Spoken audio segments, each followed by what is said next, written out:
hunters have lost the scent.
Destruction.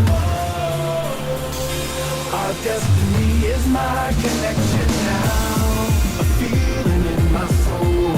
It's beyond the reach of most mere mortals. Take a stand. So remember, no surrender. Might be finding moment. I will stand up, overcome my past. This is different.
How the fuck are ya? Hope you're having a nice week. Thanks for tuning in. You are indeed listening to the Tekken 8 soundtrack, which just arrived today. Actually, arrived yesterday. And I do remember spending an inordinate amount of money on it so that I could listen to one song. The good news is all the other songs are all bangers too, by the sound of it.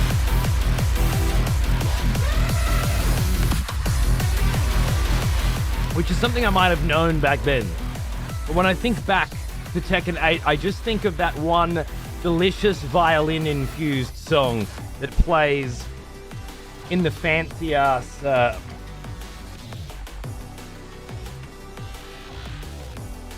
in the fancy-ass fucking dining room mission stage. That I remember playing on pretty much exclusively.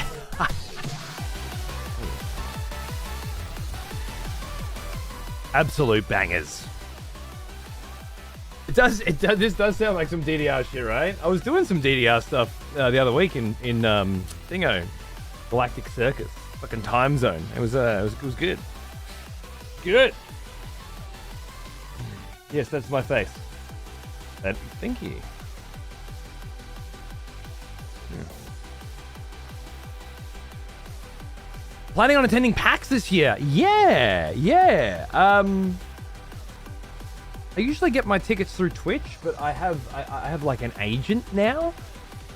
As part of a new agency with non-exclusive contracts, which was started by a very old friend of mine who's been watching my show since the very beginning.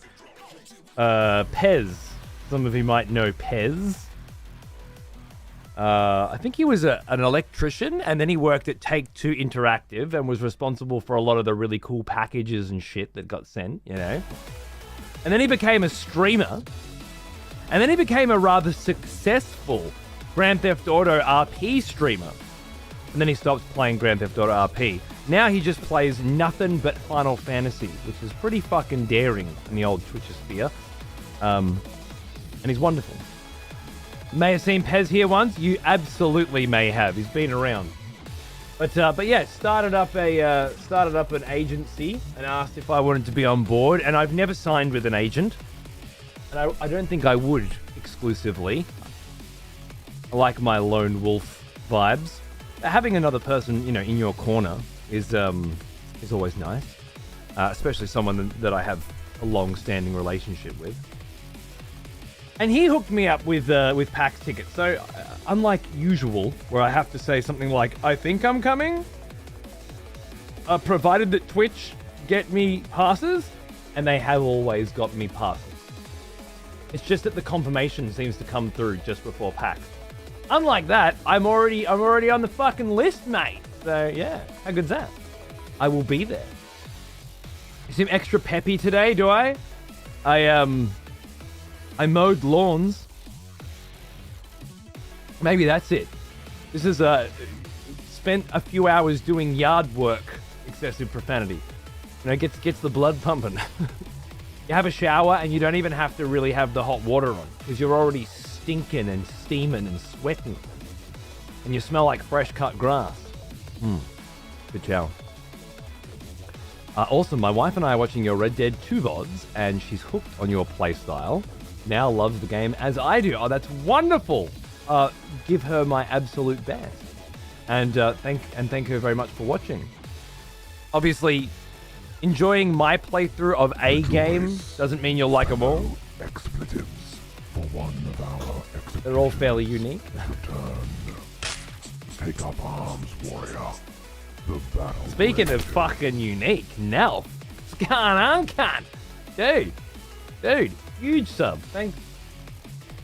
I fucked with the timings on that to make it look nicer, but when I fucked everything up, and it's not quite there, I gotta fix that. It's gonna drive me nuts. Thanks, man.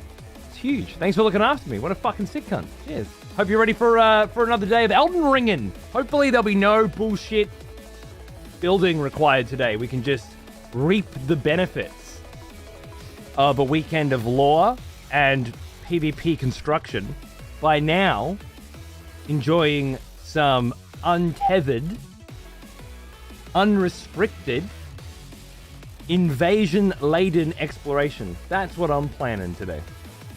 Just gonna cruise, and cunts are gonna come in and try and fuck up my day, and I'm gonna fuck up their day, and then eventually we'll get to Caelid, and that'll fuck up my day. So that should be nice.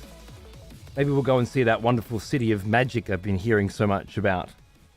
Caelid, I think it was. Caelid, City of Magic. City of the Caragos Conspectus, as far as I've been able to put together. That's pretty exciting. Walking through Caelid will be fun. It always is, you know? So I hear. It's weird, because when I played Elden Ring, it was the first place that I ended up, right? And it was a interesting introduction. But it also meant that I had an experience with Caelid that wasn't so normal, and it's the place that I have least recently visited, if that makes sense. Like, the first place that you visit is the place that you have visited the furthest away. So it like 2+ years ago. I've forgotten most of it, I think. We'll see. Well now, he is an old one. Almost as Fucking old computer's chugging. Not this computer, that computer. Clay, g'day, mate. What's going on, dude? Thanks for 59 months. Cheers, brother. Good to see you. What's happening? It can't. Long fucking time, innit? I should get rid of that and be looking over here so I can see the lovely YouTubers as well. I like it. It's weird. This new truffle chat system I've got is fucking great. Except that when I type in it, it doesn't. My messages don't appear in the actual chats. So it's good for me reading, but I can't interact with it. It's awkward. You aren't 100 odd levels below where you should now be, so hopefully a smoother experience in Caelid. That too, yeah. That should be interesting. I'm curious too if there's anything different, having gone to Caelid later rather than earlier, or if I will approach things differently, walking into Caelid via the road, not teleporting into Caelid via a treasure chest. And I wonder what the Radahn scenario will be, you know? When I first went to see Radahn, I had no idea that's where I was going, and he wasn't there. Crucible and Misbegotten were there instead. Who will be there this time, you know? I don't know. We'll see, I guess. My dog got her stitches out today. She's doing great, so I'm ready for some sick Elden Ring action. Fuck yeah, dude, sick. Loving it. Congratulations to your papa. I'm enjoying the fact that this playthrough will most likely carry us into next year. Yeah.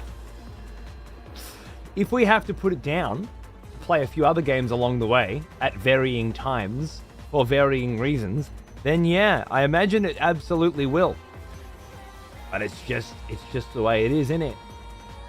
I could rush through it. I just don't think it'd be very exciting. I like this pace.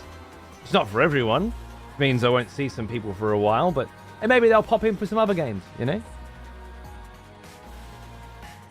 That treasure chest teleporting technology is a real dick on the knees, ain't it just? A real dick on... It's a mindfuck as well. What character was I maining in Tekken? Steve.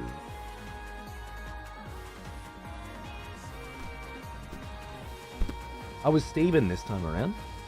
Although traditionally I was more of a Jin kind of motherfucker. Jin, Kazuya, Hwoarang, Raven would be the order of characters that I was playing growing up. Because Tekken's one of those games that, you know, if you're my age, there's a very good chance that you've played all of them. And if you think back to a particular Tekken, you're also thinking back to a particular time, you know? Where was I when, you know? I know I was doing a lot of drugs around the Hwoarang age. And my Devil Jin era, well, I was barely a teenager. And then there was the Tekken Tag shit, which was just super... That was one of the best games ever made, you know? It was such a revolutionary way to play those kinds of games. Tekken Tag was just a good game in general, but being able to tag in your friends, sitting around with 4 people and tagging in was just really fucking good shit. All I have to say is fuck King now and in perpetuity.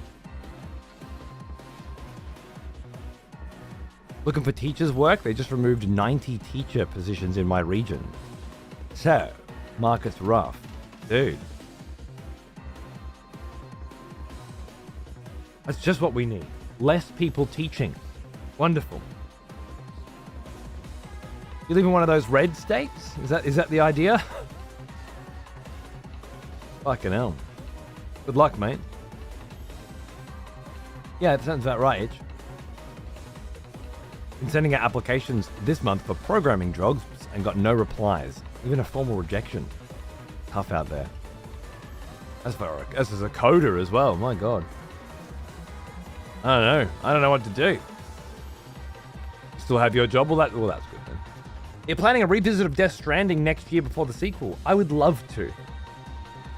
I think about Death Stranding all the time. And it's one of those games where... begin. That. What fucking kind of fucking cocksucker did that shit right now? Random fucks whose name I don't recognize. What a surprise. Yeah, I'd love to do Death Stranding. Whenever I think about it, I'm like, oh, I would love to start that game again from the beginning and go for a walk, you know? I never don't feel like playing it. That said, it is an absolute cunt of a stream. It can be great. The first playthrough was amazing, and the second one had a lot of interesting shit as well. But you gotta understand, with the way that I play shit, you gotta be ready for a good 60 odd 8-hour segments of mostly walking and talking. And I don't know if this show's got another one in it. Maybe. I just don't know if I could do it far. I've considered speedrunning it. One of my favorite playthroughs? Mine too. Just, it can bog down in the middle, as everything does, when you're a streamer, you know?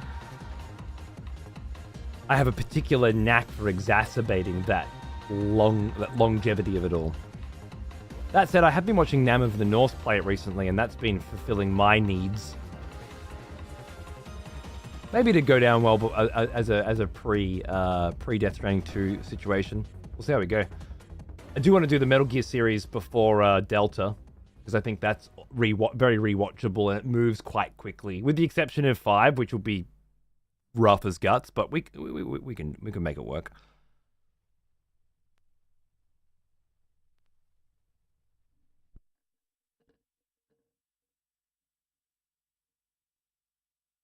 Unfortunately, as is sometimes the case, the packaging of this got really badly damaged.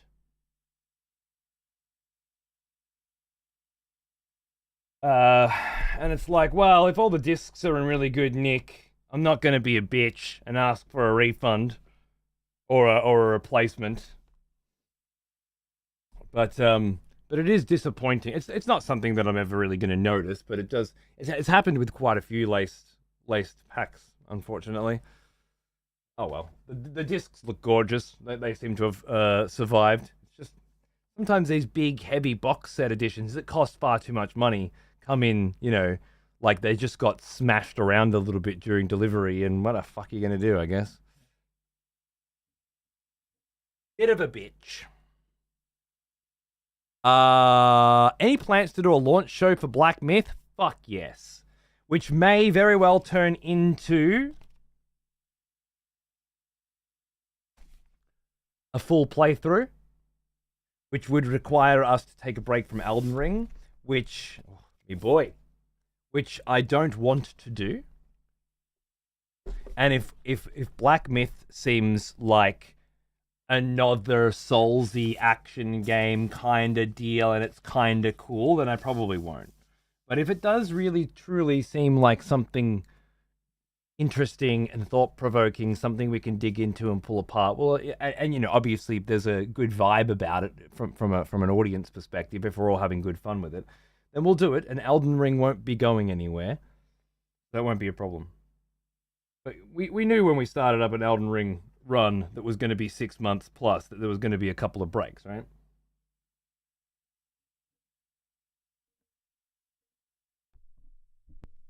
Just how it goes.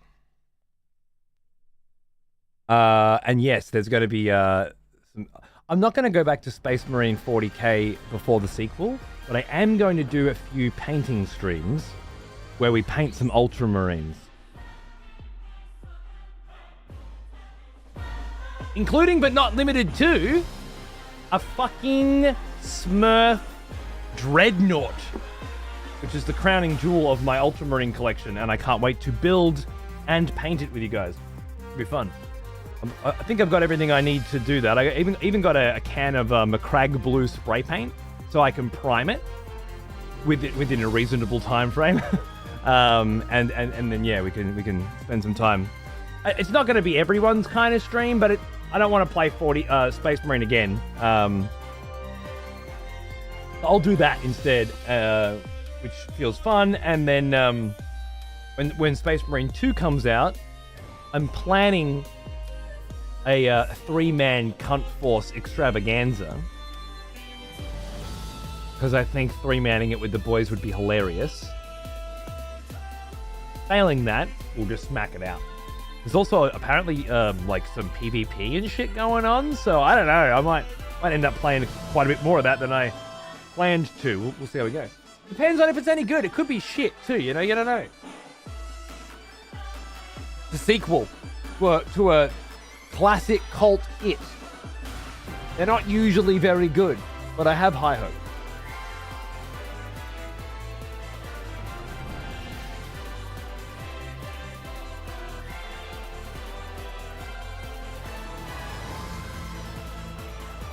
I want to see what they did with that game. I'm going to play it day one to see. I will watch the launch show for sure. Fuck yeah, dude. Cheers.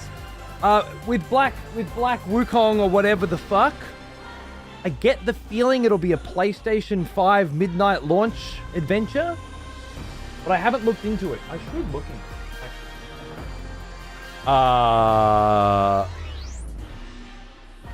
it. Black Myth Wukong, I believe, which is on Steam, and I should probably check it out there as well, just to double check if there's anything going on. Okay. 20th of August. Oh, a little earlier than I thought. Thanks. That's good. That's great. It's my birthday on the 22nd.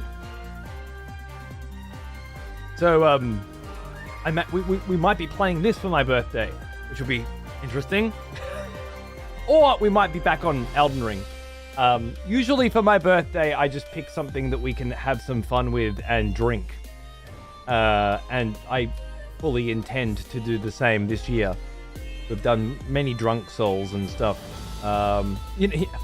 Actually, I finished Elden Ring on my birthday. First time. That'll be funny. I think last year was Dark Souls. Drunk Souls. The year before was Elden Ring's finale. Yeah. Drunken XP doing Drunken Monkey in game? Yeah, that could be fun. Yeah, that could work out really well. Either way, there'll be booze and good vibes whenever we play. What I want to know,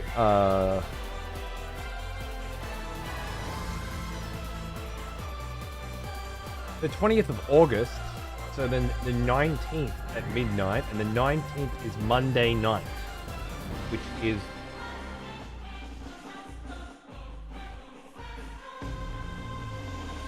my night off.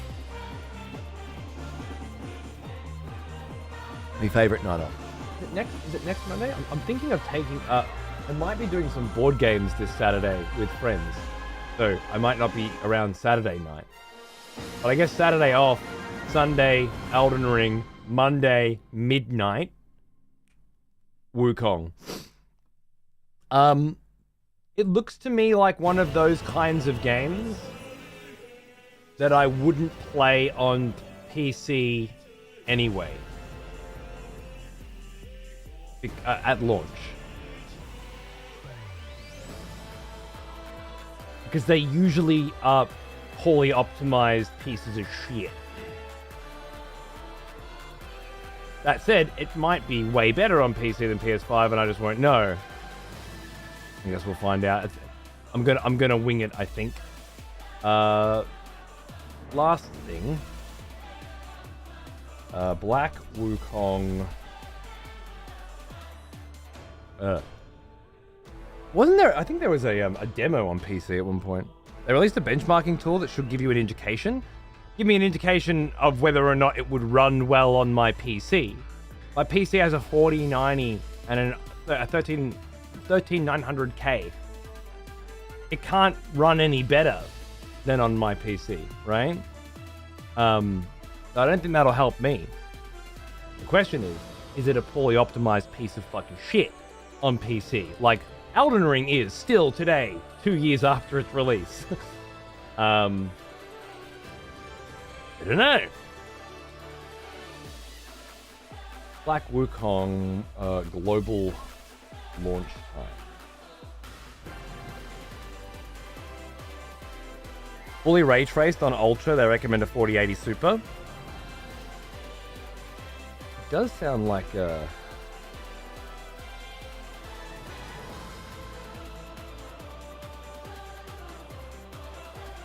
it'll be nice on PC to look at anyway.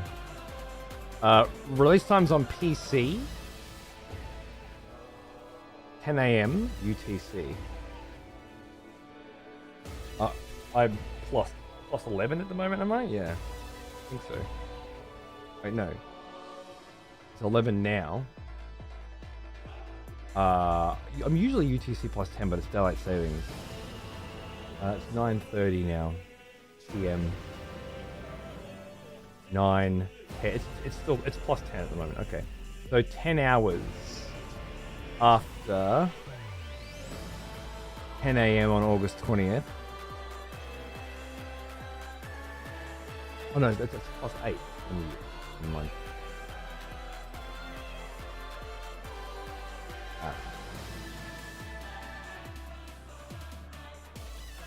Just not with it. Time now UTC plus 8. What Google would just tell me. Okay, so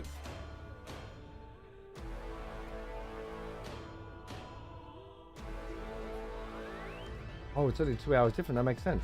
All right, cool. Wait, so 10 a.m. Yeah, no, I'm not doing an 8 a.m. show. Yeah, PC's out. Okay, cool. Now we know. Good to know.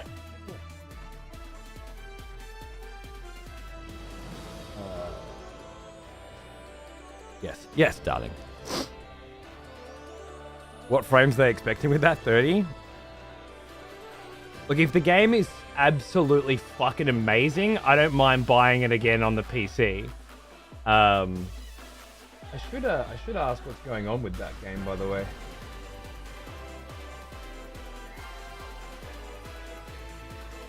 I just got confirmed access to Age of Mythology, so that's nice. I don't have to buy the stupid early access crap, which I wouldn't do. So, it's nice.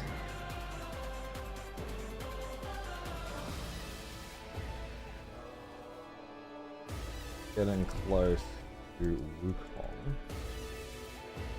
What's the word?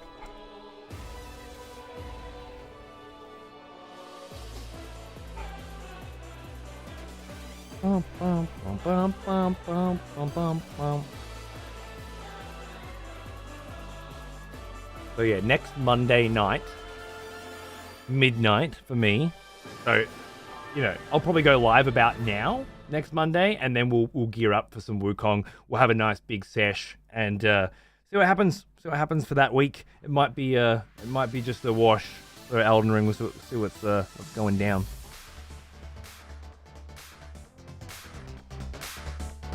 Very nice. It was actually my birthday on the 11th. You cunts got my cake? Got my card? Got my card? No? Sorry, Simmons. Nobody cares. You have to just get used to that. Got any vinyl on the way? Yeah. Can't remember what. Heaps, though. Baldur's Gate 3 comes to mind. Metal Gear Solid 2 and Metal Gear Solid The Complete Collection.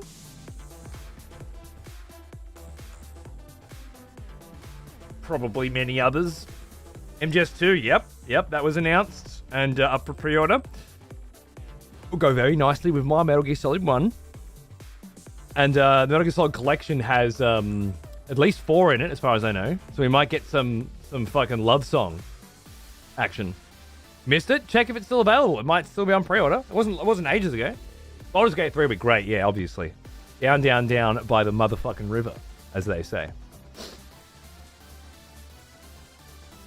Doom is the only one I'm not afraid of because it are sick cunts.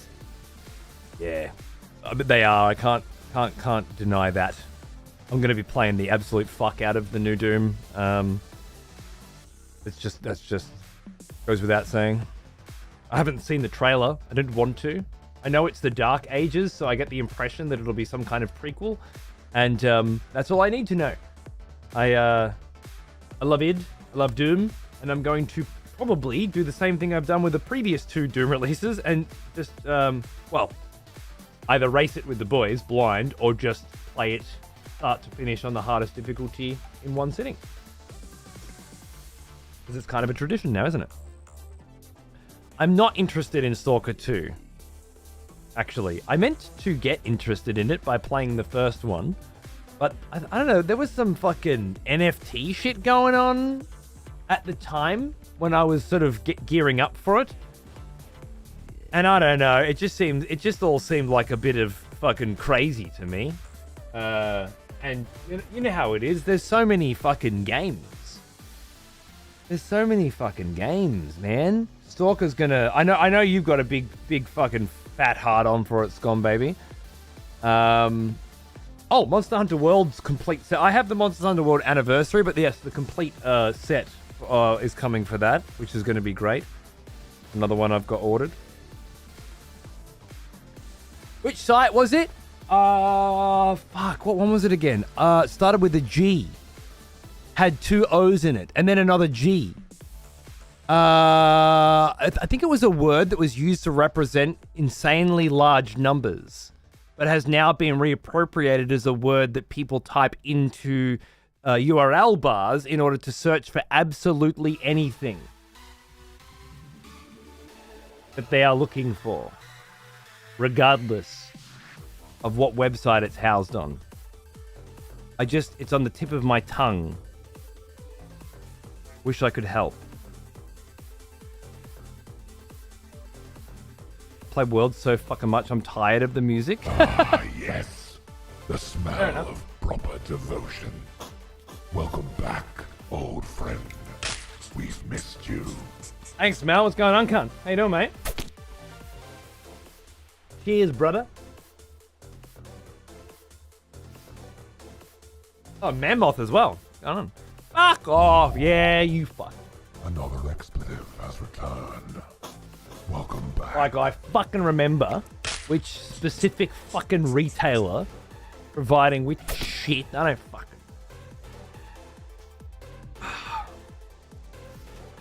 They dropped the NFTs 3 years ago after an outcry from the fans, which is awesome. But that doesn't change the fact that they were going for NFTs, right? It was Mondo? Cool. They fully scrapped that idea. Yeah, no, I know. It's just they were going for it.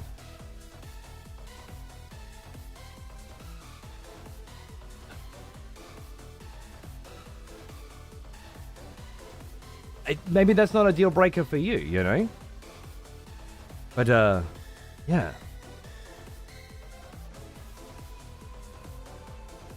I don't know what else to say. They wanted to. That's enough for me. And again, it's not really like, oh, they went for NFTs, I don't want to play it anymore. It's more like I'm always looking for reasons not to play things. Because there's just too much shit to play. Not enough time to play them. Stalker's a big investment. My time is very valuable to me. Why the fuck would I want to play that shit with some NFT fucking scumbag knob jockeys running the show when I'm absolutely way overdue my next Bayonetta run, you know?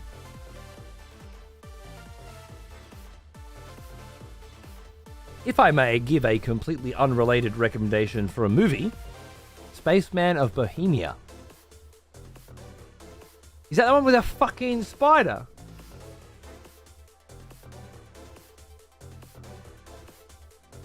Yeah, alright. Like what you like, I guess. Not for me. It's a really weird one for me because I started watching it and fell asleep. It's not really necessarily a bad thing. But I woke up. And it was still going. And I just sort of sat there and kept watching, right? Fucking strange movie to miss the middle of, let me tell you. Because it goes from one place to another fucking place, you know? Watching my sci-fi movie and then... yeah. Not my thing, though. At all, I guess. Maybe a bit too art house for me. My Adam Sandler go-to is Uncut Gems. Ah, yes. As pacing. The smell tension, of proper devotion. things that I require in a film experience. Welcome back, old friend. We've missed you. I've fallen asleep during Uncut Gems. Old Kai yells at Cloud, you sick cunt. Thanks for 25 months, man. How you going, dude? Good to see you. Supposedly Wukong's developers are up to some sexist shit in China. Yeah. NFTs, can't get behind it. Sexism? Again, you gotta draw your own lines in the fucking sand. Yeah? I hope the stream's going well. It is. I haven't been watching since I don't want Elden Ring spoilers. Fair enough. Meanwhile, I'm watching the VODs, and I don't know if you didn't finish Cyberpunk or not. The last VOD.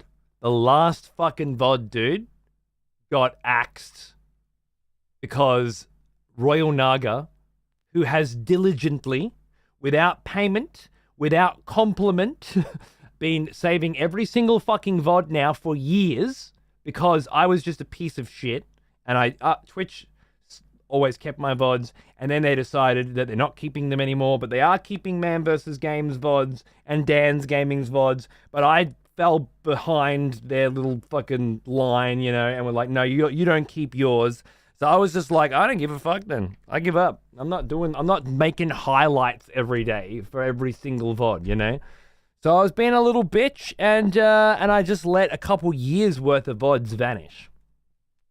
And then Naga decided to take care of that problem on his own. And then for the following 7 years or something, has been providing VODs for you guys. Again, a thankless job, really. And the fucking cunt forgot to do one. Like a useless piece of fucking shit that he is. And it happened to just be the Cyberpunk finale. So it didn't get saved. It got fucking deleted. It's gone. We can't do anything about it. I guess just make up your own ending, right? Imagine how it went. And then, of course, we'll be back. We're back later. Where's he keeping them? YouTube? No. Here. Scroll down. There are 2 different VOD collections. One is the official...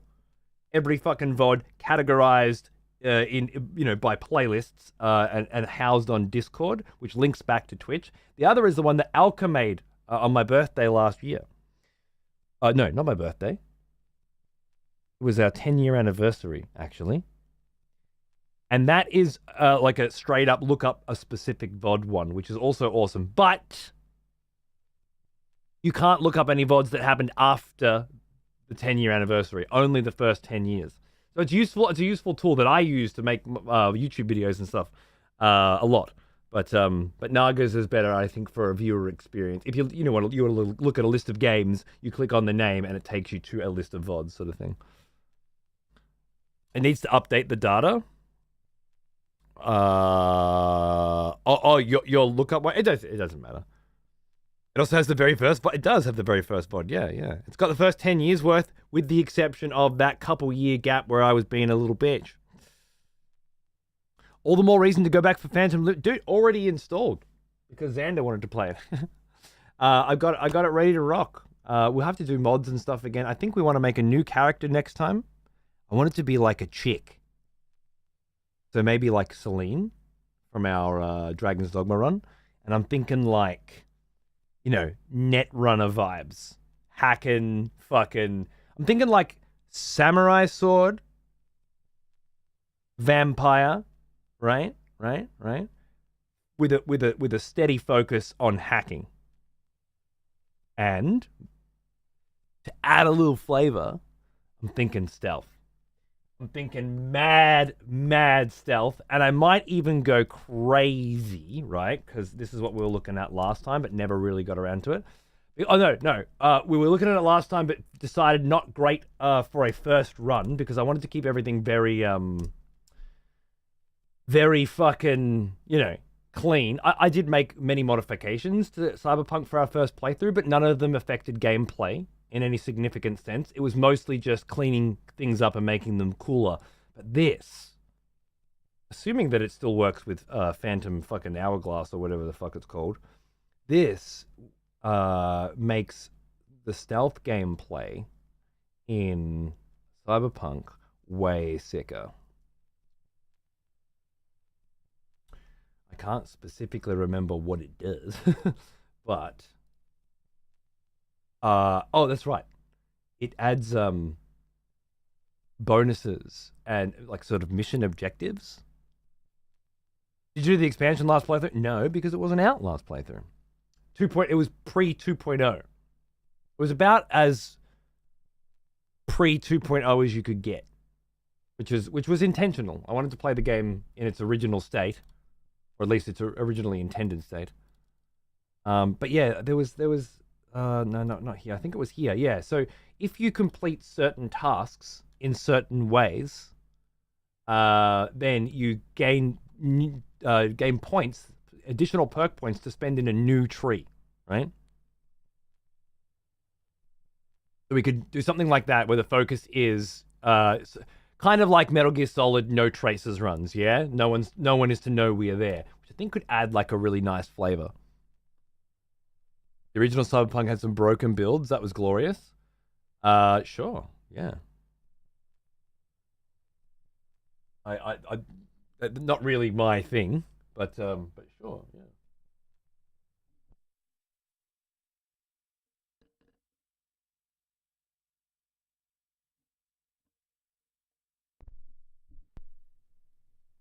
Cyberpunk is mostly broken. Yeah, it's not unbroken, is it? It's a bit of a mess. It's also the best looking video game in the world if you have the right rig.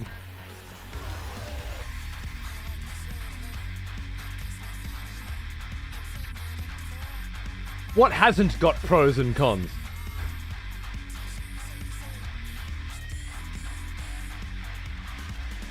Well, now, he is an old. It's well optimized. I have a shit rig and it's beautiful. Almost as old as me.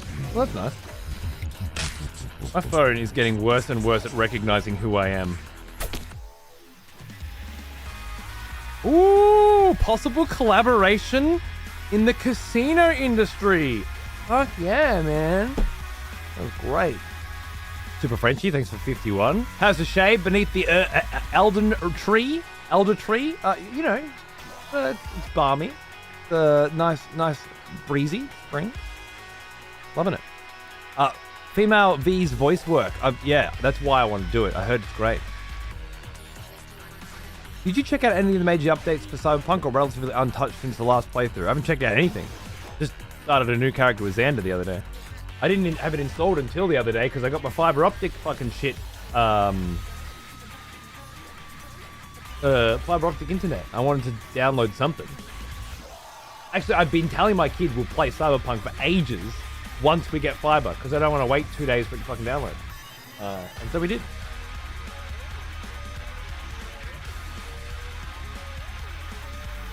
That being said, there are some broken builds right now too. I would assume so, yeah. That's right.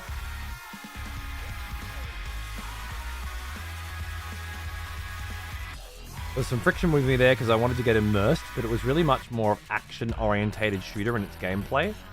Cyberpunk?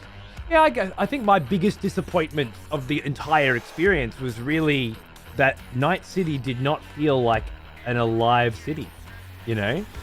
That was the next-gen gameplay I was really looking for.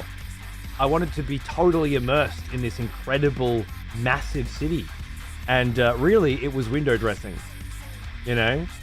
You could interact with a few stores here and there, but not many. There wasn't really anything to do other than complete quests, right? It wasn't a city. It was a cardboard cutout of a city. And as far as cardboard cutouts of cities go, it was a fucking beautiful one, and it felt great driving around it.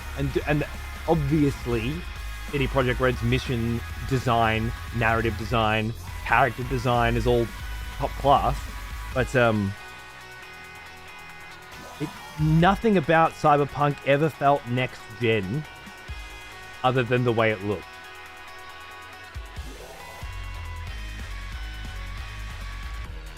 And I definitely expected more. Like, getting lost in a city and all the little permutations of interacting with every little thing in it, you know? There was not really any of that.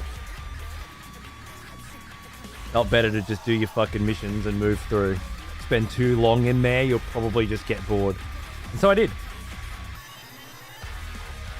Netrunner pistol, nice. Yeah, I'm thinking Netrunner katana sounds fucking cool, but pistol wouldn't be bad either. First game sold me on DLSS, frame gen, and ray tracing. Yeah, well, it looks like it's the best looking shit I ever seen.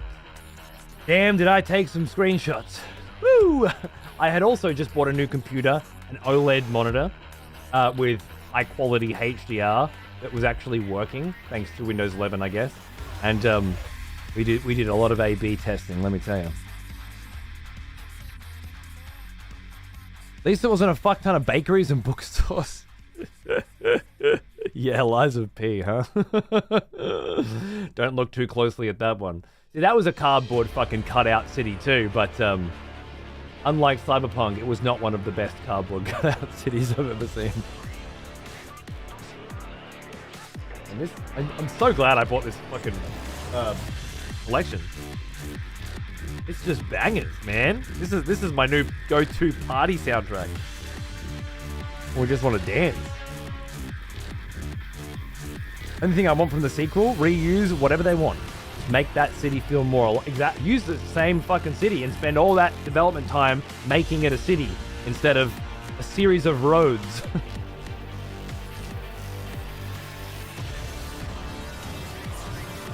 Phantom Liberty is a little better for those little interactive bits. Nice. I will get to it. So it's high up my list. Just even getting it to run at the moment, I bet you right now, if I boot it up, it'll crash. $10 it'll crash right now.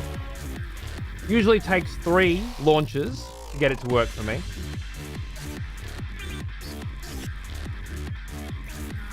At least 3, sometimes more, just to get it to fucking run. And that is after I deleted every fucking file, and I don't mean just the mod folder, I mean every file that wasn't downloaded on the day that I re-downloaded it. I had to sort by date and remove all files from back then, because just deleting the mods wasn't enough.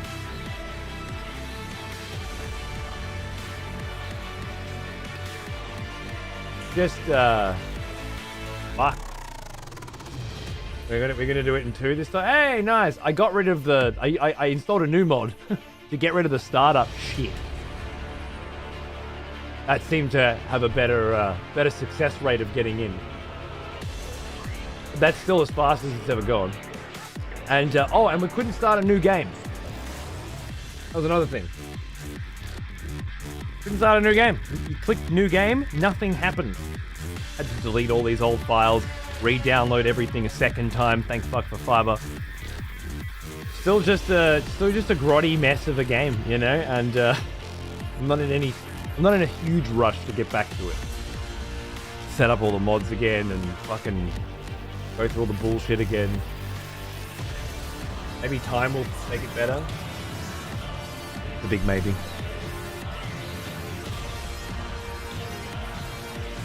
Fair enough, layer cake. Yeah. They were nice roads though. No other game was so fun going A to B. I think Red Dead Redemption 2 would give it a run for its money. Because that was a real world, you know. There were always new things happening around you. Whether that was trying to catch a mockingbird or being mauled by a bear, all right? Going A to B in that game, if you were actually going A to B off-road, even if you were just auto-riding on-road. I wouldn't say Red Dead Redemption 2 was as gorgeous as Cyberpunk was, although it might be second. But I think it's probably, in terms of, you know, beautiful open worlds with amazing traversal, I think Red Dead still has it for me. Because there's just nothing along... Getting A to B in Cyberpunk is incredible, don't get me wrong. There's just not a lot that's going to happen along the way. Should be, yeah, should be. Should be things going on all the time. But everything felt a bit too Spider-Man. Oh, there's a robbery over there. Let's go and stop them, you know.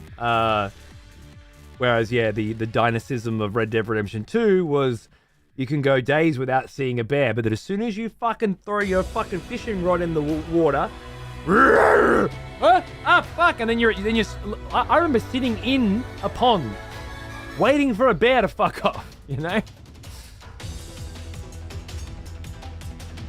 Some different shit.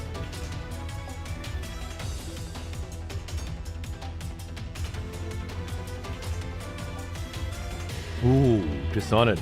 Gotta do that again. I saw that on sale the other day. I'm like, man, I did Dishonored when it came out. I never did 2. That's a playthrough for us at some point. I think in honor of Arcane's recent trouble, it should be done.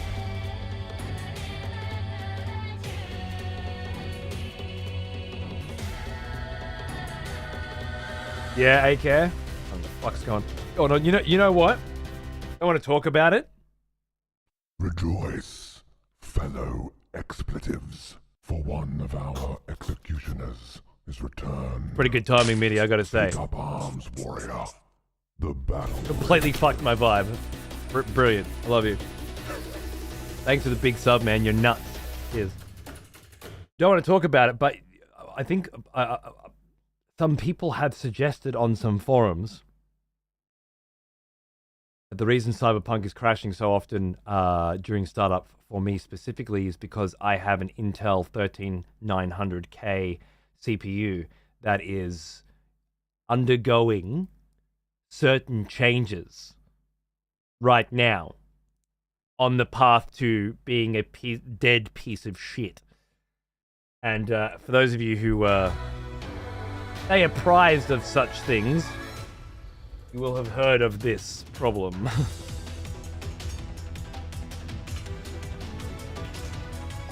There's not enough good information right now, and Intel are not offering replacements yet, but many people... Intel Brick?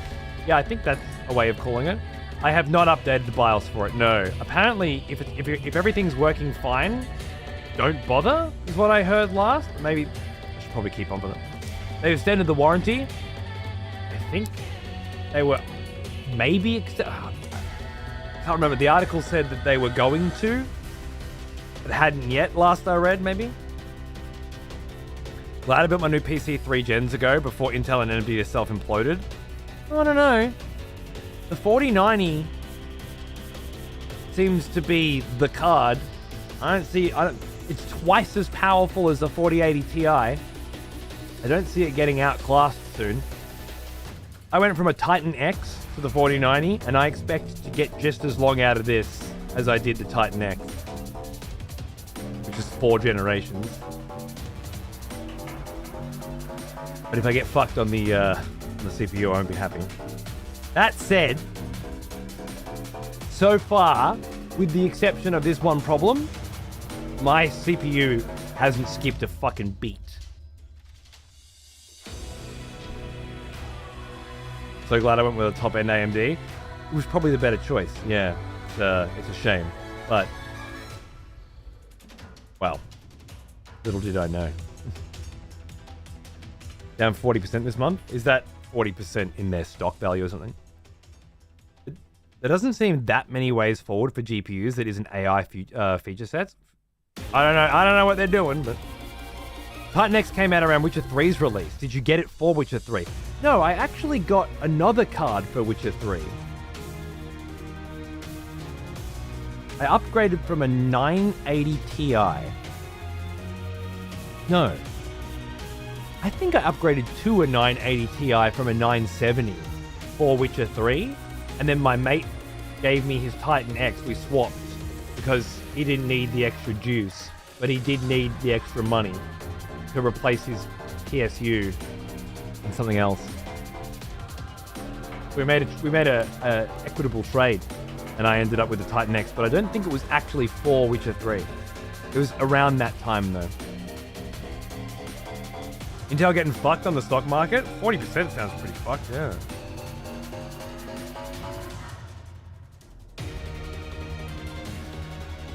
You are one of the lucky ones, apparently. But I might not be forever. This could be early signs of it about to go, right? It would really fucking suck.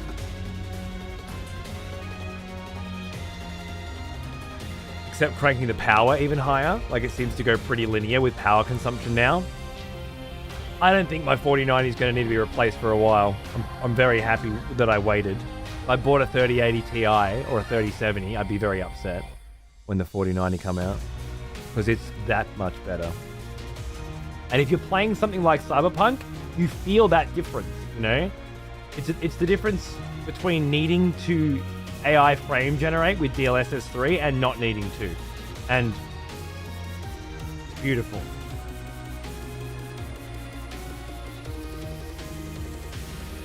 What a fucking game, Itch. What a fucking game, mate. Down 60%, which is pretty wild since Intel had such a market lead over AMD for so long. Someone got spooked, huh?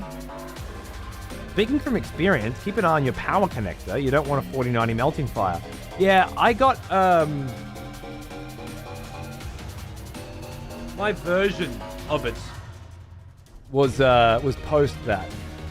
I believe it's called a XLR8.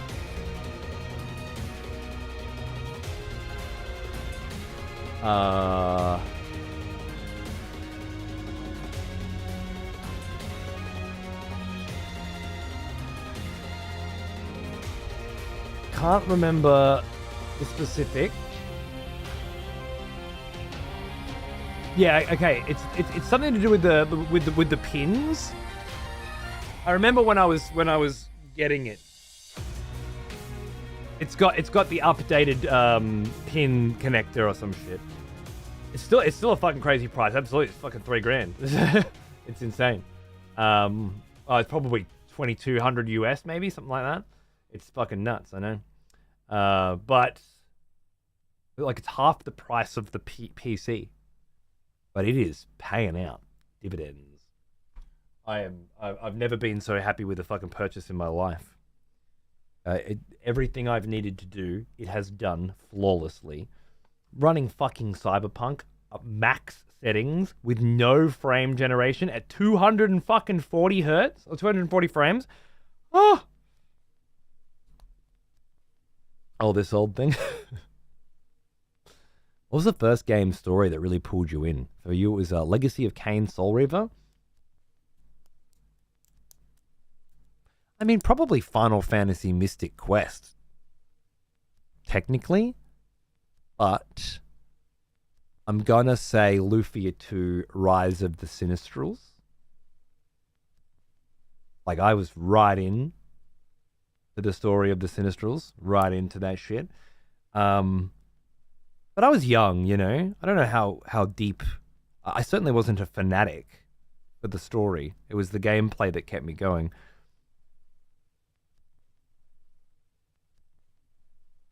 I think I'll say Final Fantasy VII was when it really, because I know story isn't cinematic storytelling, but story with cinematic storytelling hits differently, you know. Not Rebirth though. Oh, fuck no, I couldn't handle that shit. That was a joke.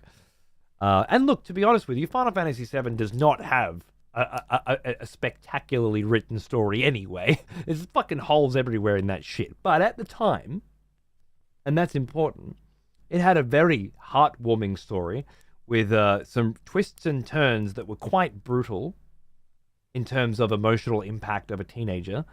And again, it was so fucking beautiful. It was so fucking beautiful.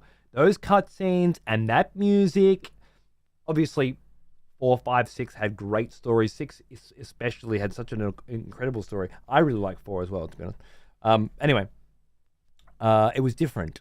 And then 8 was similarly, although a lot of people didn't like 8's story, and yeah, it did get pretty fucking weird. I loved it. And again, a big part of that was that it was a game story. You know, I was a member of Seed. I was a student. I was trying to get my license. I was Squall. I was living that power fantasy. The kind of storytelling that Final Fantasy was using back then, mixed in with the kind of cinematic and very much musical implementation. Like 8's music, I still think it's the best soundtrack in video games. I've never heard anything that made me feel like I felt with 8. It's just like at any point you can close your eyes and play the intro to Final Fantasy 8 in your head if you were into it. Love Mystic Quest. Mystic Quest was like what, like I played Link to the Past, which did nothing for me narratively, but then what Zelda game has. And then I played Final Fantasy Mystic Quest. I had to borrow them one at a time from my neighbor. And well, yeah, Mystic Quest was the first time I played a video game with a storyline, you know, really. One that I gave enough of a fuck about. Topics and themes in 7 that 7 deals with are pretty complex for video games, especially at that time. Yeah, these days you look back at it and you do feel like it's pretty humdrum. But the whole idea that a mecha corporation is sucking the life force out of the planet for its own benefit so that it can further advance technology, you know, irreverent of climate change and whatnot, that it, and then Sephiroth's, you know, story as an aside, alongside with just so many other amazing things, 2 secret characters, the way materia works in that you can customize your fucking build, you can customize your party in whatever way you think is best, you know. And then on top of that, you got all the secret shit too, secret bosses and secret materia and secret chocobo fucking experiments, and it's just fucking. That was the game that was so impactful to me narratively that I would draw the characters in my art class, and we would sculpt the characters me and my mates in our sculpting class, you know. I think it was year 7, just started high school, right? 13 years old, maybe 12 years old, transformative shit. It was insane. Ratchet and Clank was the first game to get you interested in story. I was 11. Fair.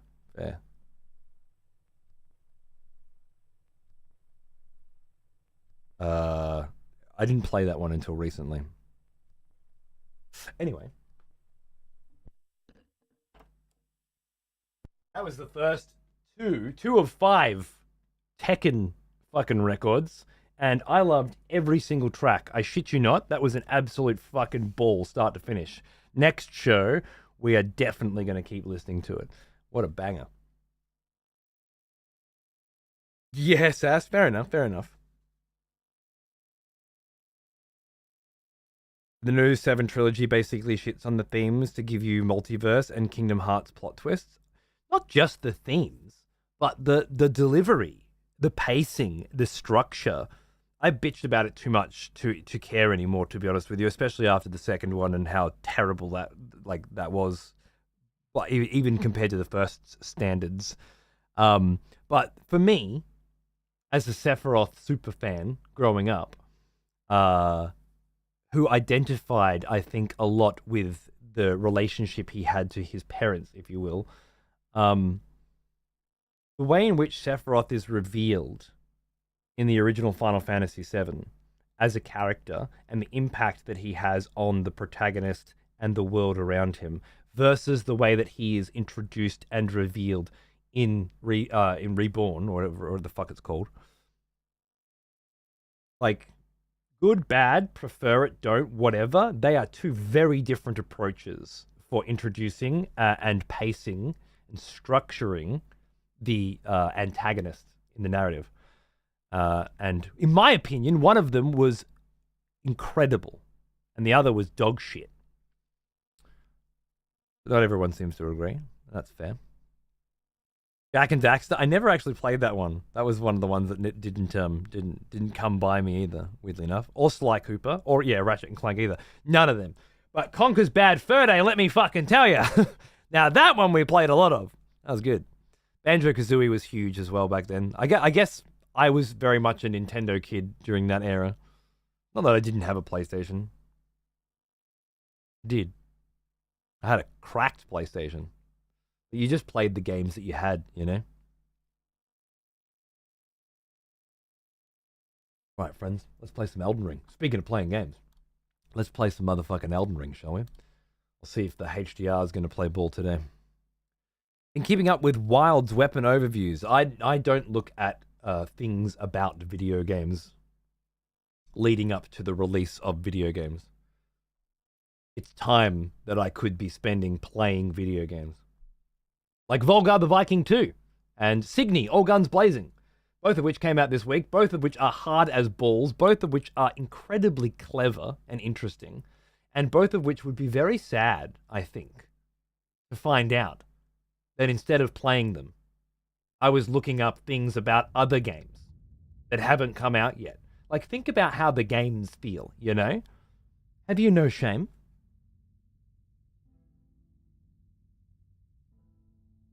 Very disappointed. Oh, fuck, right. I had to plug this controller into the PlayStation because I threw the other one playing Elden Ring. Now the PlayStation's turning on when it shouldn't.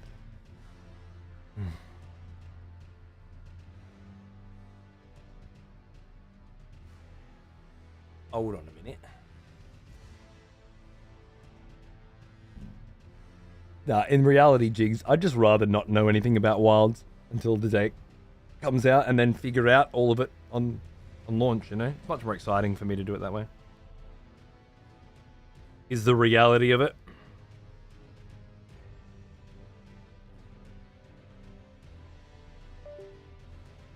But then I watched the Elden Ring story trailer that came out before Elden Ring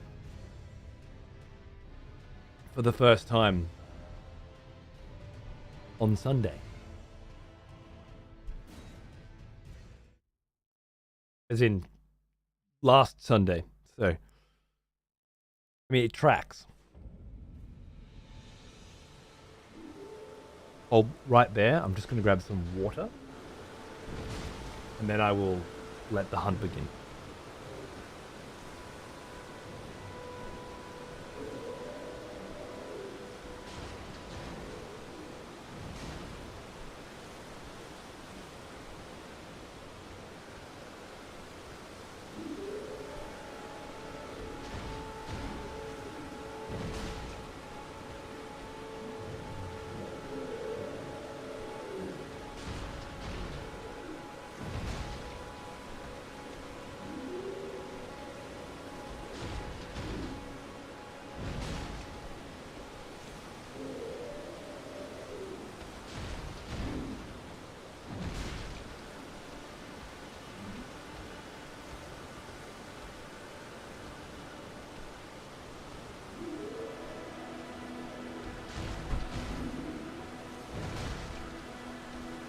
And so, it begins!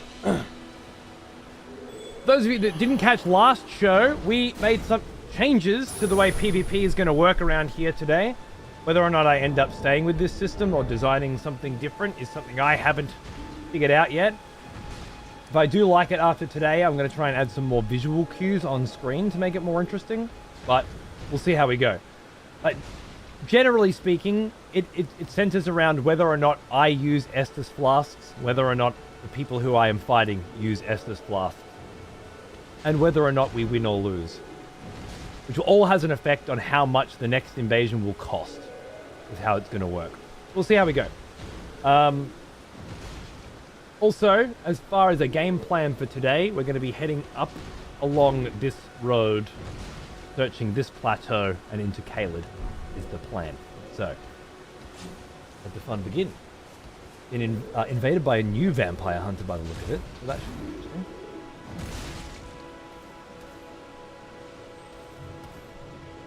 Hello, sir. I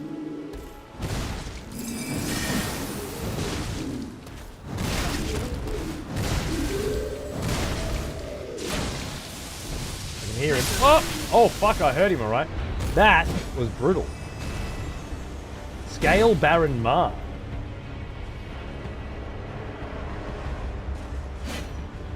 I think I might need to heal.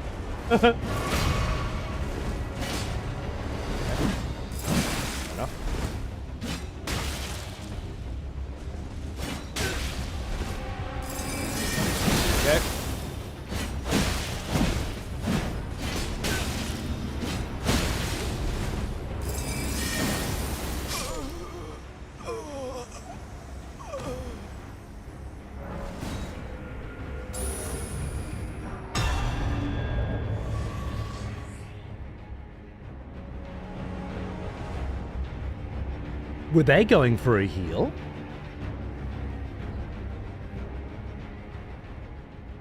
It was so squishy. No, AK. It might seem that way, but he was what we call normal. And you would be what we call abnormal. That wasn't squishy. That's just how normal people build their characters, so that when they get attacked, damage is received by the opponent's attack. You wouldn't get it. Don't even worry about it. The fuck is Ice Spear and why is it so powerful?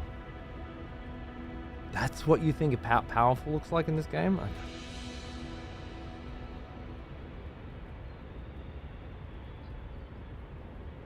Should see it when I hit AK with it. Sometimes if you squint really hard, you can see the health bar move.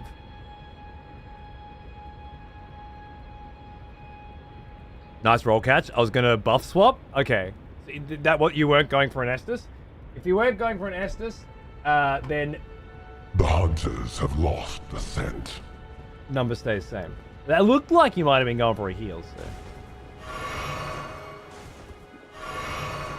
Let the hunt begin. Fair enough. What can I say? I'm no sweat lord. I guess so. Not a bad way to live.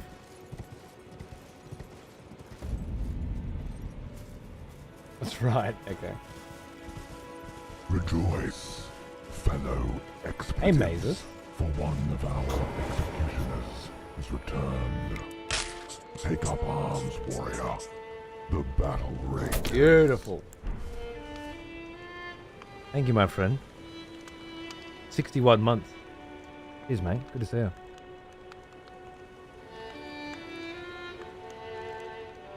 Sadly, Ichabod is out of town on research. Good luck, hunters. See you soon, Itch.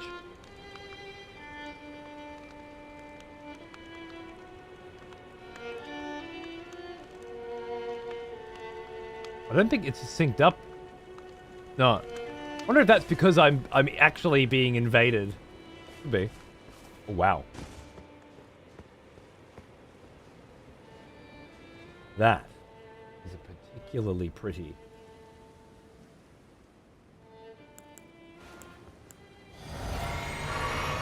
Sunrise? Sunset.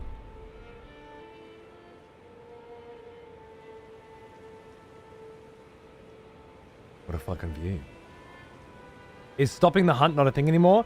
Not right now, no. It became redundant with the new system.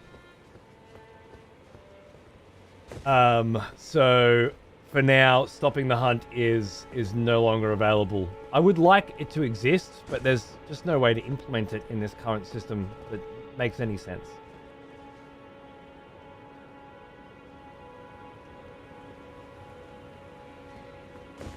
I don't know what that says. It does sync up if you load in next to him. I think it's when you approach him. Doesn't quite match. Interesting. Are we playing with mods this go around? No.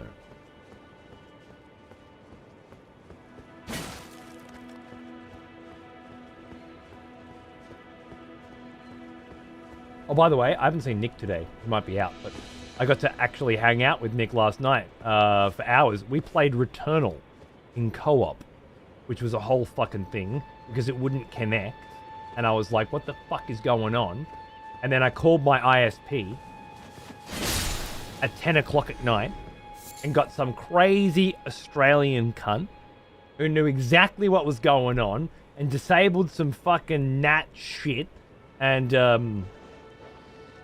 it working, which was cool.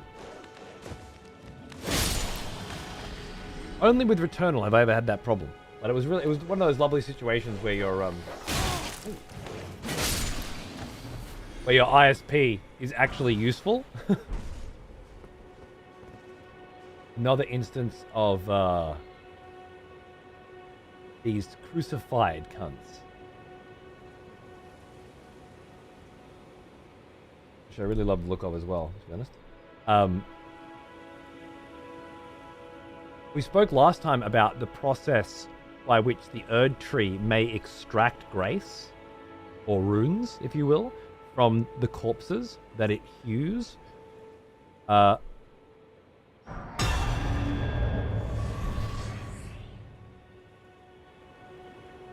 hunters have lost the scent. I won't make you pay extra for that one. That's just a fail. Seems fine. But yeah, I like the idea that if these corpses do not get hewn into the Erdtree, or get converted into something else by some other means, like perhaps a jellyfish, if such a thing is possible, then let the hunt their runes just begin. Fall to the ground. Because they're not being taken away. It doesn't seem like much, but some of the theories that we're cooking up lately are supported so much better by the fact that runes continue to drop on corpses that are still there in the world and haven't been properly buried, which I think is really fucking cool. Surprisingly positive outcome for late night ISP service. I agree. Warrior princess. Oh. Ooh, I remember you. Back from war, are we? Good.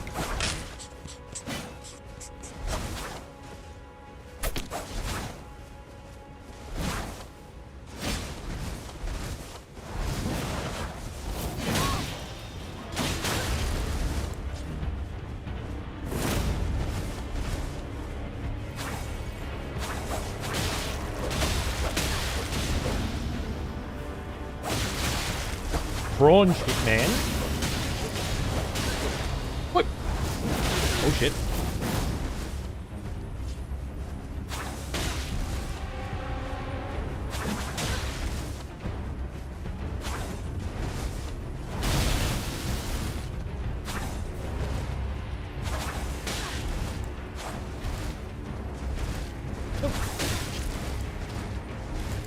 Oh, I forgot to make a change too.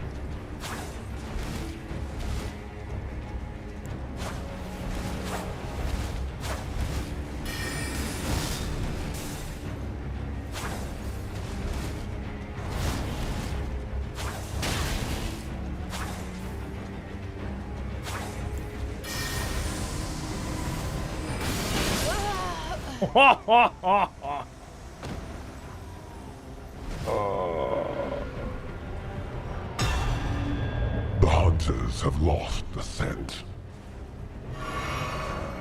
Lucky I didn't heal.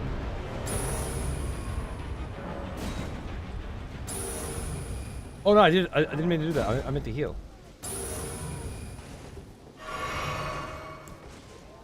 Hopefully I didn't fuck myself there. Okay. So neither of us healed. So it was just a good duel. As far as I know, that just the cost just stays the same. There's no need to increase the cost on that, right?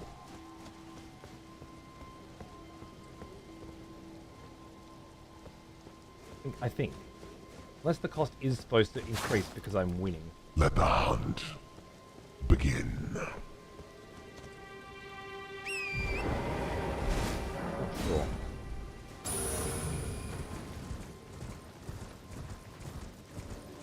Oh, graveyard. Could there be a deathbird here? Although we have found a deathbird not in a graveyard as well, so they're not exclusive. I forgot that I want to go back and make a change to my kit though. That Art of War is something else. Always gets me in PvP. Which one's that? You say that, but there's a lot of Art of Wars are being utilized here, I believe. Oh no.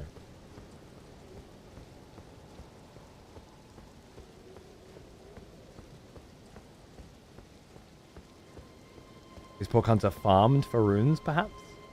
Perpetual farms because Marika plucked death from them? Possible, but I don't think so. I feel like they would drop their runes once. I feel like they're up there for a different reason, personally. The one the last invader was using. Oh, the dash whirlwind. Yeah, fair enough. That's cool. Certainly hits fucking hard. Alright, I gotta deal with Amar here. Ah, here we go.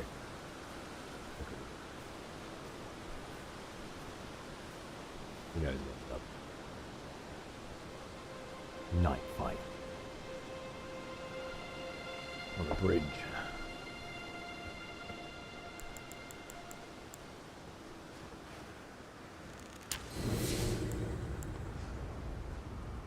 My only boiled prawn.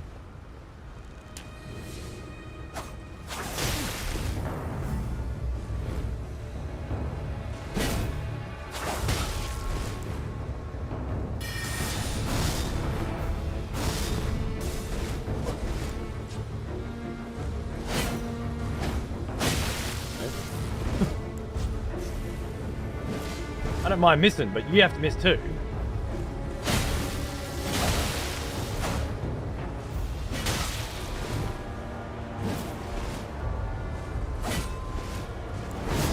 Cool.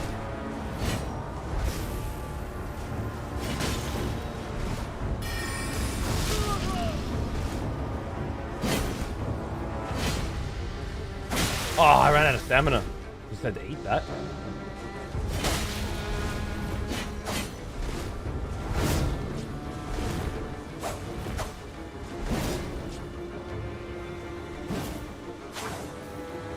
Get that thing off of my head, sir! Oh, nice. Very nice.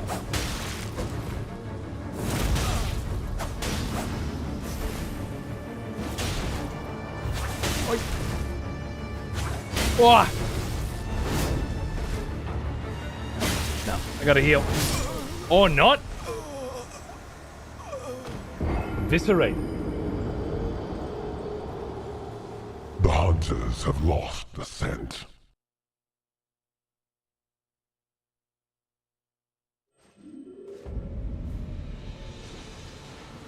Well now, he is an old, No, I don't think it does, Spare Metal. almost as old as me.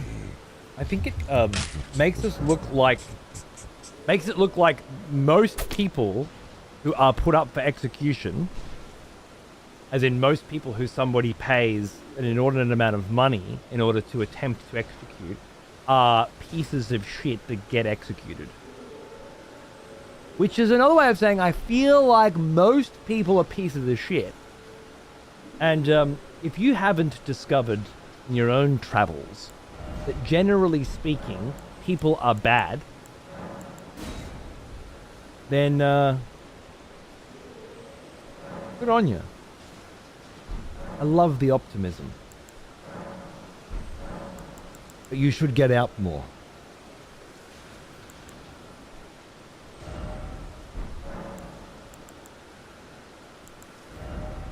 Hey Nick, how you going, mate?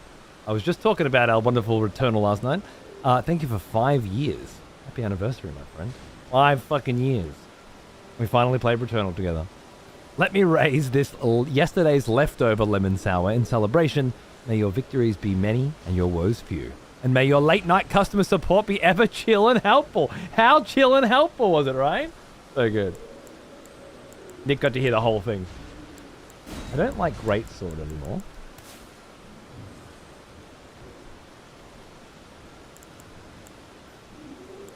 I'm not sure if switching that out for magic armament or frozen armament would be better. I'm not getting any value out of Blood Flame Blade with it in its current iteration. So perhaps this could work out better for me. Well, Glintstone Stars and Star Shower are actually different. Cool. I don't like either of them, but cool. Glint Blade Phalanx. I find that shit pretty easy to deal with, so I don't know if I'd love it. Ah, yes. The smell of proper devotion. Welcome back, old friend. We've missed you.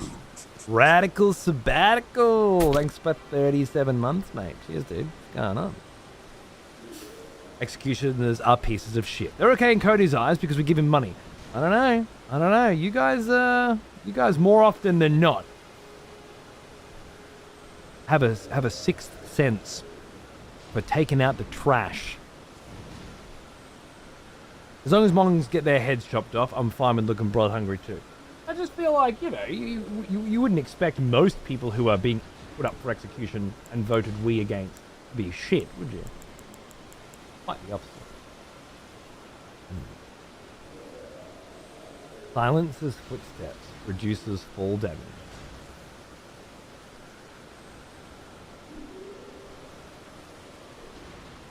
That could be pretty fun to play around with in PvP.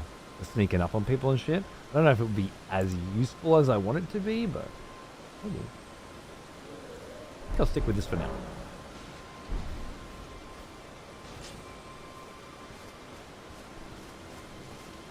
So with that fight with Amar, I didn't heal. And he didn't heal. Same as the previous fight. So the cost for the next invasion stays the same. Irrelevant of who won. Because somebody else has to. Because before it would go up, but the hunt would stay on, right? This is different. Again, I don't know if I like this way of doing it. It's just more convenient to do it this way with the healing shit. So I'm at least going to be testing it today. I don't see any reason why I wouldn't want more endurance. Seems good. What happens if you heal? If I heal and they heal, again, stays the same. If I heal... If they heal, then the price goes up. If I heal, what happens?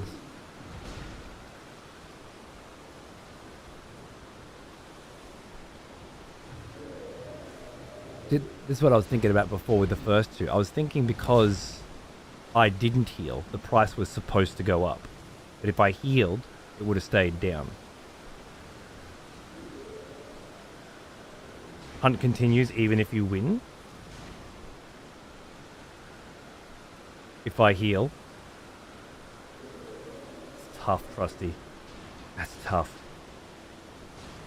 We talked about that last time, but that is tricky. It's very tricky.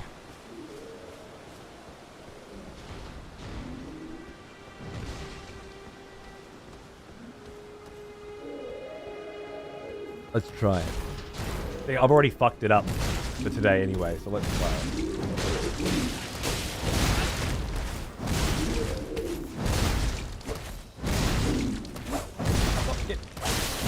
Always out of me range.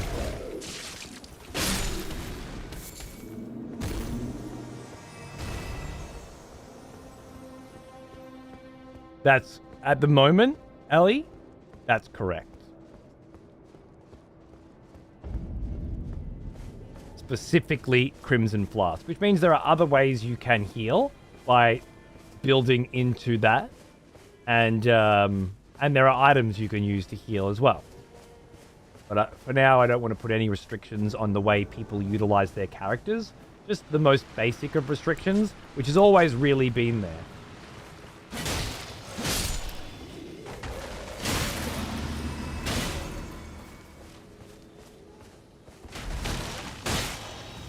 I presume this is the official graveyard of Stormvale?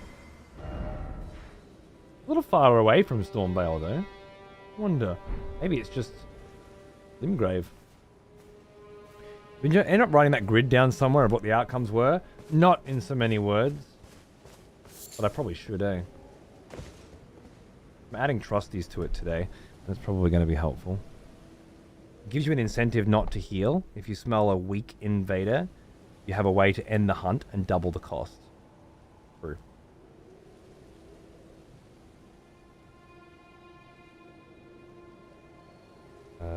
So, win.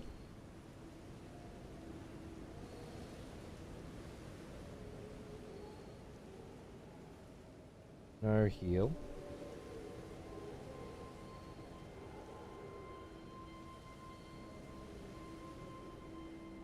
Too many permutations with that. Let me just see if I can wing it. I've been invaded by someone called Bloody Finger 4, which seems very odd.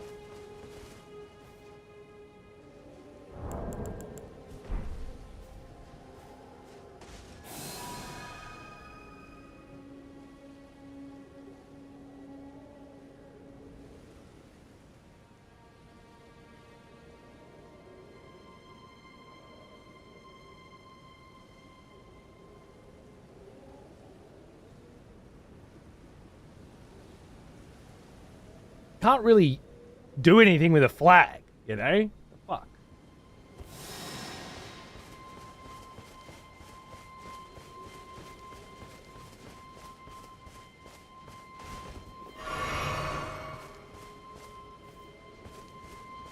Just the number 4?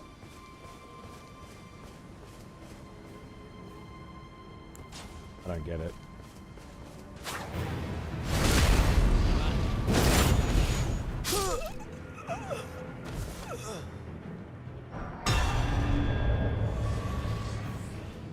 We'll just pretend that didn't happen.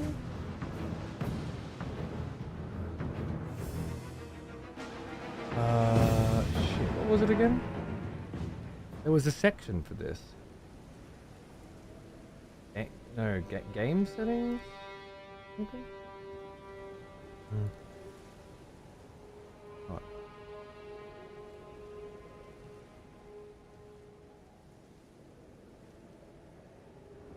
Interesting zoom.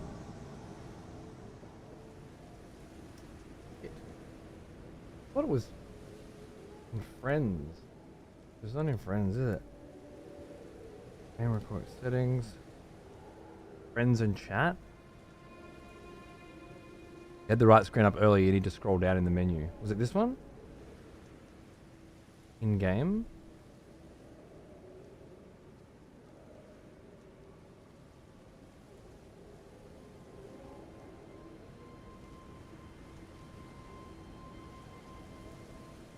Maybe someone just trying to farm invasions for Vare's quests?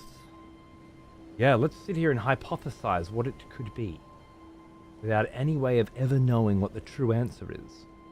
We could start a church. Info, bottom left icon. That one? View players.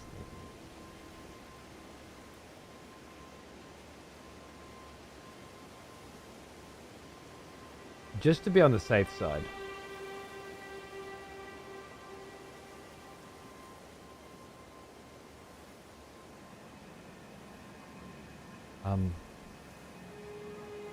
Why is adding friends easier than blocking people? That's you? Oh, because you just got in, right, of course. Sorry. Yeah. Lucky. Block all communication. We have an add friend button, we don't have a block button. Yeah, that's sure. It's more likely I'd want to befriend random Elden Ring people than it is get them the fuck out of my game. What an optimistic perspective on humans, Steam. You must be hanging out with different people as well. Oh. Einconius?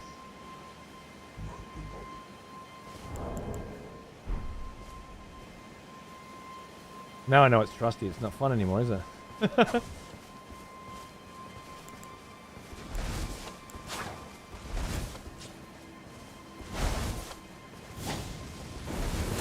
Well, I knew that it would do that, and I let it happen. Wanker.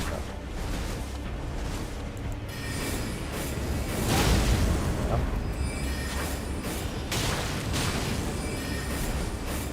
Gotta try that out.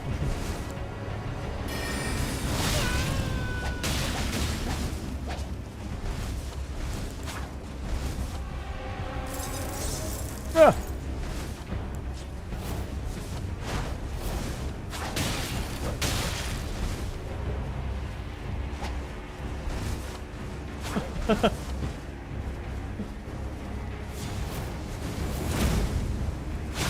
Oh, very.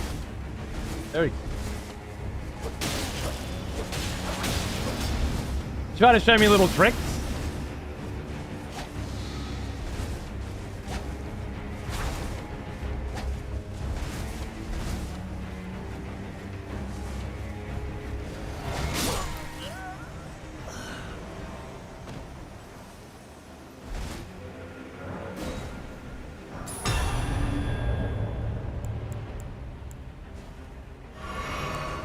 Well, should have got that out earlier.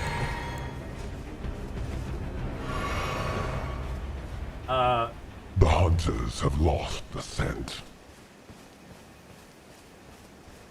Actually really liking the backstep tactic. Interesting. Let the hunt begin. Hey lady, how are you? The sword with the ice armament incant reminds you of Irithil. Yeah, kind of a vibe. I want to go Blood Flame. It's just there hasn't been a good narrative transition into Blood yet, and it just seems so useless to my build. Given that I'm just doing so much PvP, having completely useless shit going on doesn't seem worthwhile. Okay, so I feel like I've explored this little section well enough. Let us move on, shall we? Into these ruins atop the hill. Oh. Fuck.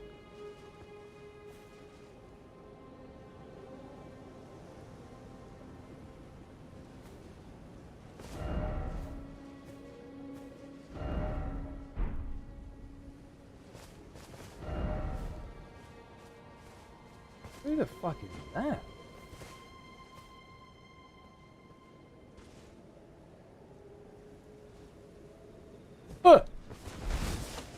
Cheeky!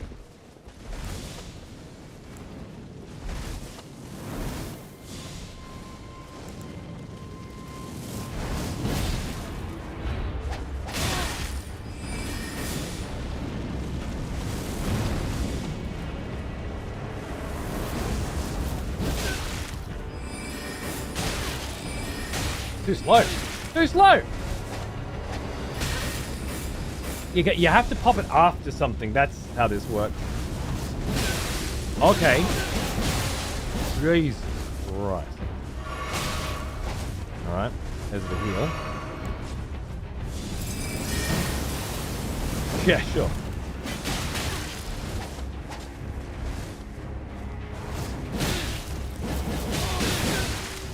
The teleporting on that's a bit fun, isn't it?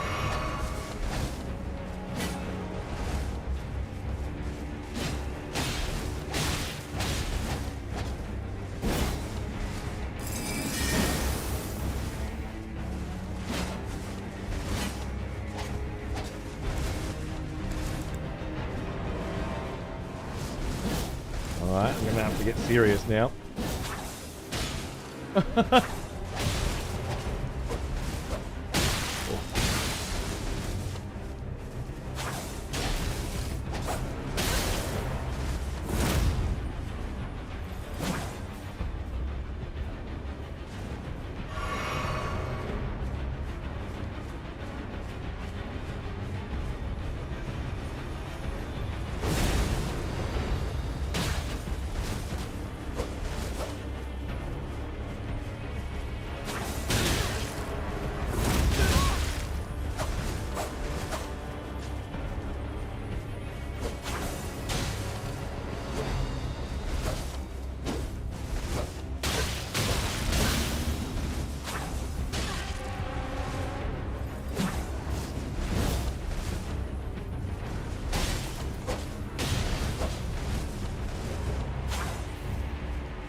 Oh, a heal.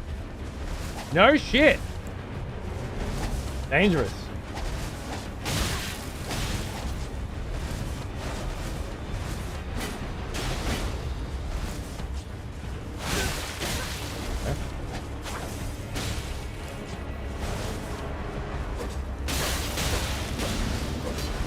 I always get out of it, man. Always get out of my... That's it.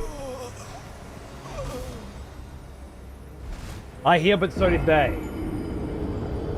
The number... hunters have lost the scent.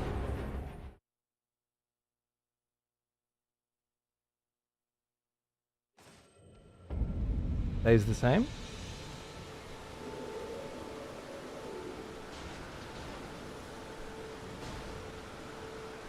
This Ash is some nonsense. It's like there's a way of playing this game which makes you really hardcore, where you have to get really good aim. Like you break the target lock and have to free aim certain maneuvers and abilities in order to be really cool. That Ash of War is the opposite of that. It's the training wheels. It'll do the homing for you, you know? I was sick of all your healing by this point. Yeah, well, that's fair enough. Fair enough. But the cost of that is...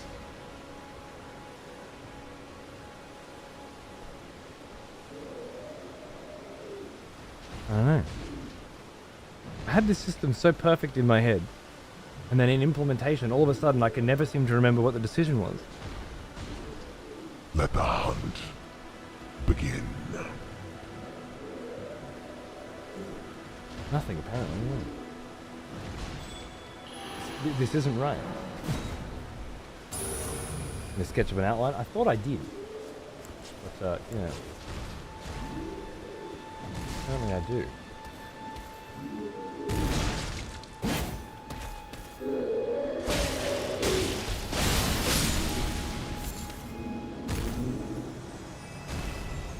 Back to the drawing board. I think so. I think so. I was thinking that of the fist Ash with the slow, short-range air explosion.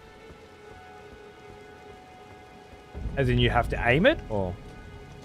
Right, that could be taken either as you think you need to aim that one, or you think you don't need to aim that one, by someone who doesn't understand how that one works to the same degree that you do, apparently. I'm liking the ice, but is there a thematic reason why Vlad wields the ice? Yes. And the best way to experience that reason would be to watch the YouTube video that I made specifically for that reason.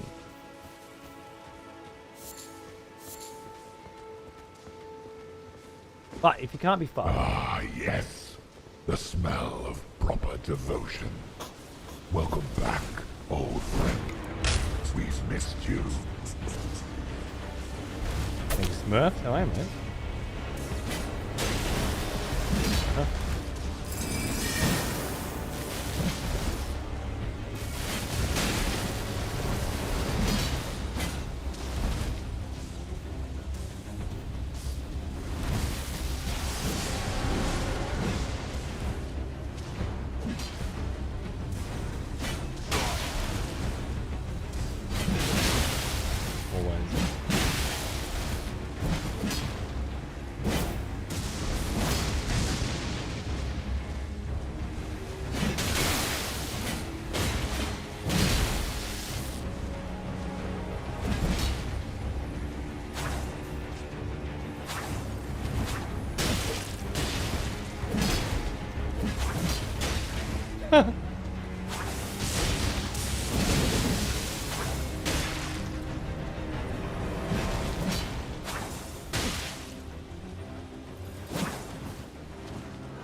Jesus.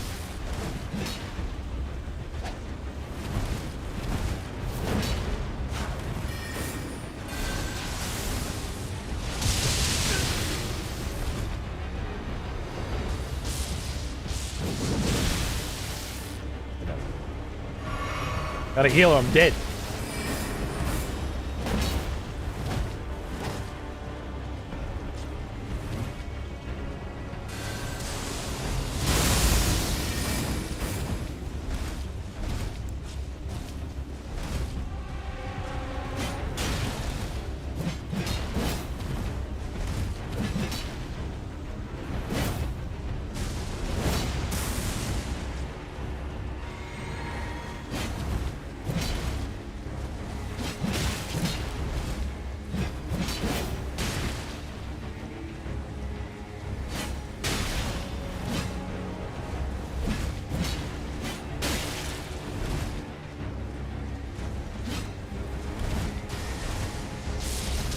Whoa, that was cool. Dropped input. Very unfortunate.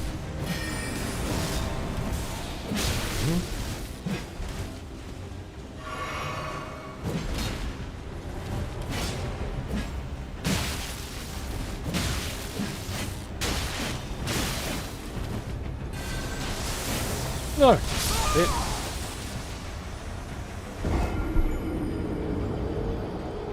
The hunters have lost the scent.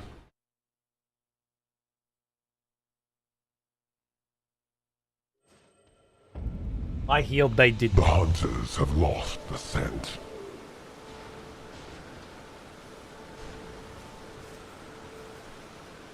I think that brings it down.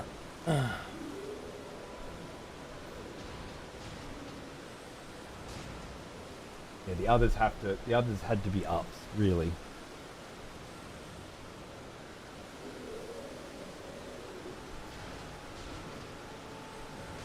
Because I won, they should have gone up. I think.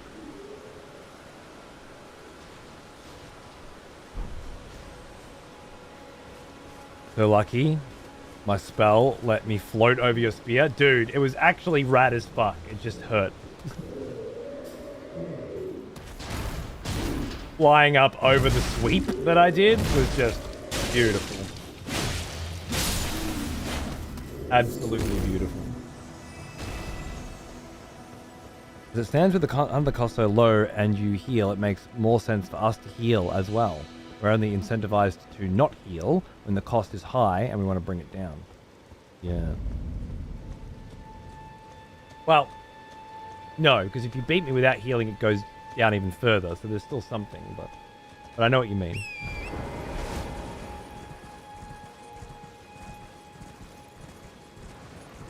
Right, that's what this experimenting phase is for.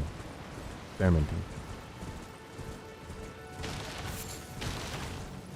Let the hunt begin. Jeez, Ellie. Brutal. Cool build.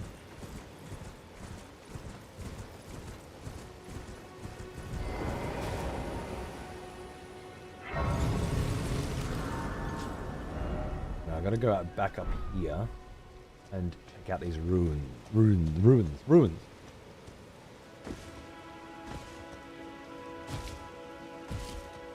Yeah, it's usually how it goes.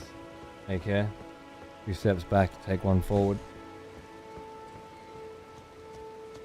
That's what I mean by it's a process. It's an iteration. But I can't keep having it the way it was before, so something has to change. And the reason why I can't keep having it the way it was before is because of the healing. There was no penalty for people like you who build insanely tanky bullshit builds and then also heal, and no doubt have the maximum amount of health regenerated per flask and the maximum amount of flasks as well. I wish people like you didn't exist, but you do. So unless there's a blanket no healing rule period on PvP, I'm so boring. Right, overdone. We need to come up with something that works for us. I think I've got it. I just need to remember what the rules are. The rules that I've created, anyway. That's the problem I'm having right now. Once I get that, we'll go forward.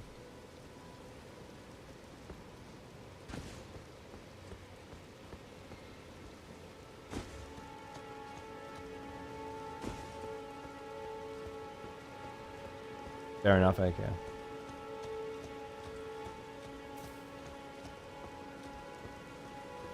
But you do, it's not you specifically, although you did heal in the last PvP encounter that we had. I think we had a really long one and you healed, if I remember correctly. So the point is moot. But it's not specifically you. It's that you can exist. And there have to be rules for you, right? Even if you're not being you, you are still the poster boy for that kind of behavior.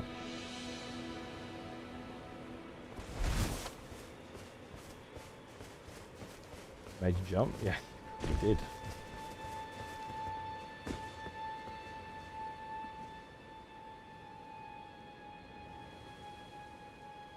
Doesn't seem like this. Oh, you know what? It's not dark time, is it? I didn't. Right. Hey, little Tweedle. Dog.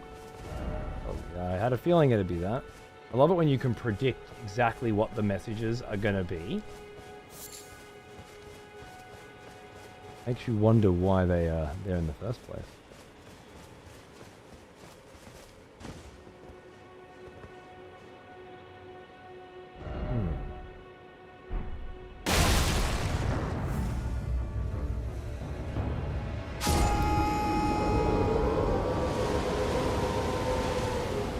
Hunters have lost the scent.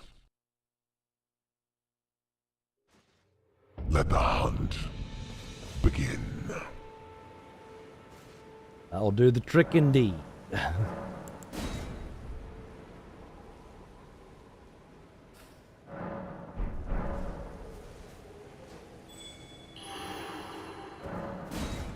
I don't know where they fucking were. But that keeping that distance from me, invisible, and then landing that shot.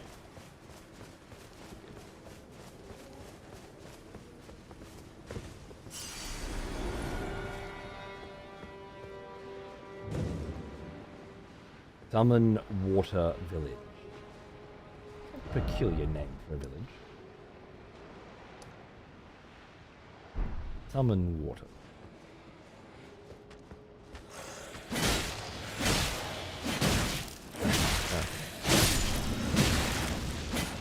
All no. Resnick Tarot. Was it Kresnik before as well?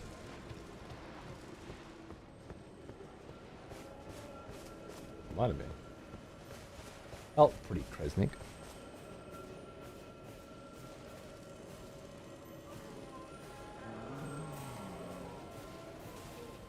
It's the same as Death Mints. I've mentioned this before, I think, AK. You keep talking about it. Rejoice, fellow expletives, for one of our executioners is returned. Take up arms, warrior. The battle rages. Talking about your builds. Nobody else needs to but you and AK. You always need to discuss the decisions that you're making and the justifications of them. And it got you in trouble because you could never shut up about spoilers. And then with AK, it just feels like he's always backpedaling. Nobody else has to do it. Everybody else's decisions that they make come through with the build when you're fighting them.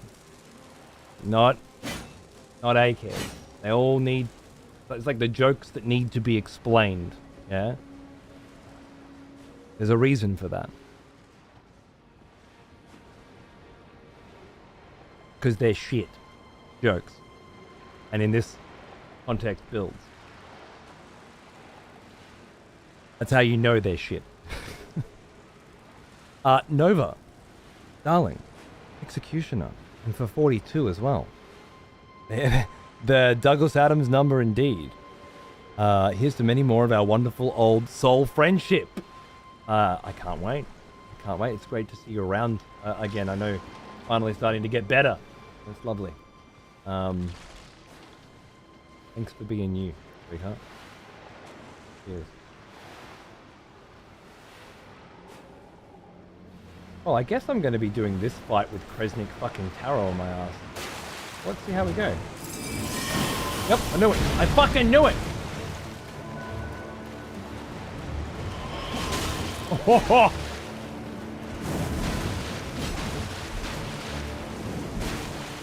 they fly around? No, they're just home. We meet again, Tarot! Jesus, even they do the damage. You see that shit? Oh, careful.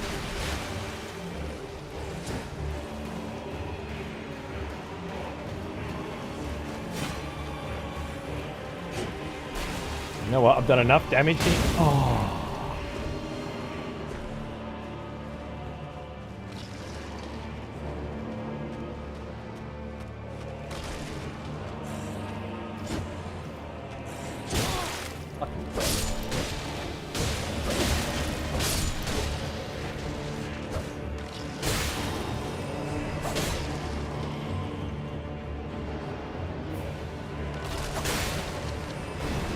How the fuck did that attack connect, deal 84 damage, make the sound effect that the attack connected, but not prevent him from resurrecting? I don't understand. Do they need to receive a certain amount of damage in order to not resurrect?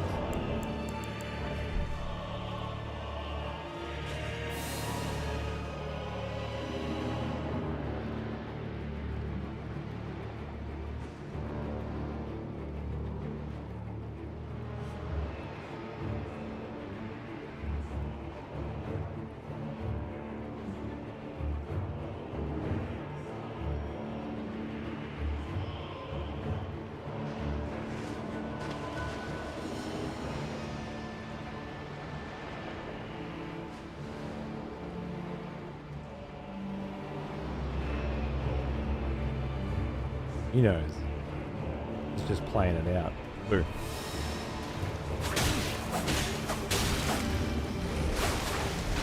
Fucking fully healed too. Fuck.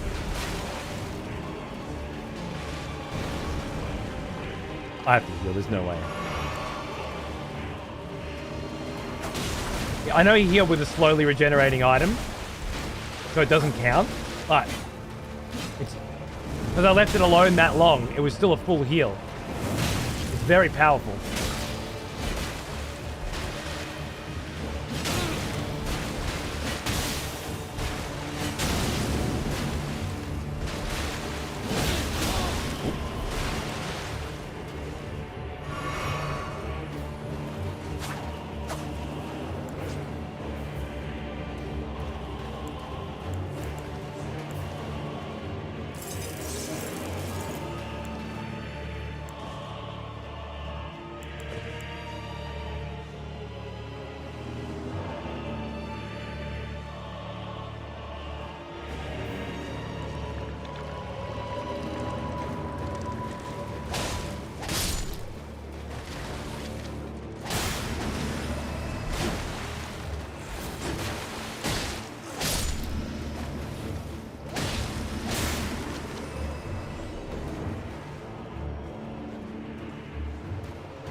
Five flasks. There's cerulean left.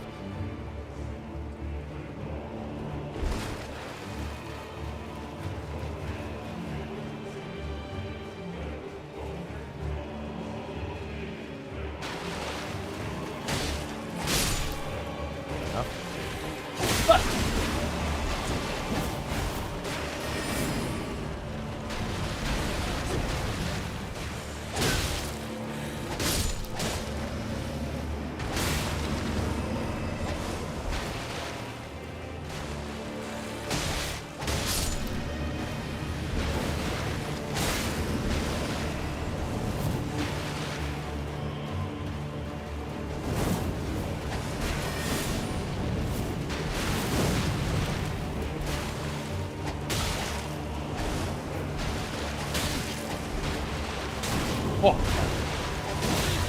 Nice. Ah.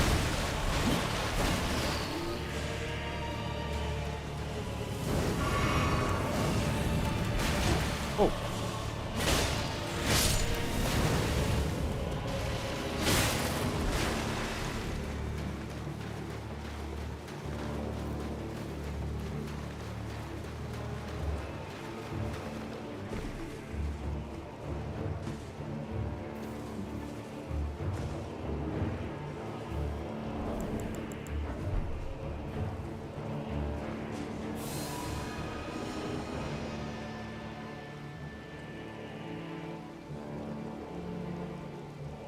Fucking stupid.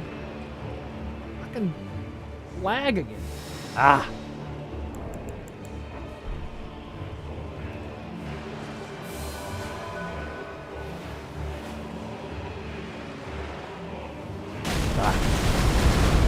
He's watching me from the ridge? Good.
Ugh.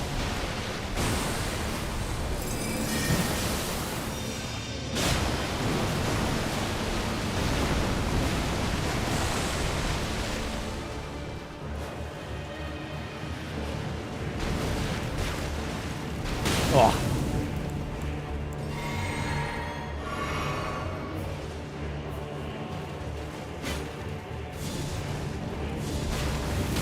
No. Oh. Ah! Ah!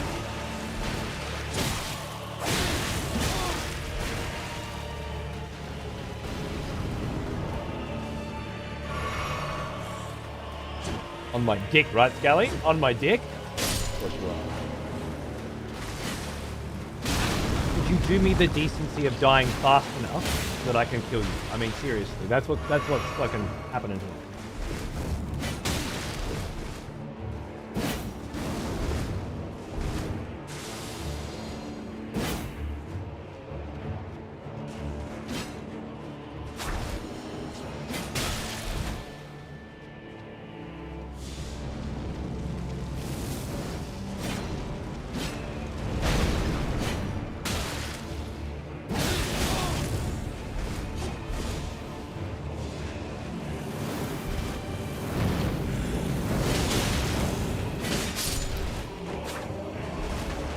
Ah!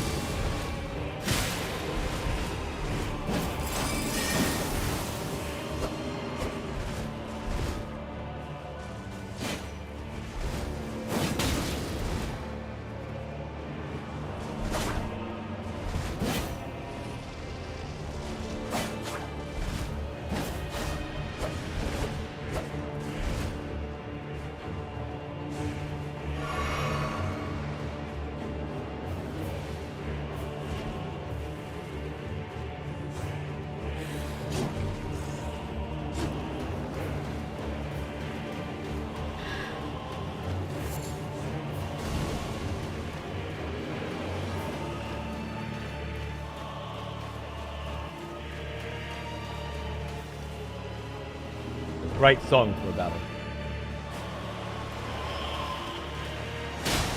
Like bait.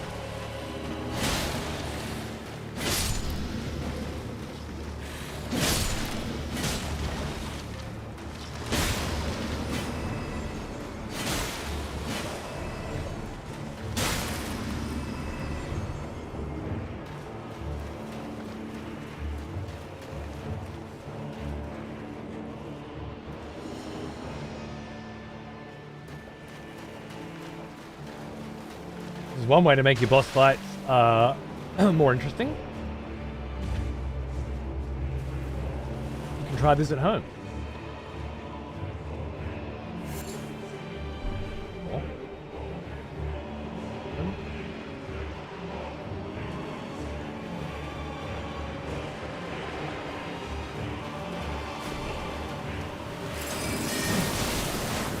No. No.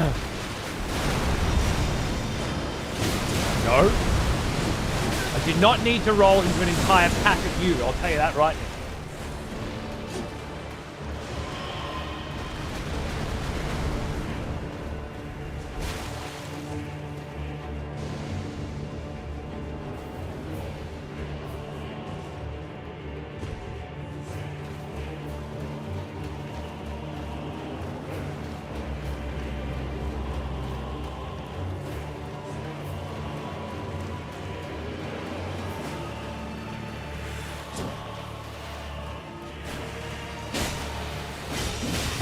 I knew that'd bring him out. Oh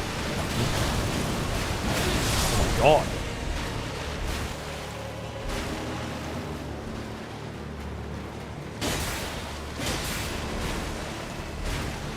Ah!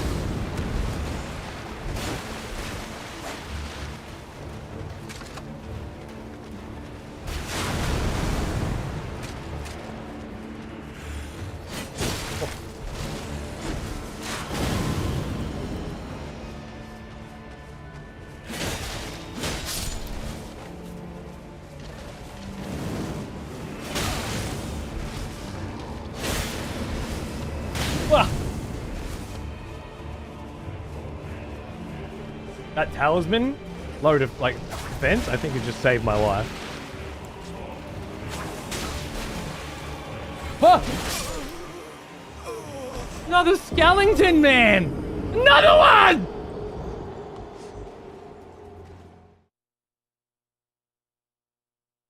The hunters have lost the scent. Old one.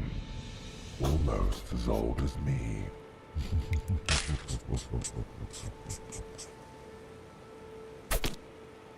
Thank you, Purple.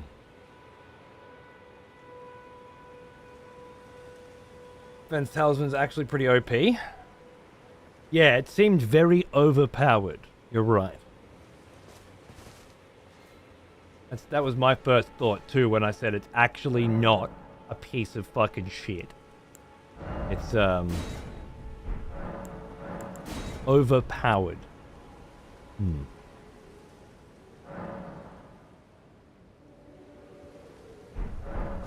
Perfectly counted my builds up to this point. Bro, basically everybody I fight has that effect on them at all times. I think having it on for the last 2 hits after 8 Estus is overpowered? I don't really know what to say. Oh, nearly as good as Taro's invasion in the underground area? Yeah, yeah.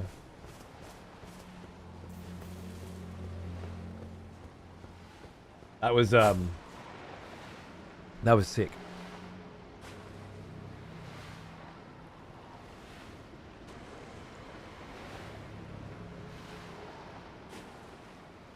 Otherwise, you'd have punched that Mariner's lights out in seconds. It's not a bad way to spice it up. I agree. I agree.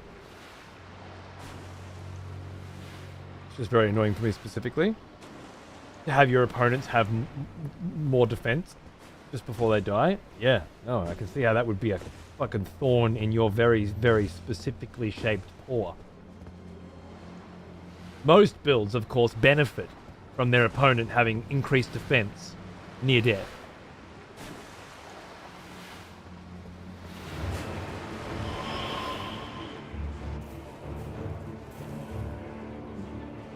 Guinea's 333.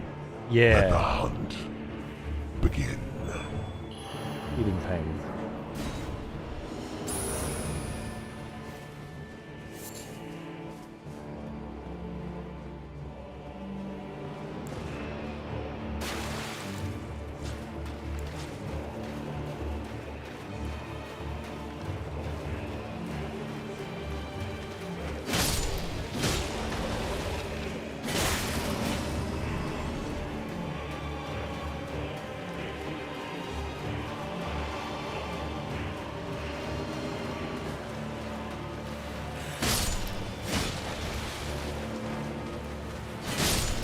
I don't think it's just Elden Ring, Sark. I think it's just morons in general.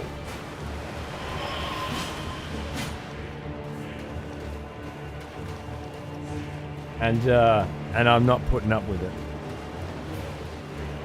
Sour? Hello?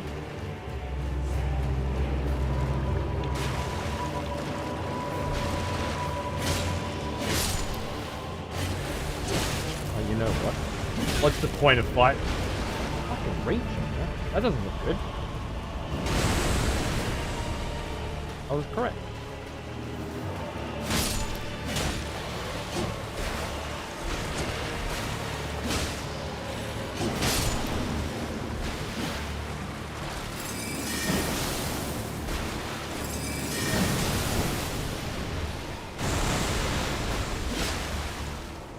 That whiff?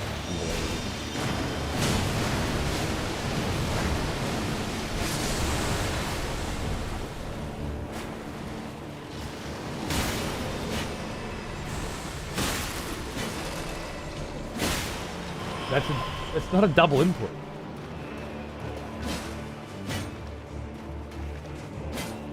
Is that the attack? No. What the fuck, Elden Ring, man? I don't remember things like that being a problem on PC, on PS5.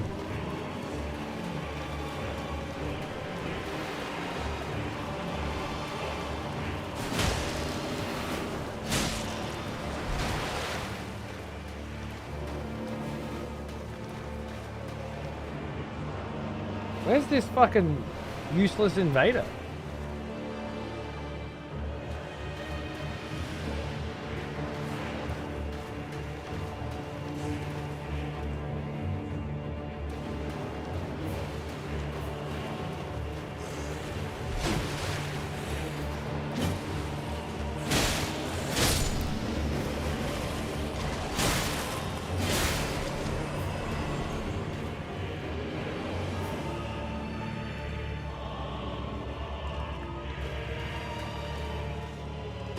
No one's invaded, really? Oh, is it because the boss fight started beforehand?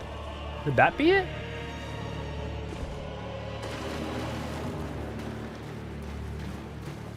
You can try and believe me. I wonder if the boss fight started beforehand. And so it prevented it. Great. Thank you. That's very helpful. Thank you.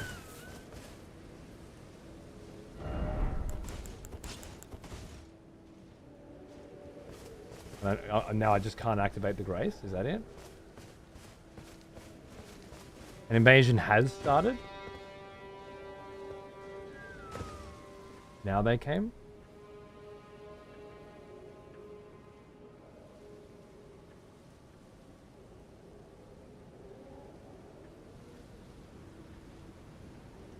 You guys are confusing me.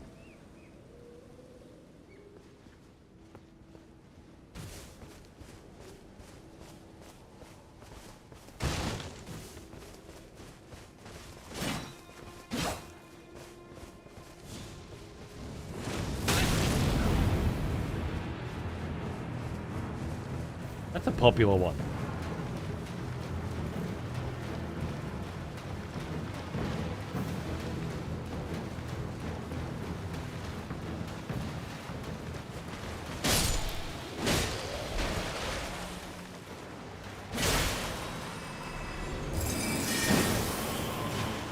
Oh, his health still halved? No.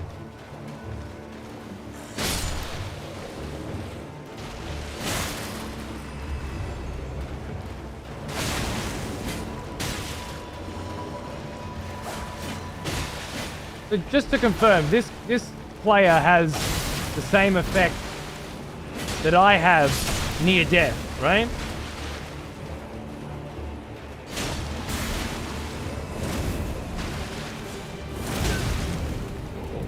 See why people like it. Yes. Right. For the price of a boiled prawn, you're sacrificing an entire slot. I'm gonna have to heal.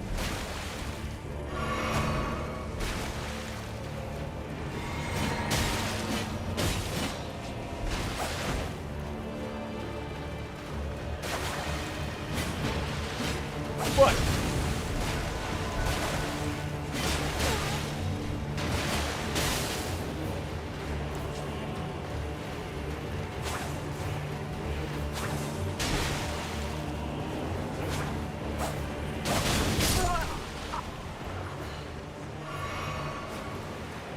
Yeah, that was... Some invaders are just built differently.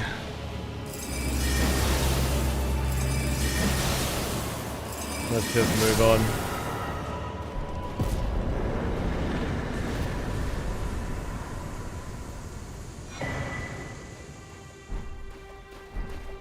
Another death route naturally. I think it was the first death route that I got in my previous playthrough, which I find quite interesting. Oh, that's why.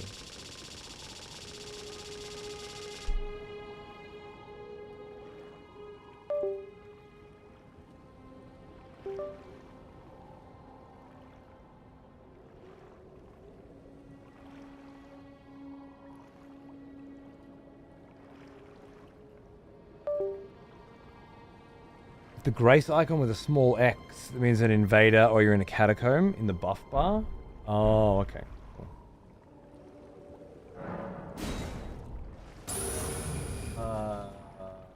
The hunters have lost the scent.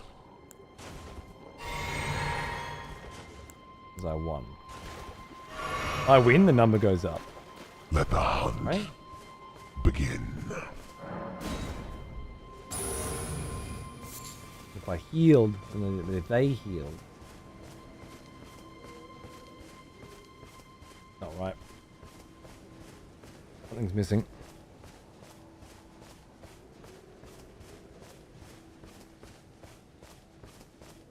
Where do miracles stand on the healing chart? They heal just as much as flasks do. Uh-huh. Where do you think? If the rule is only red flasks count, what do you think is the answer to the question that you're asking? It's already been clarified today.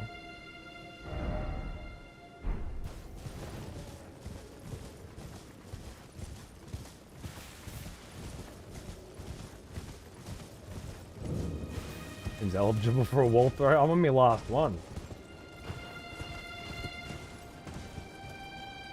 Wall throws are no good now. Is perhaps a ruin as well? It feels like it would be.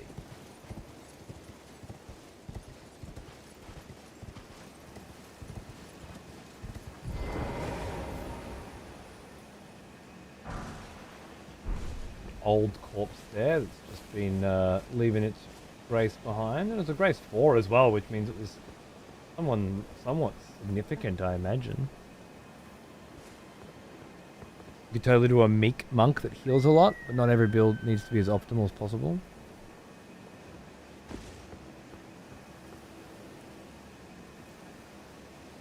Alright, I'm gonna be a salty bitch and prove my point if I can get in. Well, Good. You would help us test the system. He is an old one. Reactively, rather than attempting to be proactive yet again. Which I feel like I've been over so many times now, Franz, with yourself and with others. You will not get me to be proactive about this. You will not get me to make decisions about how these things are going to operate before I see them in action. It's just not how I've ever been. Hey, Mono. How you going, man? Oh, that looks like a death route, right?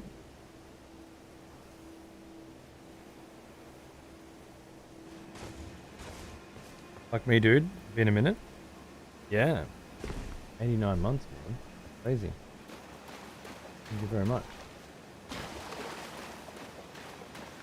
I don't usually see these sorts of things growing in cemeteries. Just this one.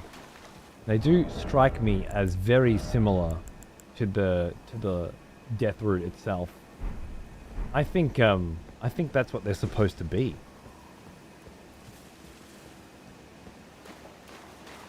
I think they're quite literally supposed to be death routes. I wonder if the significance of that is that at these locations where the mariners are, for example, that things that die here give their runes not to the Erdtree, but just like a mini Erdtree, right? It does look like an eye on that one, doesn't it? Straight up eyes.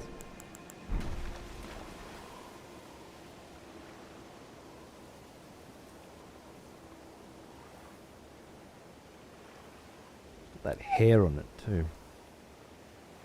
You can see Godwyn's eyes growing at him. You'd think it's God. I was just thinking, it does look a lot like the eye at the bottom of Stormvale.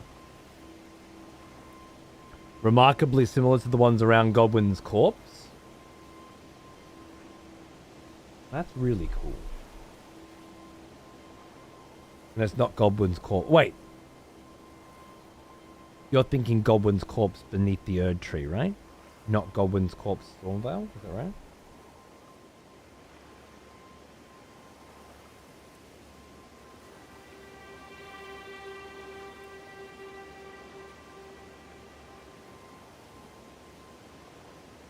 The one in Stormvale has no eyes. You would say it has sockets. That's got to be significant, right?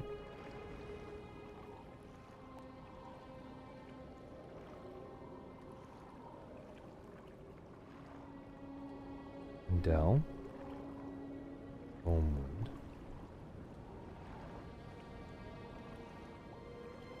It's called Storm Swallow Village or something. I'm gonna keep track of wherever I find these. Summon water.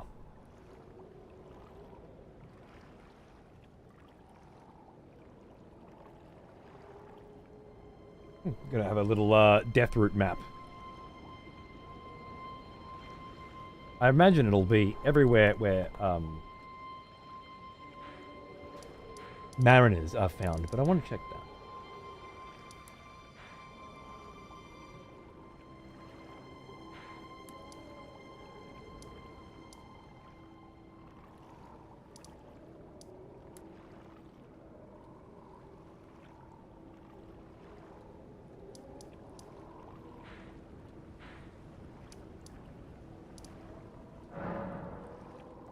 I think we went back here and cleared that. Fairly certain we did. I should have removed those markers. That's silly of me. Maybe up here. What I'm thinking. He's like a weed finding tiny godwins in the pavement. Yeah.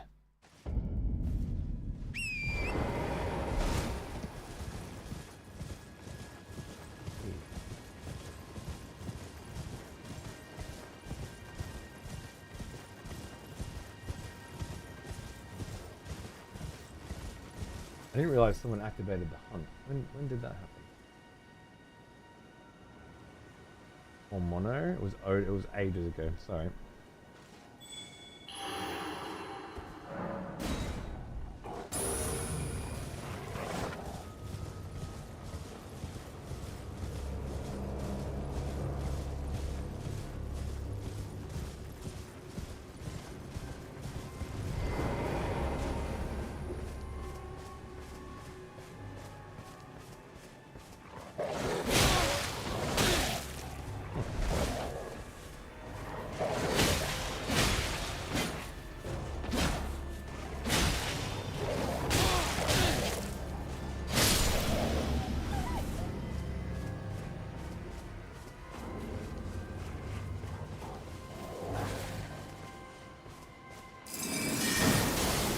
That's the vamp hunter, eh? Just the ticket.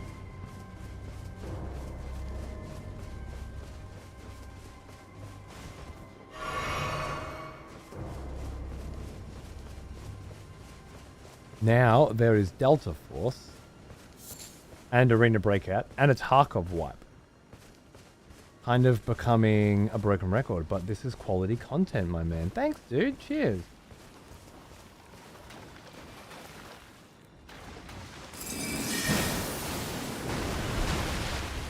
Oh, I see him up there.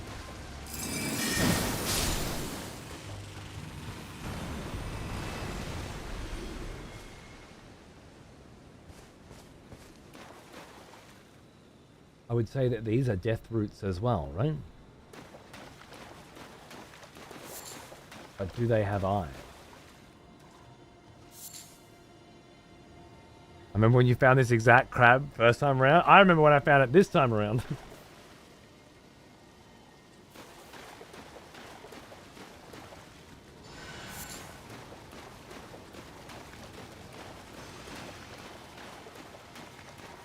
Definitely looks like Deathroot to me. No eye. I just finished the base game. Insanely great game. We'll jump into the expansion soon. Awesome, dude. Enjoy. It's a lot of fun. Well now, he is an old one. Almost as old as me. A lot more to it than a single run's ever going to be able to give you, unfortunately. But I guess that means we can keep coming back. Hey, plods. 5 years, feeling like furniture. Yeah, definitely. Need a replacement, right? Thanks, mate. I hope you're doing well. Hey, brother. Hi, D.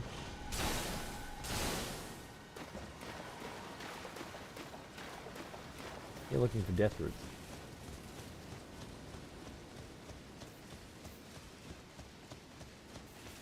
Definitely still here, but no eyes.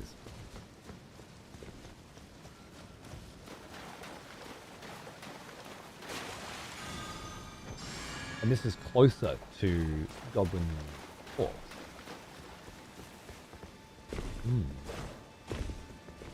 All right, Vampire Hunter.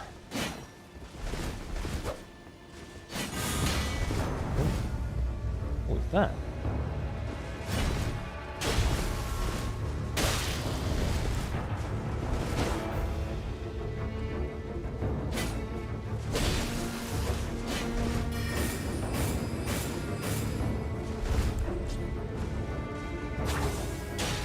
Fair enough. That must reflect spells or something?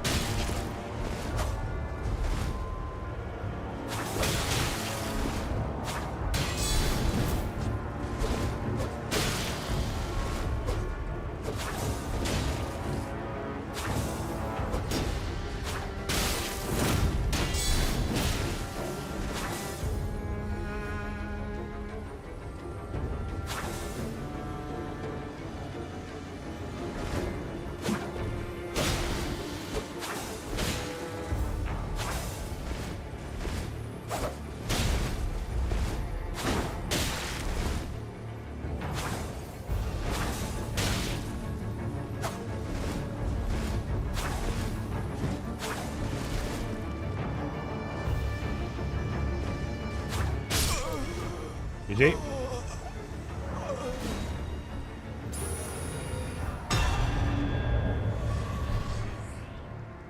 The hunters have lost the scent.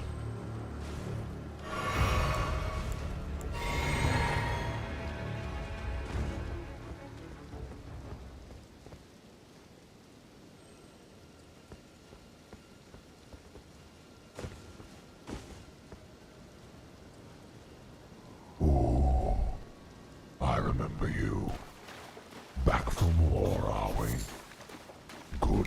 Thank you, Mega Boss. Cheers, mate. How you doing? Thanks for 21 months.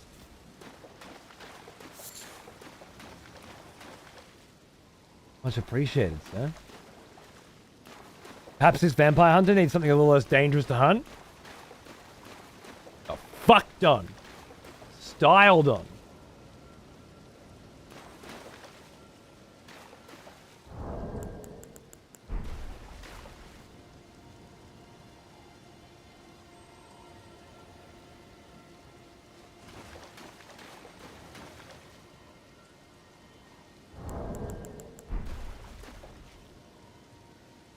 Let the hunt begin. I don't quite think it's an eye. Because I'm not invading? Need to humble Vlad a little? Must be it. I see I will need more mana flasks. I had one and wasted it on flare. I don't know what you were trying to pull up with the shield counter then, but I reckon if you'd have nailed it, it would have fucking been a very big difference. An eye on the one back by the rock? The base of the broken ruin. This one? Yeah, there it is. There it is, right. Look at that shit. You notice that all these deathroot infested graveyards are flooded. Yeah, but... Are they all? Oh. Here we go. Franz wants to show us why healing's broken.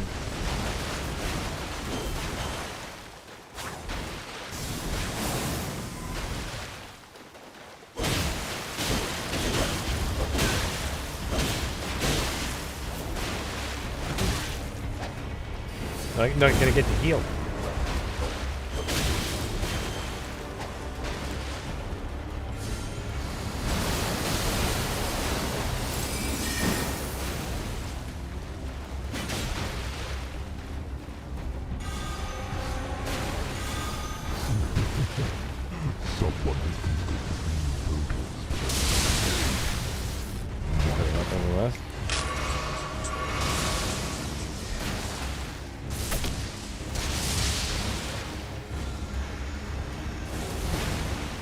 That was some pretty free aiming looking shit.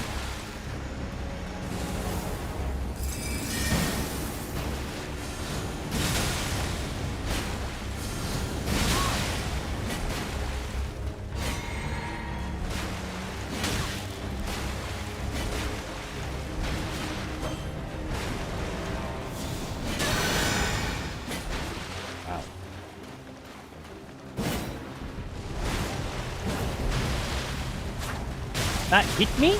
No, it applied the status effect. As if it had hit me.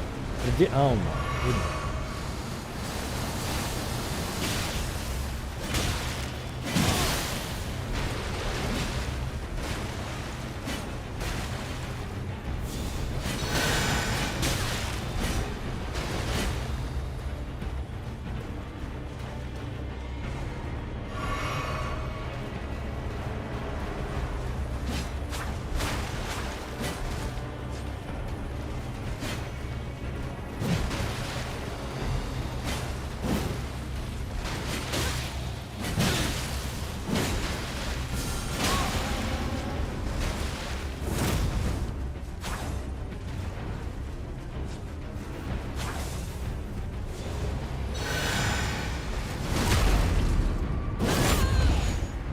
You know they're healing, going for it.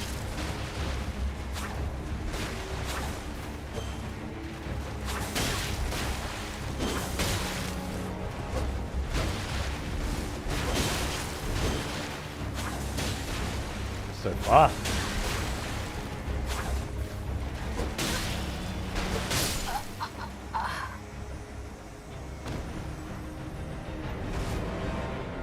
The hunters have lost the scent.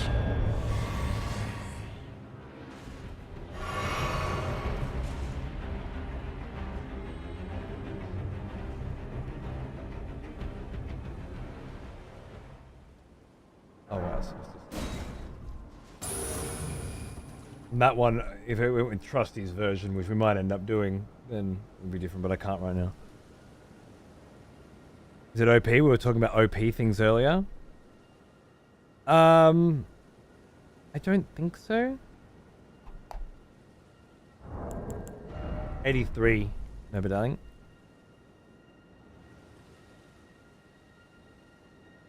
Wouldn't call it outright overpowered. No, I don't think so. Now I just feel bad for healing and still losing. I will admit that that particular heal comes out much faster and heals or much more than I thought it would. What is the faith requirement for that heal? May I ask?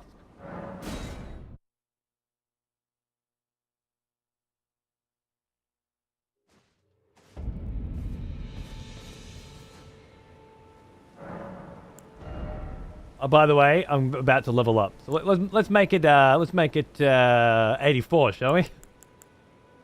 What am I working on? Right now, I mean, I'm gonna have to hard switch into faith when we start going towards blood. I'm not using my intellect enough. I guess dexterity is gonna increase the amount of damage that I'm dealing. Probably not by a lot though. Probably endurance, to be honest with you. No. That spell is 18 faith, really. Stupid low. Great. I love this wonderfully balanced video game. Makes it so much easier to do what we're doing.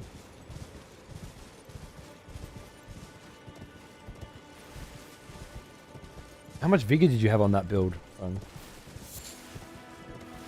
18 faith is fine. If you're going to put 18 points in faith just to get that heal, the question is, would people do it just for vampire hunting, you know?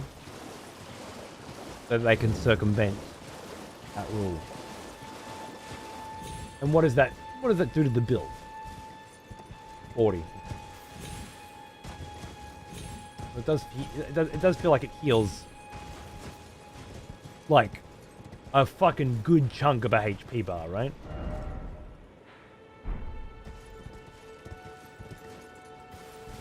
Faith builds, I guess, 18 is a minimum requirement. Again, with the words that don't mean anything. What we're really talking about is not faith build. Is it worth getting 18 faith on a not faith build so that you can justify using that spell?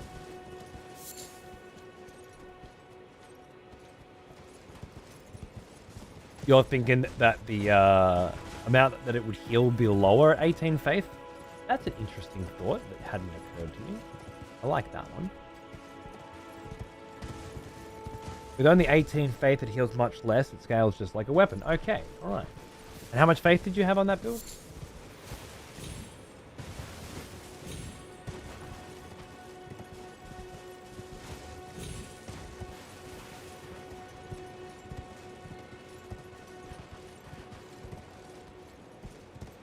$50.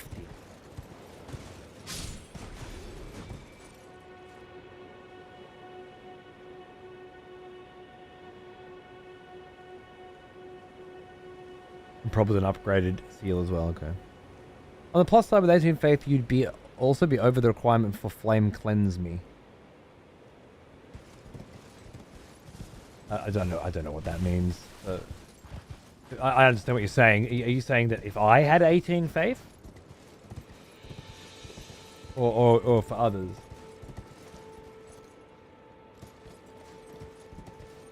You get other stat scalings with different seals though, don't you?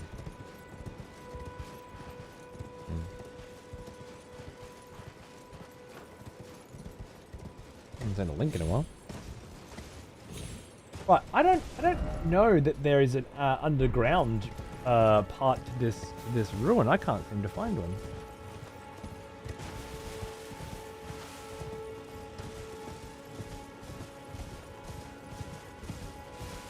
I was saying if you did commit to getting 18 faith, you'd be able to use that spell that removes all status effects from yourself.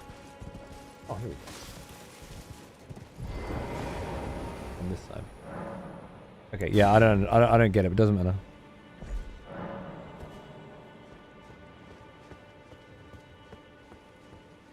Morning, Caelid. Oh yeah. My zip up arrived and I must say you chose a fantastic product for your merch. It's perfect. Oh, so good to hear. Fuck yes. Thank you. Very good to hear.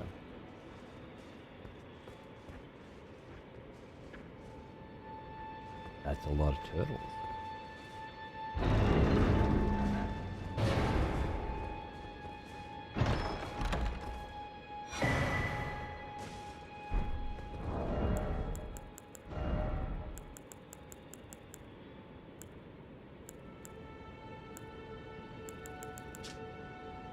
A talisman in the shape of a green turtle raises stamina recovery speed. Turtles are known as a nutritious ingredient, symbolic of inexhaustible power. However, those who hold turtles to be wise creatures consider the practice of eating their meat to be barbarous.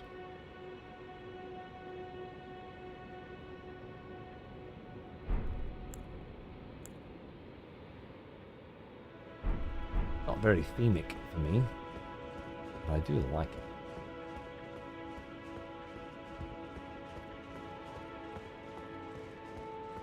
People with your dog shit, man. You're as bad as the stupid fucking cunts with the messages. I don't understand. Like just before, like I knew exactly what both messages in front of the turtle would say. And then you're saying it as well. Do we really need Let the hunt begin. in the world to say things that are so predictable that everybody else around them already knows what they're going to say? What role are you performing exactly? What is your function? Why are you still breathing oxygen? What's the point of you? I know what my point is. I know what I provide. What are you providing?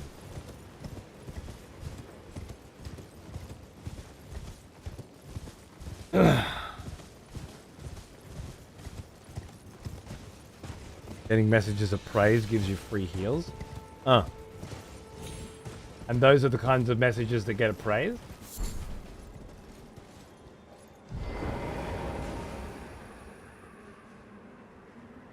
I haven't seen any evidence to suggest that that's true, but I could be wrong. Yeah, see, pointing out Marika's ass, not so bad. But the dog meme? Like taking, like, it's literally something that you saw from somebody else as well, right? Like, you saw it. You went, oh, that was funny enough, not only for me to laugh at, but also to steal and then copy and paste. I can't fathom it. Bizarre.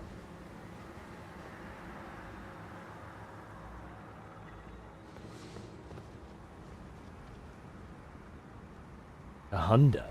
Hey! What are you doing?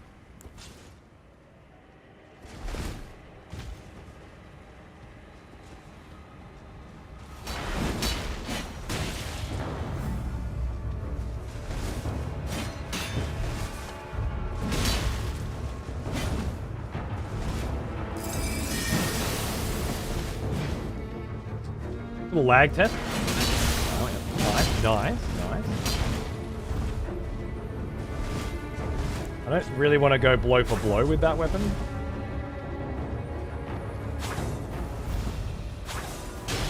What are you applying?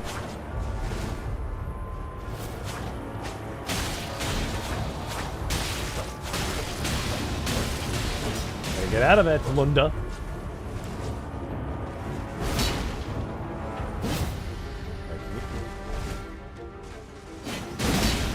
That's the problem. They eat it.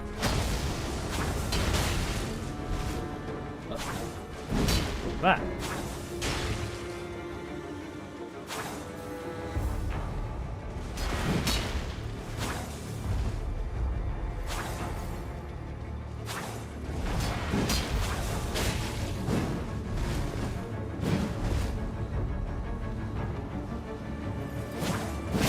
Oh, I shouldn't have fucking bothered.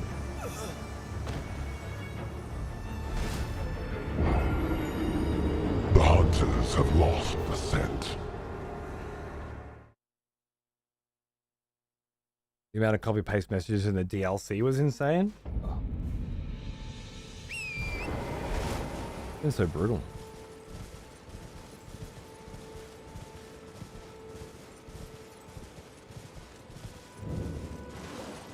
Do your sticks ever lag? Playing with the controller on PC. I started Dark Souls 1 yesterday. I had a 5-minute stretch where that happened. Begin. Wondering if I should return the DS4 or not. You played another game with it first, right? Before you brought it up?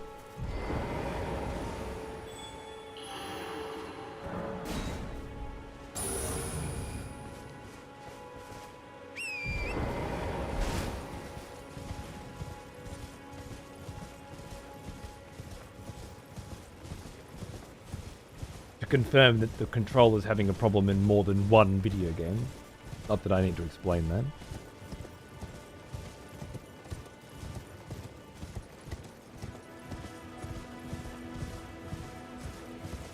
Someone gave a pretty good exegesis of the dog meme, relating to how dogs in real life are usually innocuous friends, but in the Soulsborne universe they're horrific enemies that frequently cause death. Attributing dog to other innocuous animals is in turn humorous. Somebody gave a pretty good exegesis of that, and as a result, it's humorous. Disagree.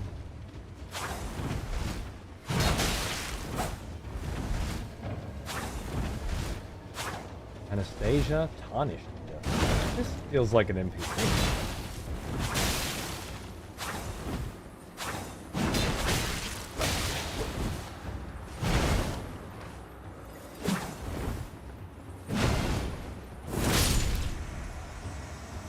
Definitely an NPC.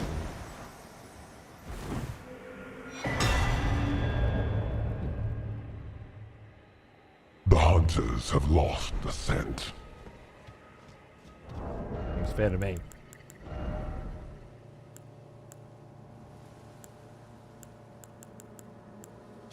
The Sacred Scorpion Charm. A talisman carried by assassins who strike unseen. Patterned on a scorpion freshly shed. Ah, yes. Exoskeleton. The smell of proper devotion. Welcome back, old friend. Let the hunters missed you. That's bullshit, mate. Yeah, well. Benefit to making the rules, isn't it? Oh, they got in anyway, the dogs. Hold on. Thank you, Vicken. How are you, mate? What's going on, dude? Let's see how. This is feeling like a rotten church. Smoldering church. Smoldering? Fire.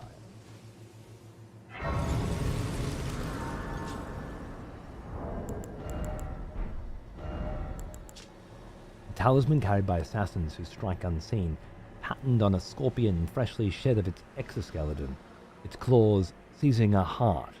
with a blessed glow. Raises holy attack power but lowers damage negation. Raises holy attack power? It's not a Church of Marika, but it is a church.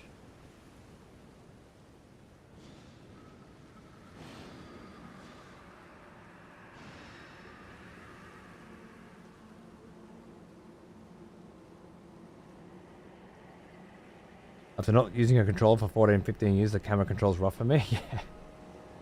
Look, it's going to take time.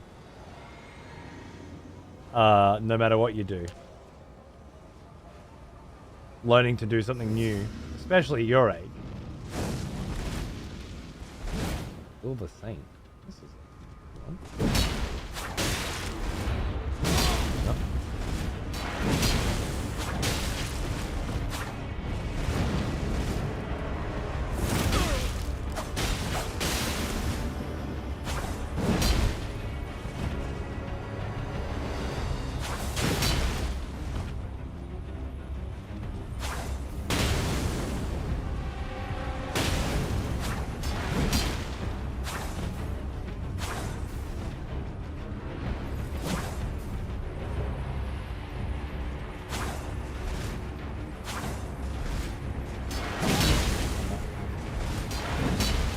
Waiting for that shit.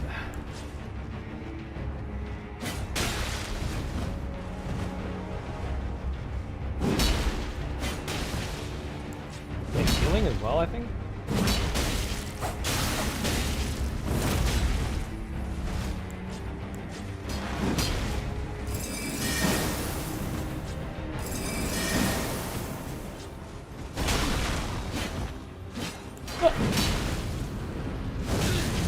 Oh, that was good.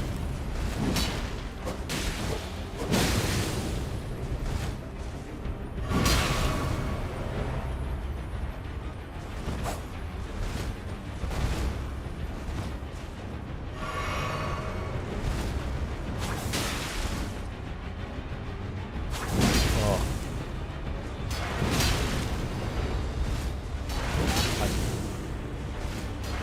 Where'd the target lock go though?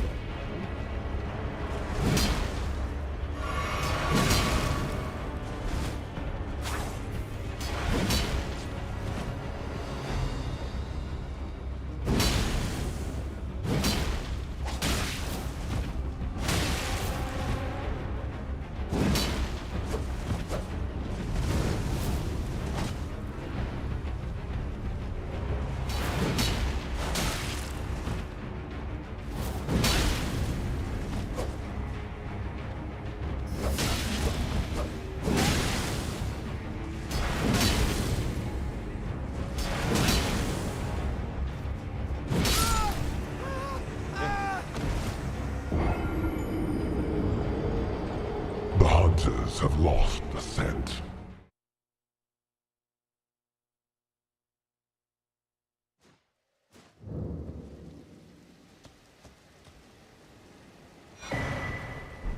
Nomadic Warriors Missionaries Cookbook in the same church? Let the hunt begin.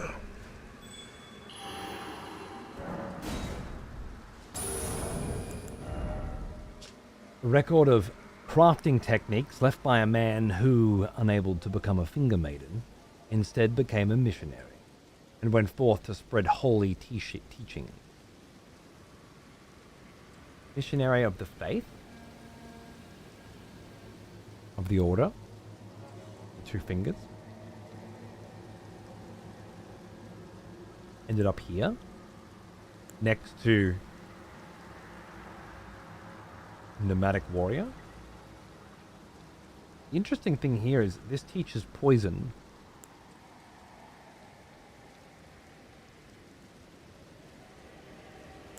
And then you have this assassin that has a scorpion talisman that increases holy resistance.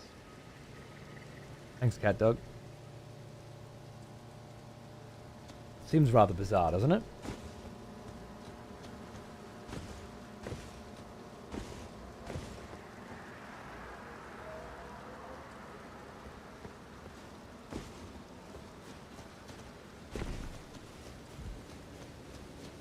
man unable to become a finger maiden. It's bizarre wording.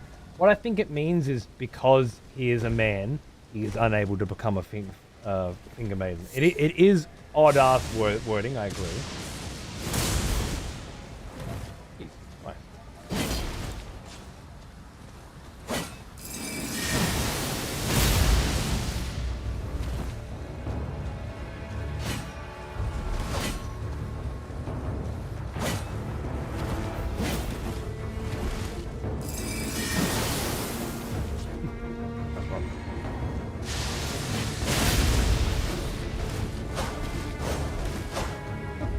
Like a rapier.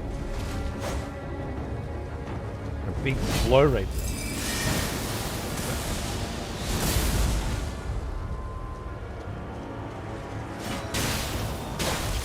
Did that just bounce off you?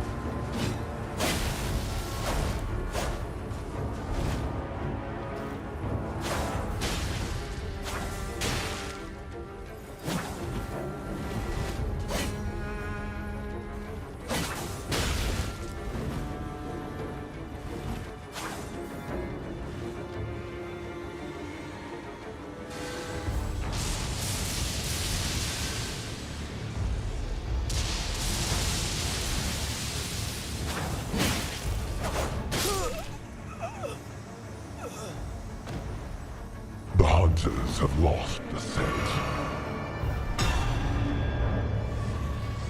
Fight.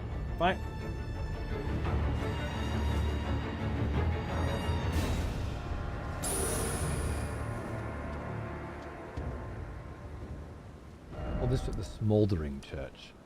You've got a church that's been set on fire. I guess that's the most significant element of it. Nomadic corpse? Or perhaps recipe stolen from nomads who then came to burn it down? Definitely an interesting little joint. That it's guarded by an invader with that particular charm adds quite another layer to it all.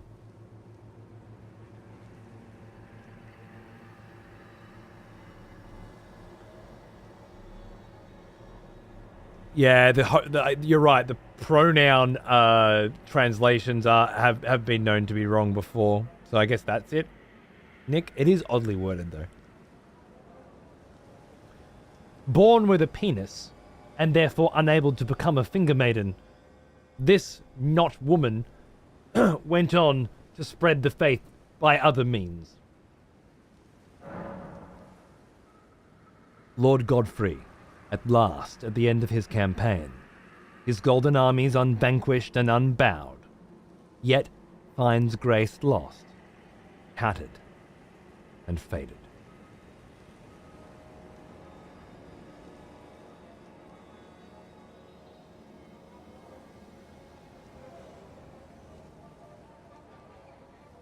It's definitely interesting that the most decayed side of this is the side where the Erdtree is.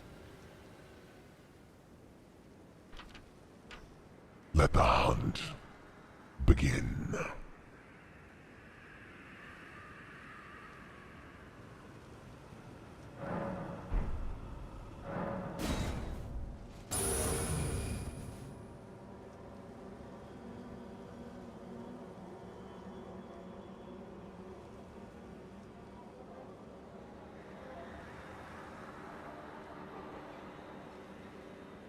Godfrey's campaign ended at the smoldering church.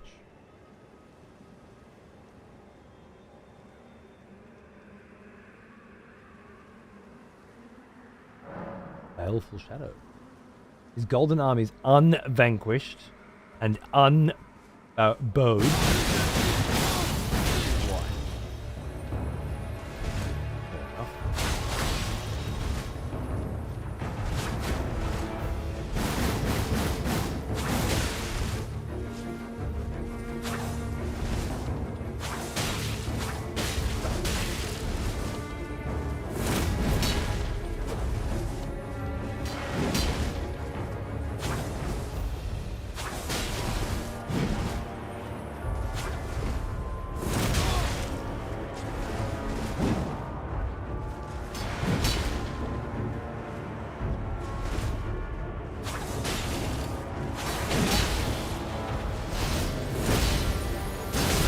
Whoa! Oh god, dogs. Caelid dogs as well.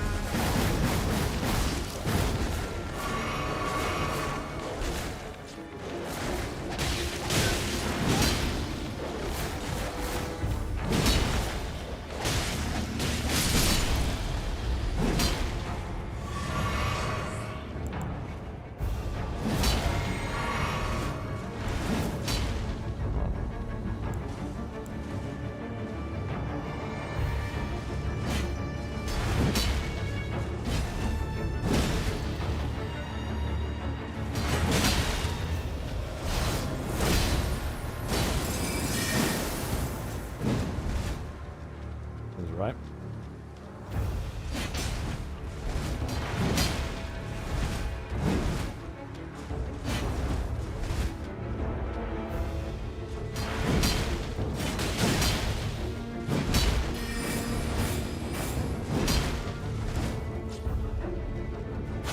I have to whittle you down. I can't get any closer.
The hunters have lost the scent.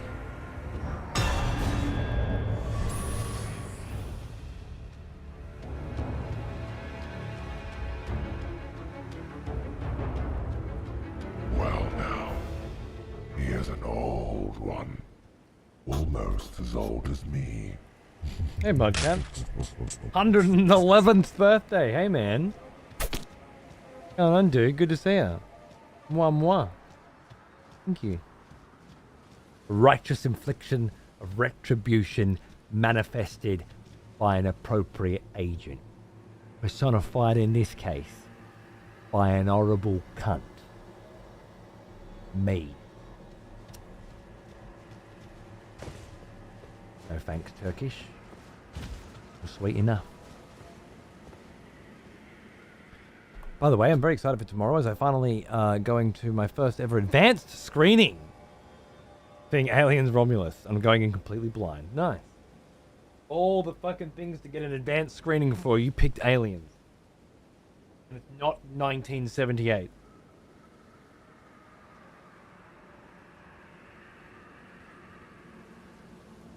I hope it's good, man.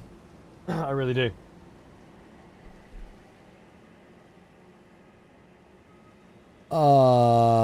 That's cool as fuck. How'd you get fucking advanced screening going? You just pay extra or? Brick top! Yeah. That's him. Godfrey's campaign ended at the Smoldering Church. He was undefeated.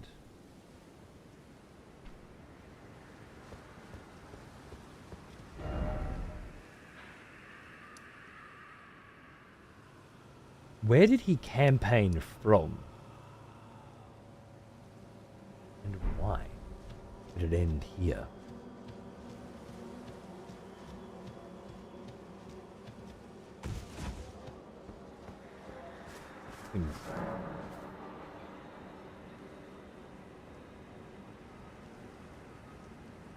Finds Grace, lost, tattered, and faded. Lendell, I'd imagine. From Lendell. Seems right. The seat of the Golden Order. Are you saying that because you know Godfrey was the first Elden Lord and Marika's there?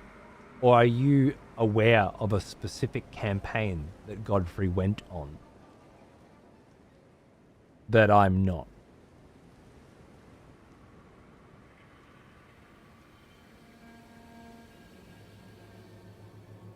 Because the only campaigns we've really discussed now are the one against Lendell when the Elden Ring shattered.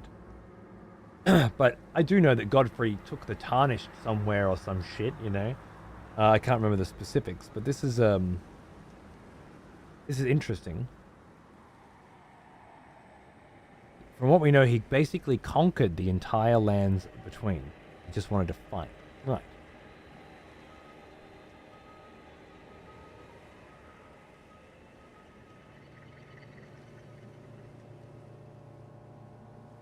Oh, nice, Blood. That's awesome.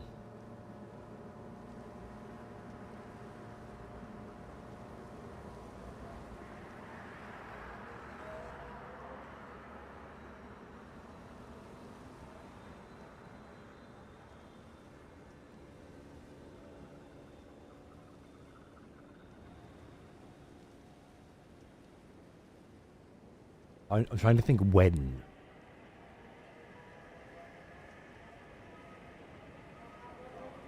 There are a few questions here.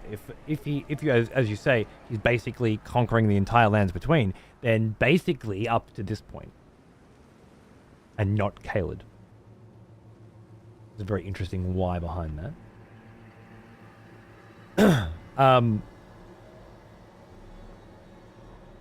If you say he just wanted to fight, well, I can't really argue with that.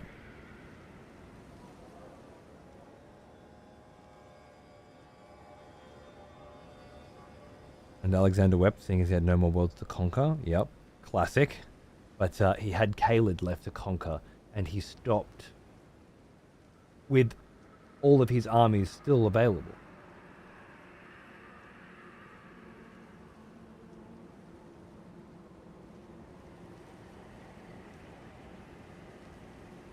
And that last line.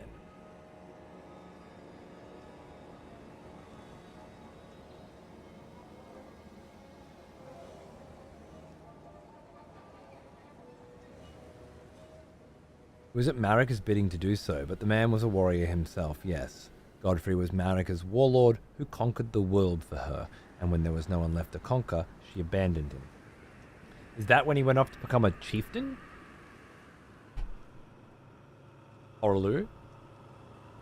I've been thinking about the possible evolution of End the Hunt that will give chatters who want to see more exploration and less PvP a chance to influence the flow. I keep coming back to the idea of the Hunter Performance Judgment vote with we and non, and increasing the price of Begin the Hunt on nons winning. Call it Capricious Crimson Court. Limit it to one person per stream. Put a reasonable cost on it, unless implementing it is too much of a pain. Nothing's too much of a pain.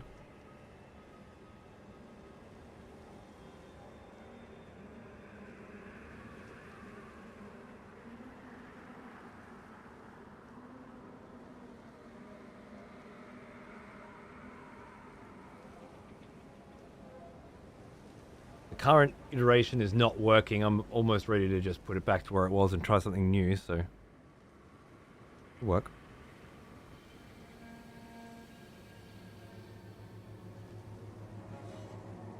PvP after PvP is boring. That was the whole point of the ever escalating price, right?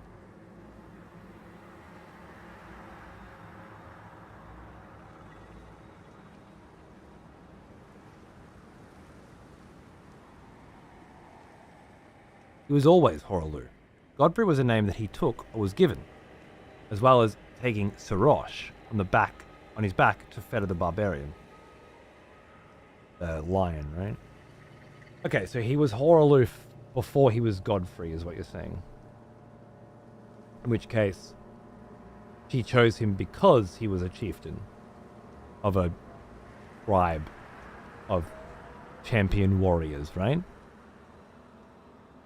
Whether he was always a chieftain of the Badlands, I do not know. Right. If you could activate a poll through StreamerBot, you could activate a 30-second poll, and if the nons have it, you have to raise the price. Then there'd be a poll and not wees and nons, right?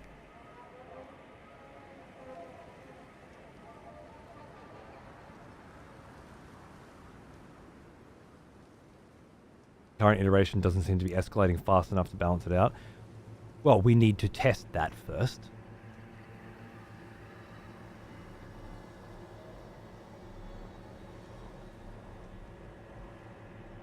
I'm not sure if one morning where I press the wrong button 3 times in a row is a very good example of it, but alright.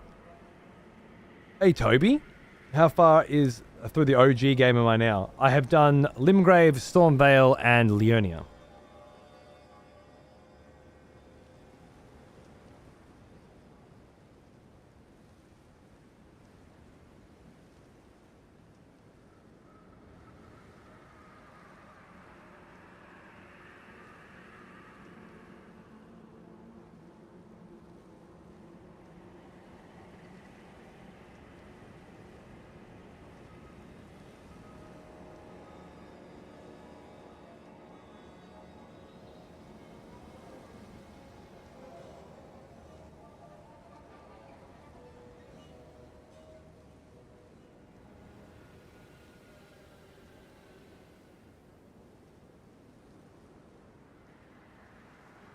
About that another time, I guess.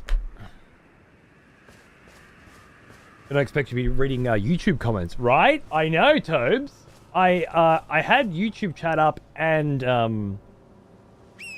Twitch chat up before, but I still wasn't reading them fast enough. So I've gone for a new system called Truffle, which combines both chats together. And is also available for you guys as well. I must have already installed it to my browser because I thought it was just going to pop up, and I certainly don't know how it goes for YouTube. But there should be some way for you to access it too on YouTube, and then your YouTube chat would just have Twitch chatters in it as well, so it would look like Twitch chat is there in YouTube chat even if it's not. With the one exception being a little symbol next to their name. I just don't know how it works. The pacing and timing of this playthrough is quintessential XP. By the time you get to the Erdtree, I'm gonna be it's gonna be having a second wind. Yeah, I think so. Does it show who's? It does. Yeah. I can show you. This is what I'm looking at right now.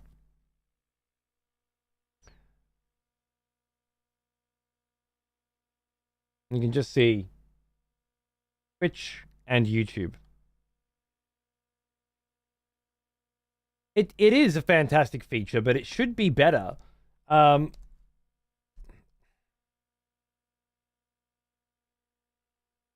See down here, if I'm just on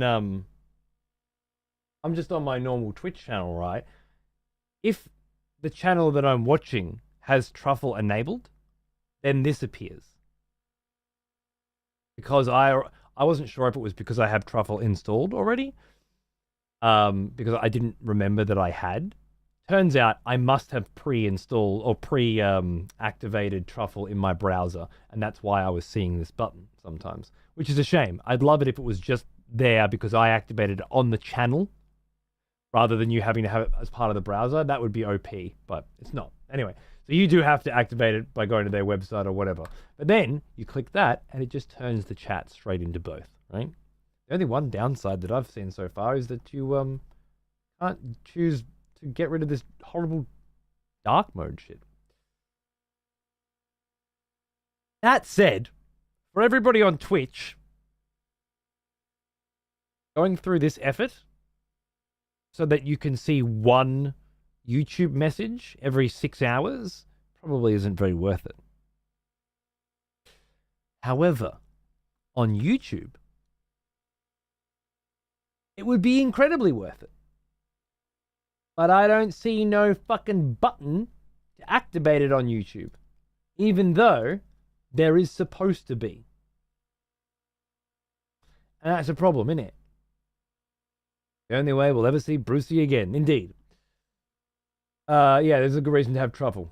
Install it so you can speak to Brucey. He is You can commune with the dead.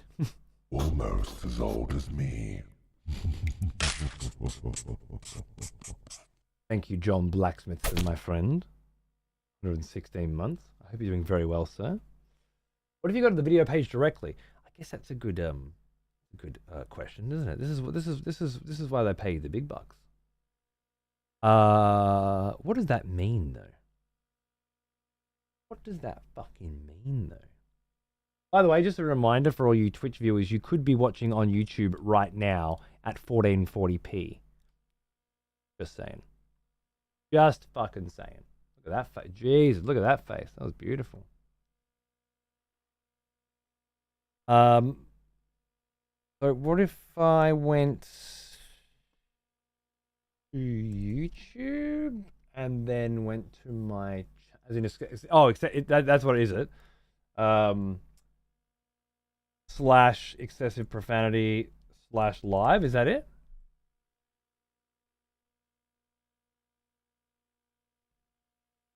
/ excessive profanity / live, is that it? Connect your YouTube account to chat. Connected?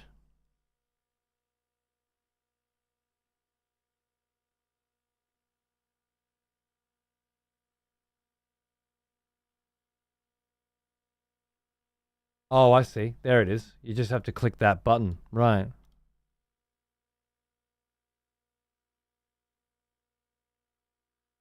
I swear I already did it. Truffle already has some access. See the 3 services that Truffle has access to. Cool. Looks like your YouTube account is already linked to a different Truffle account. If you still want to proceed, you can use the button below to unlink the other account and link this one instead. Okay. Because I clicked so many fucking times. Because it wasn't popping up on my screen. Alright. So now... Loading.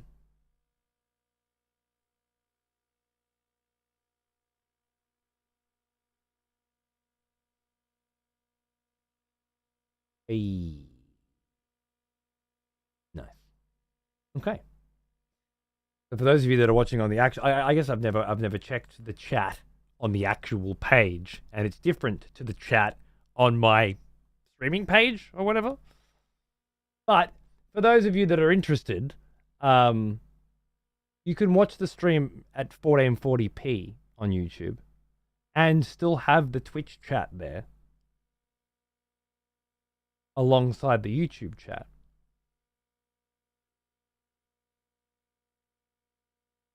I mean, the red letter video on Borderlands, that must be a laugh. Watching that later.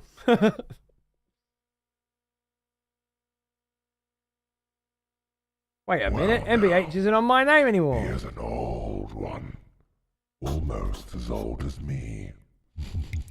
Maybe it is in Truffle?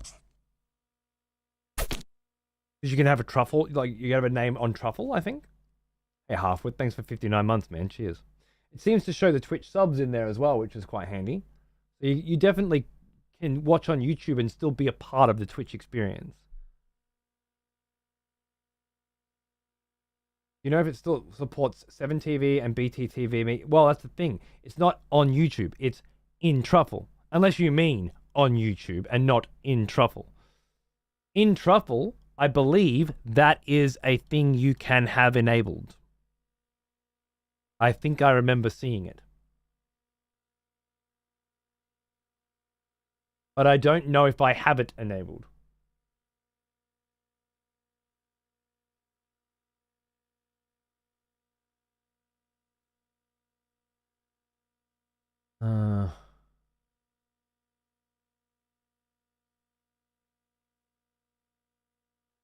I feel like it was a thing. Anyway, bring you back here and fuck you guys off. But yeah, that is a thing. That is a thing that you can totally do now, which might be interesting for you because 936p is great and everything, but straight up 1440p is now being sent to the YouTube stream because I have fiber finally. That's just I imagine it's just a much better looking stream, you know. And yeah, with that truffle shit, then the cost of a couple of clicks, you're not really getting a lesser experience. That's pretty cool. I guess I never really used truffle. Yeah, neither did I. My name on truffle is Cunt Lord, Lord of the Cunts. And I promise you, I didn't choose that. Not how I stylize myself. I'm thinking it might have been one of Thor's people that did, and I don't have a problem with it, of course. But that's an interesting thing that can happen, apparently.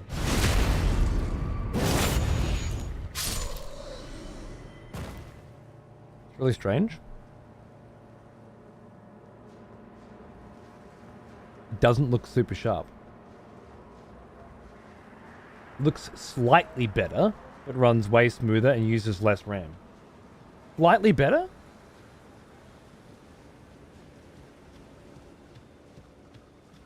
Does Derry use truffle for any cunt force shit like the alerts?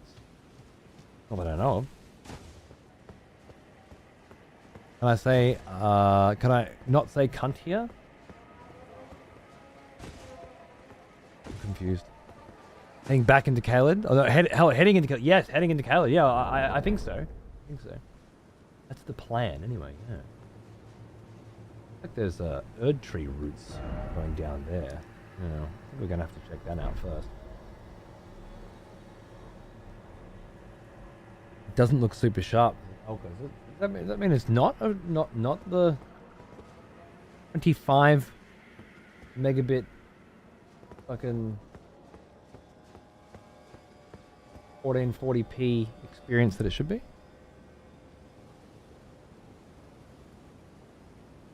Well, that's good, Grounds, yeah. My first message is no longer here. Just because there's no one else talking their heavy metal doesn't mean I want to have to try to fucking interpret all your shit everywhere.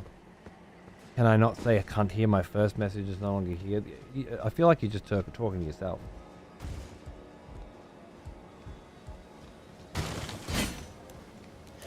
When doesn't trust you have plans?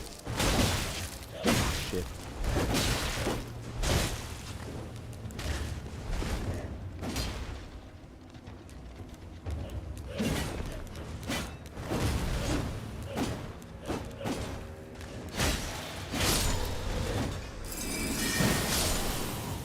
Tons of bitches.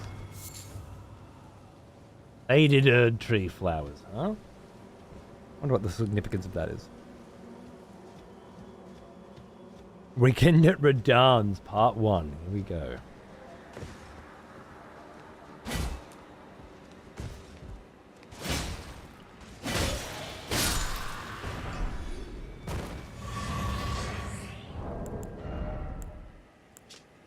An Erdtree flower, Erdleaf flower that has faded to a pale scarlet, found blooming in rotten lands. Said to be fed by leaves that fell from the Erdtree in days of antiquity.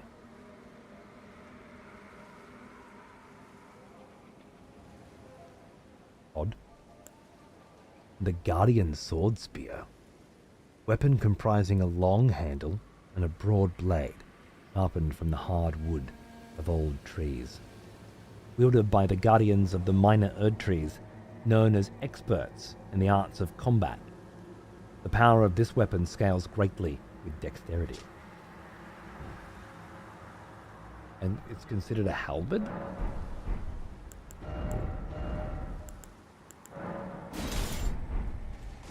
A halberd that scales with dex? The fucking rare drop, like 1%? It's kind of my thing, man. Always with the rare drops. Got a vibe to it, doesn't it?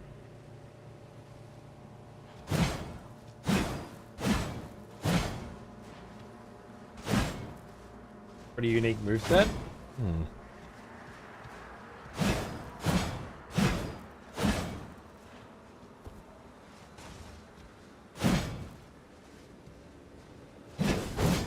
That's cool.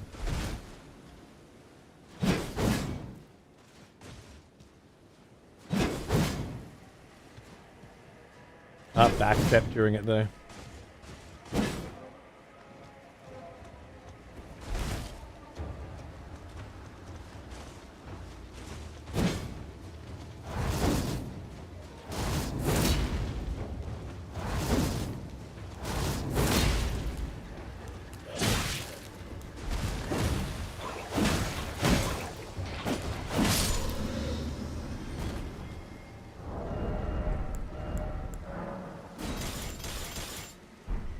Interesting.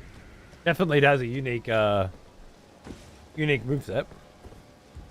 Took me like 4 hours to drop 2 of these, and I think I was very lucky. So you could dual wield them. Interesting.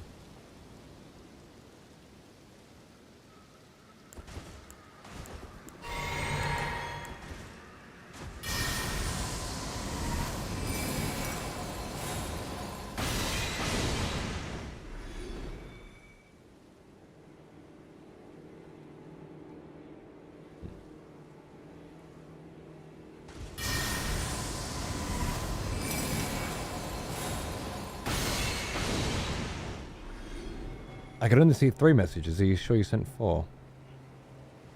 I think so, but it could be something on my end. Okay.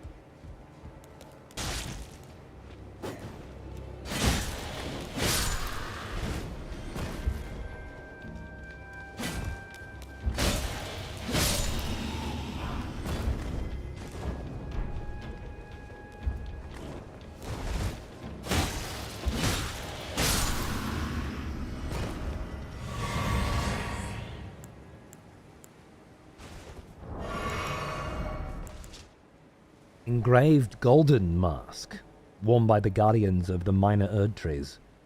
In accordance with an ancient pact with the Erdtree, it is said that their deaths led not to destruction, but instead to renewed eternal life as guardian.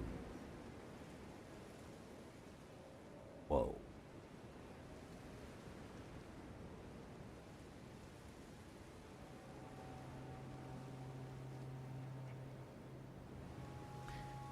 I'm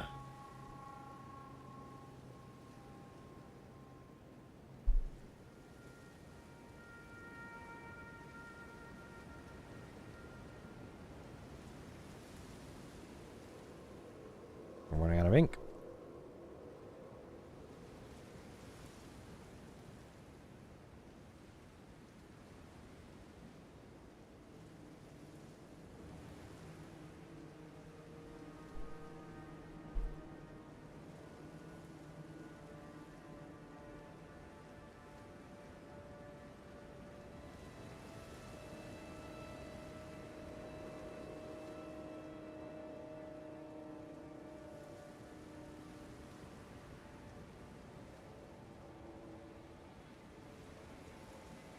Interesting.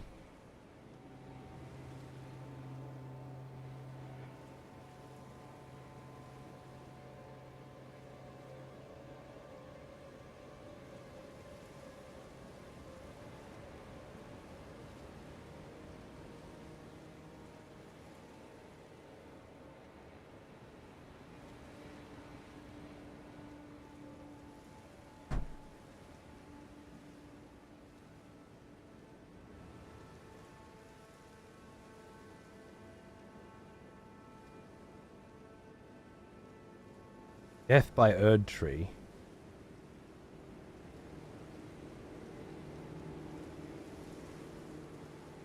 Leads to destruction.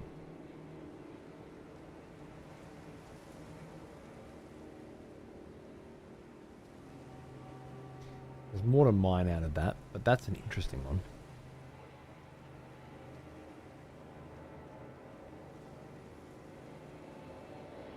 Cunts don't want to see progress in the wrong stream. Everyone knows what they signed up for. True. True. Around here we go off tangents and start 3-hour conversations. It's true, it's true. They're just trying to limit the amount of PvP. It's not really cunts that want progress. It's cunts that don't want to watch PvP, is what they mean. Is what Nick means when he says that. There are PvP streams, and there are casual playthroughs, and there are speed runs. Not many mix them together, you know? Lore runs. We need to find a way to have a self-regulated system that balances it all out. It was the idea, but I feel like I've taken a step in the wrong direction. Or because I don't like healing.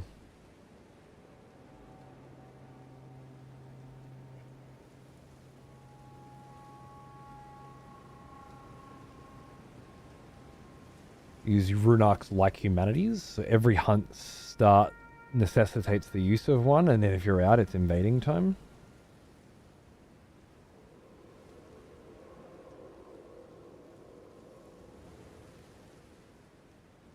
I see what you mean.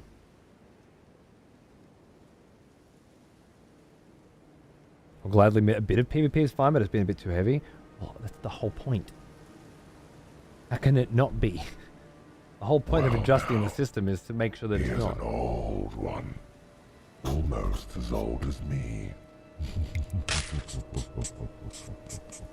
Martian, thanks for 90 months, mate. Cheers, dude.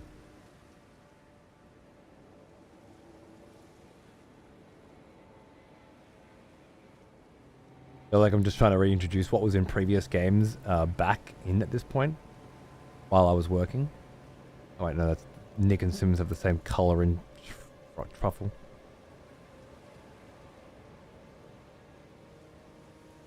Well, it can't hurt to suggest. Death by Erdtree leads to destruction. Confirmed. Destruction?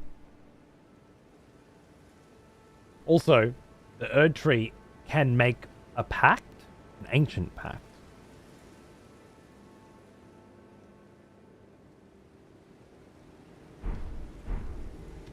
And has with this specific peoples, or this specific faction,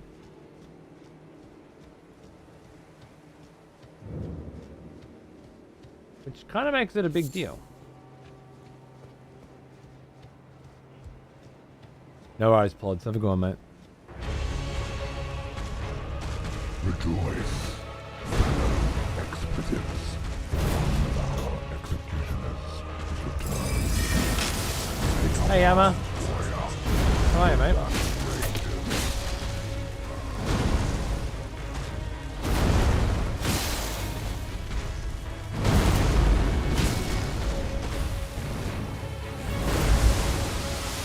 Oh shit, I forgot about that bit.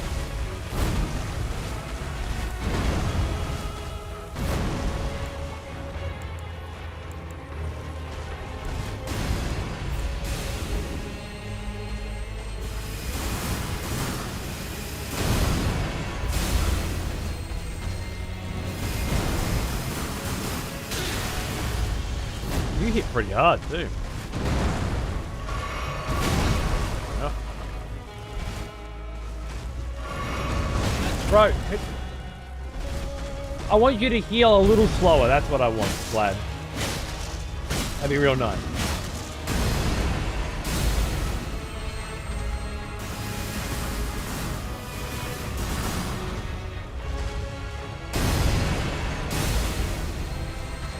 Spammy little fuck.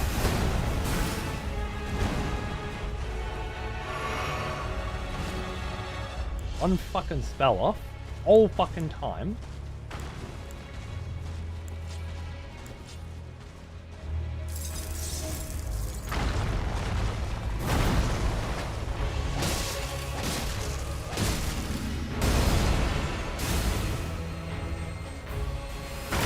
Go, go! The pots break! The pots break!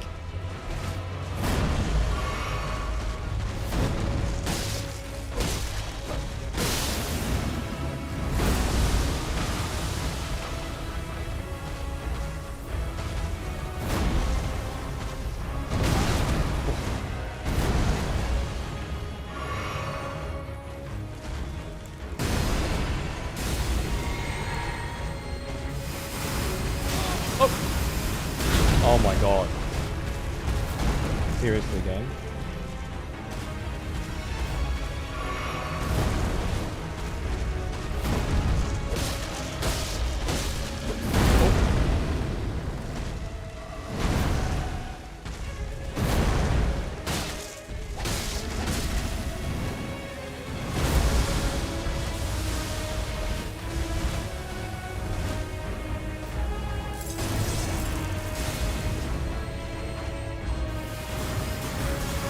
Oh, run backwards. You can't run backwards. Shit. Now or never.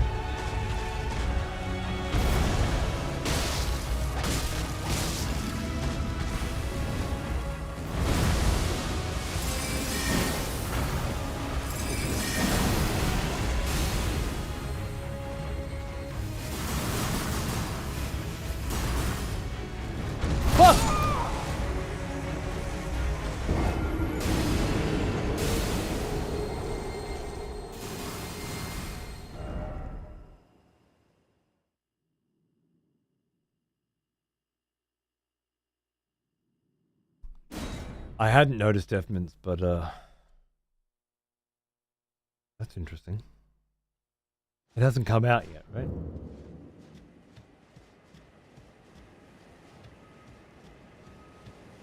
That was all very brutal. One of the hardest Erdtree avatars, at least in my opinion. Yeah. Honestly, I thought I could take him. I'm going with the idea of Vlad plus his loyal, faithful, close companions. Okay. Being able to pay points just to have the right to travel with Vlad, but with rules and regulations, basically pay points to bring in, say, a character like Celine. While they're in the party with Vlad, they only participate in if a second invader joins, right? White Cypher's just useless, it just brings everybody in.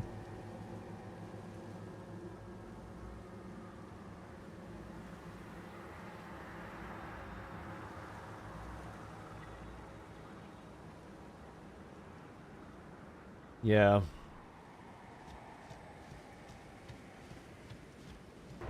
Interesting concept. Just don't see it actually happening.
Whoa!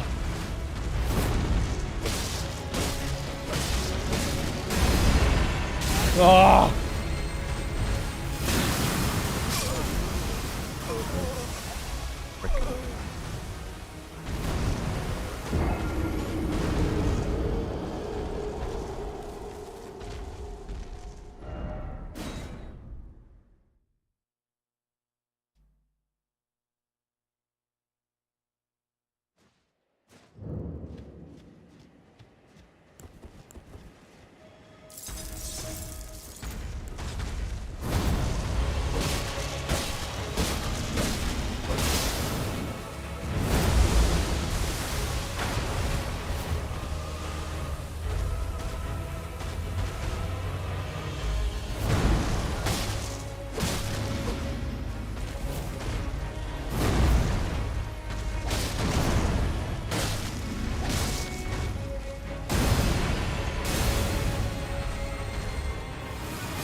Yeah, fair, Criv, all good.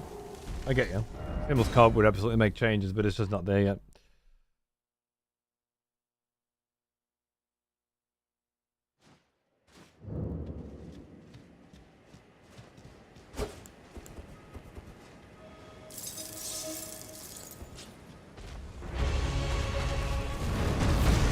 Just absolutely cock-blocked me from my room. Do you see that? Pushed me away from the threshold.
All my 0 runes. Oh. Did I not pick them up last time?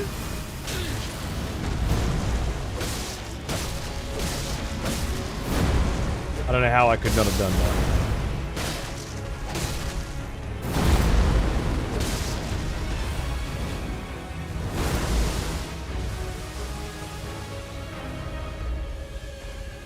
Seamless co-op let you set a password now.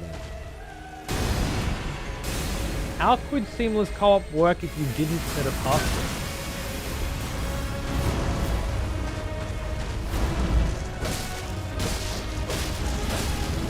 It just knows who you want to co-op with? Uh-oh. Just saw the Erdtree Guardians start showing up. Yep. Oh no, this is bad.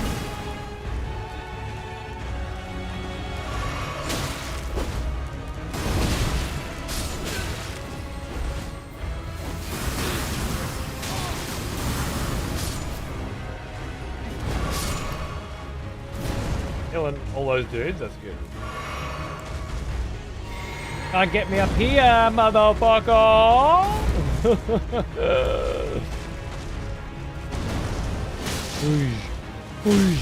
Oh! Ah! Ah!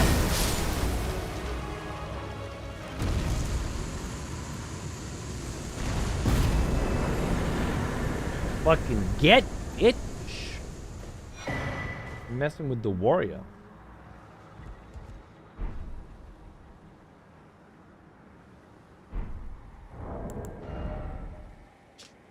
The flame shrouding back here, right next to the smoldering church. A crystal tier formed slowly over the ages where the Erdtree's bounty falls to the ground. The resulting concoction temporarily boosts the power of one's fire attacks. Can't be a coincidence. It's a Scarlet Rot enemy, not a fire one. Stamina recovery speed as well. Oh, my.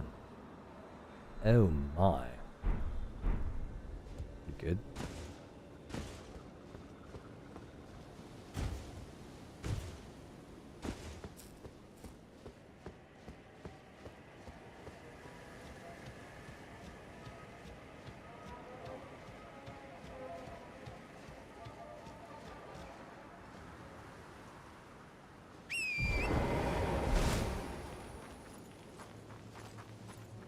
Hey, Jen, how are you?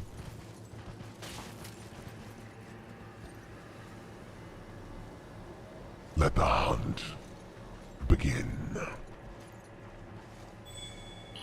Or a password for a matchmaking pool, as you'd hope the clans would do, rather than a co-op password to whoever you're co-oping with. Right.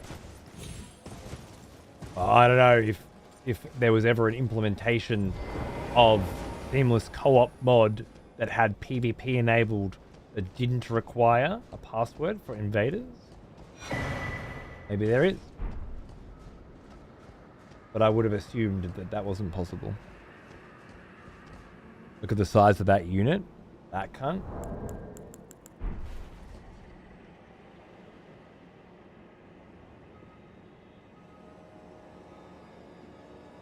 Oh.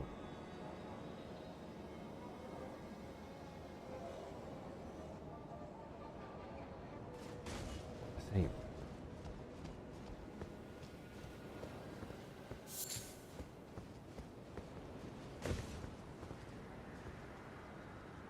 It's a moot point. The shit just doesn't fucking work for her. Bunch of conversation about nothing, I'm afraid.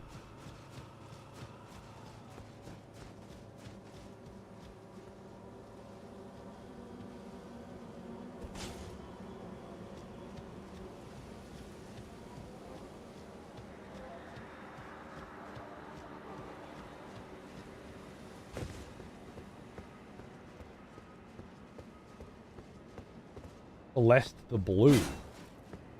Took a few seconds for that invasion to come through, didn't it? Finally made it to Caelid, Arakasune. We finally we're cracking on the door of Caelid, all right? Just getting warmed into Caelid. Already very interesting lore ramifications and discoveries. I'm quite blown away by the smoldering church here, and then the fire-based drop from this tree seems a little too close to coincidence for me. But most importantly, that one of Godfrey's campaigns ended at that smoldering church, which I find fascinating. Can't lie. For me, it's an explanation as to how that church became the smoldering church. Might be bullshit, but it feels that way. Well, that was cool.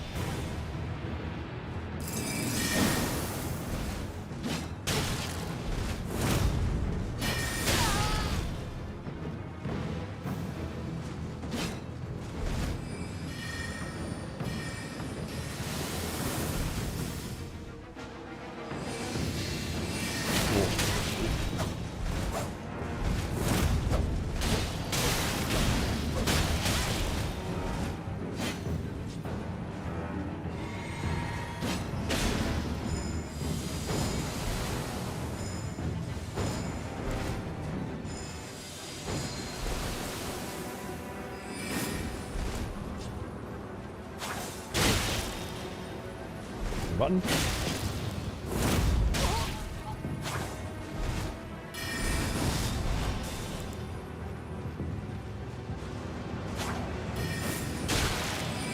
Oh! How did all of that occur? Fair enough.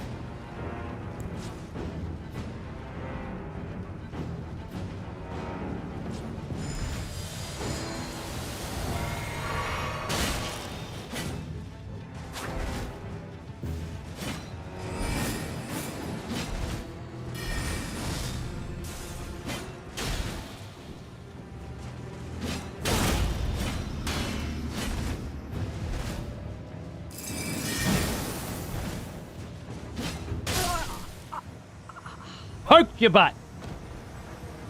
The laggy shit. The hunters have lost the scent. I didn't heal. I used my fucking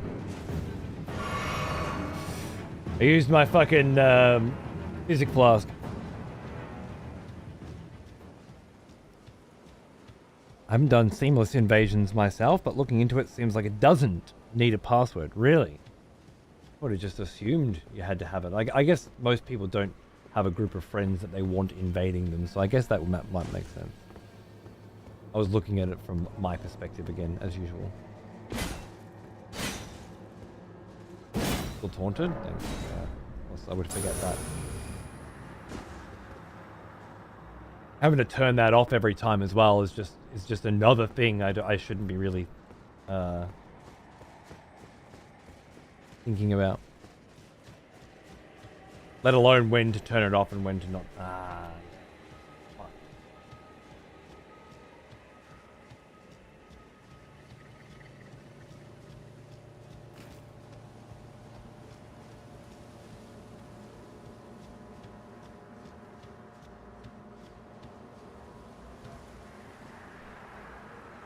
Let me just try your way for a bit now that I've fucked it.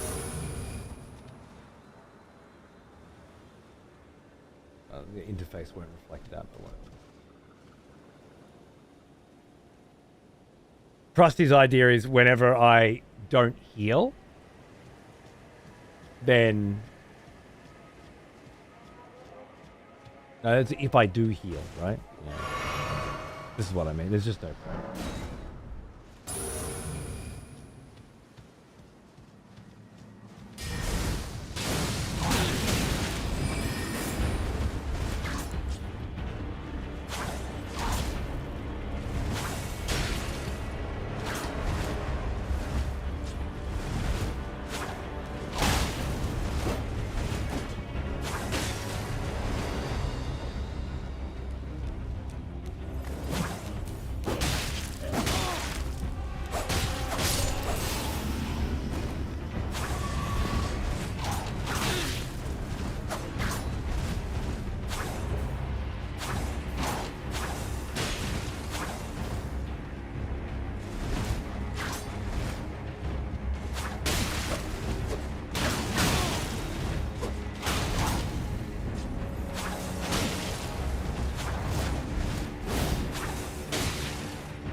Mobs do ignore invaders, correct.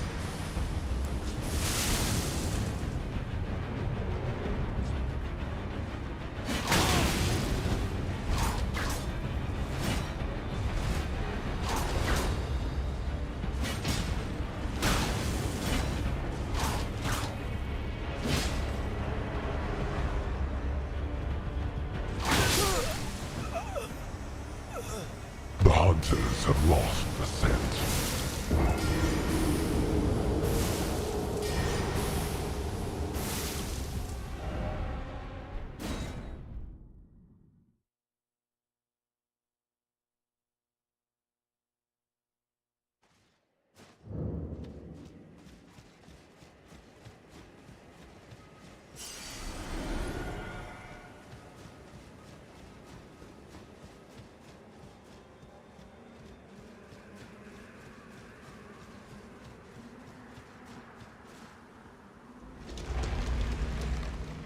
Into the tunnels we go indeed.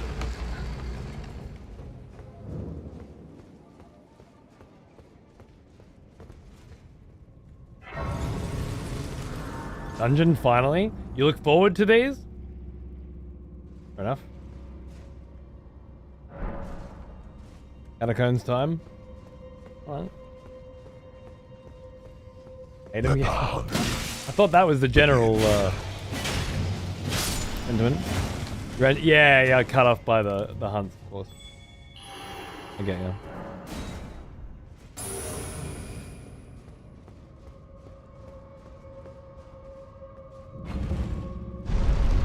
They do make for good invasions. I've really enjoyed them as a setting for invasions. I just oh, I'm not in the fucking mood apparently. Does feel like a waste. Isn't that cool?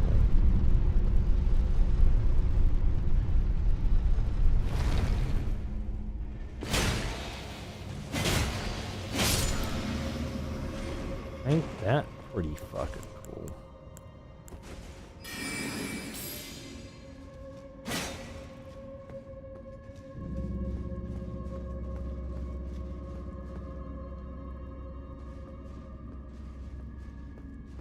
There's no button to begin the hunt when the hunt has already begun.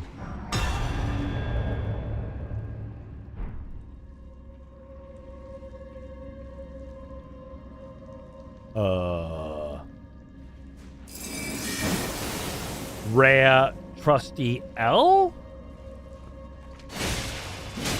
Oh my god.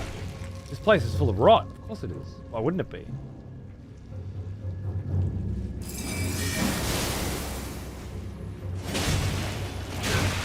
Pretty bad.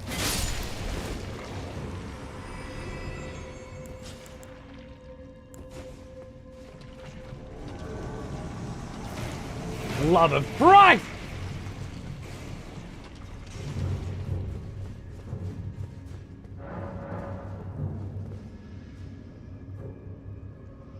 Is this perhaps one of those catacombs that has two bosses? Like a secret one underneath, maybe? Be wary of beating to a pulp. Because of the coffin?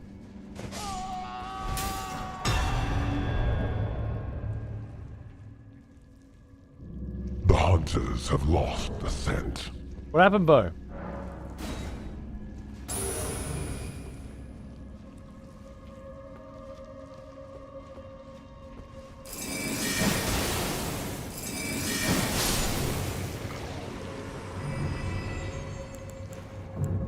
They're not sending their best. Invasion spawns are bugged in this catacomb. How so? You can't move and you start falling indefinitely. Really? Actually, you know that sounds familiar somehow. Loving seeing your observations on the world and lore. I can't get enough of it myself. My head has been in my journal 24/7 as I've been going. Nice, dude. Fuck yeah. I'd love to have some conversations with you over the course of our playthroughs, Des. Cheers, mate. Much appreciated.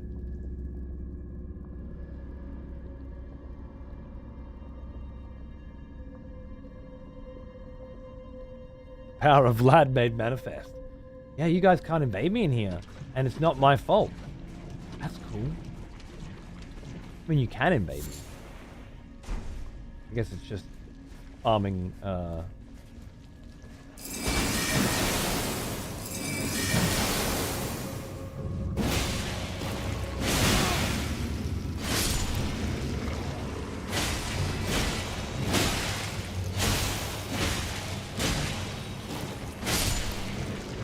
farming runes.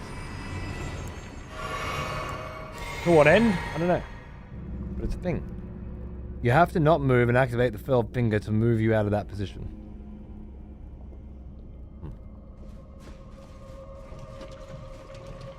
I assume that I'm not the you in that.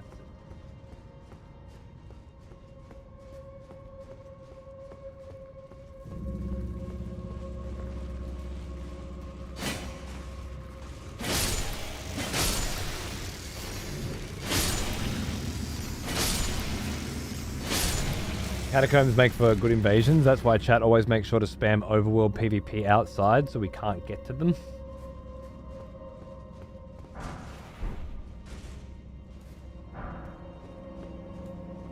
I mean, the man has a point.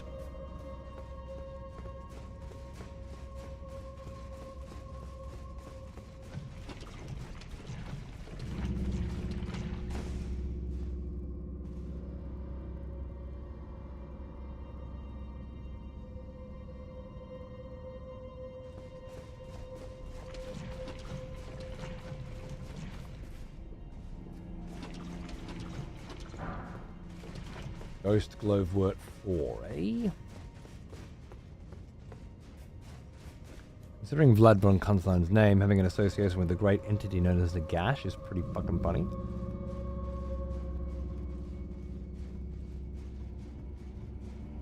I'm missing the joke, apparently.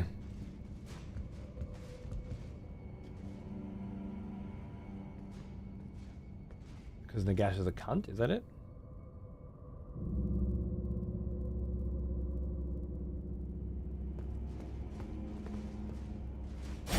Sunlight coming in there, so we must be at the top level, I assume.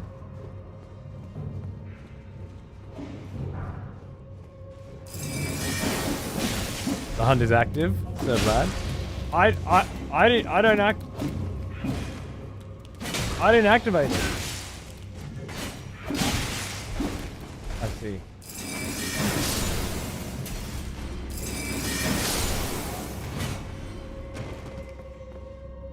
I did deactivate it, right? The hunters have lost the scent. Because you can't invade in here?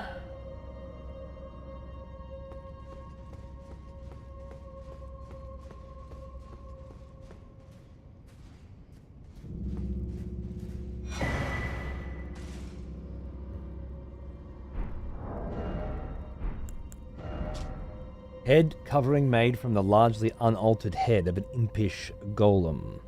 Resembling a wolf, it holds trace amounts of lupine endurance.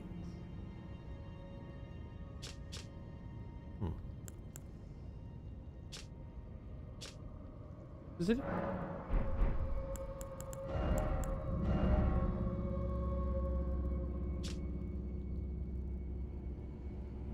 An old aristocrat cowl, I forgot that I picked that up. Worn by the nobles in the capital. Favored by the aged. Abandoning their birthplace after the shattering, these undead wanderers are the pitiful product of unending life.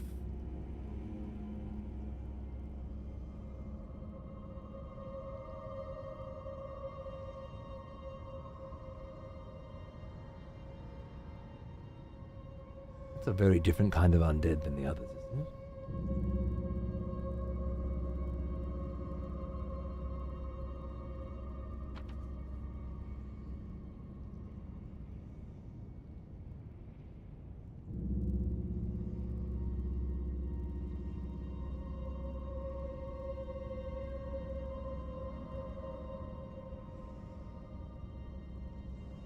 The noble wanderers.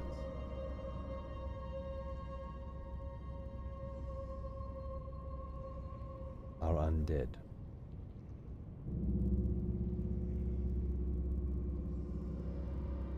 Bugged, right? My thought was let the invaders arrive and feel the bugs. But maybe better not to do that. Well, it would give me a bunch of unearned runes. So yeah, maybe better not to do that. How's it? Increases endurance by 2.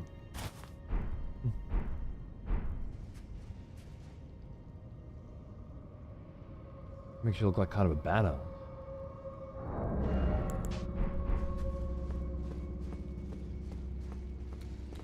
Let the hunt begin.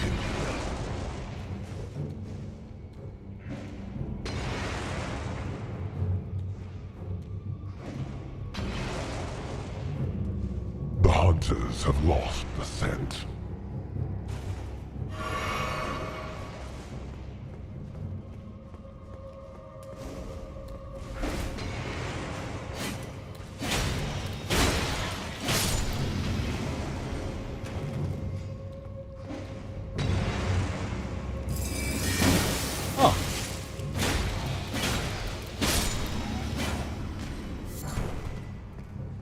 Brave Glowwort 5. Have I read that one before? No, I don't think so. I think it's the same as 4.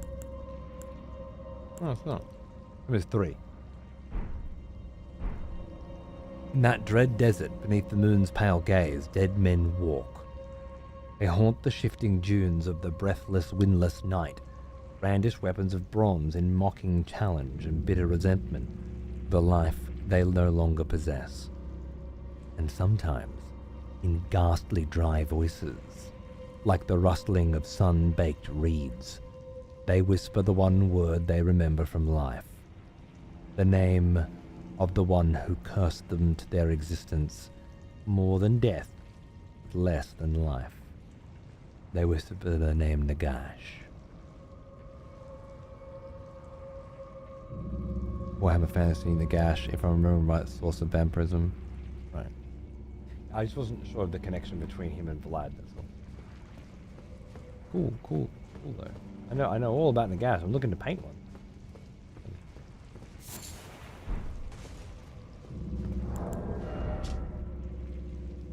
Sacramental buds? Believed to originate long ago from a strain of buds cultivated with youthful sacramental blood.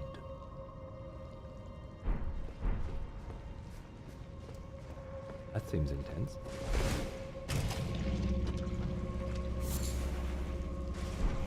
The Aeonian butterflies. Have I found one of those before? I think it's the first one of this playthrough. Nope. I don't remember where I found the others.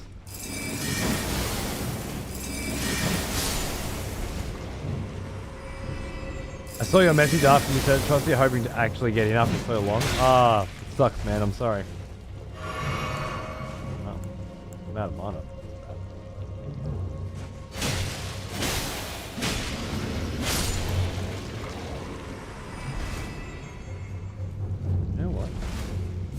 Maybe I don't have to kill every one of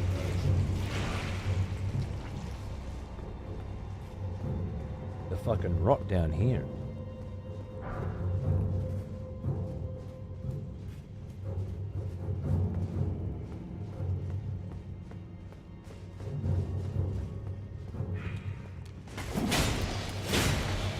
Fucking caught your timing perfectly, that one, you fucker. Right.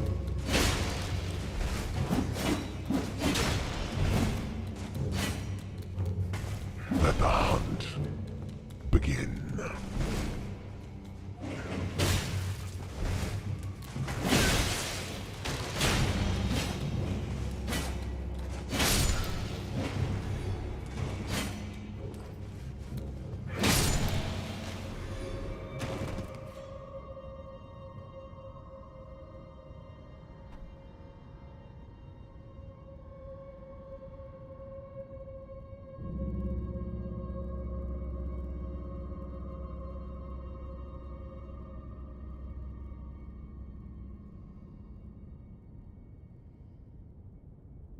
The hunters have lost the scent.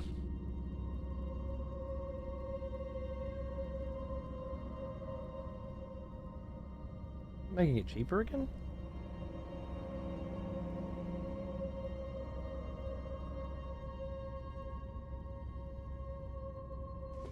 Reducing the price? Supposed to be increasing it. All just useless. All right, that was good timing.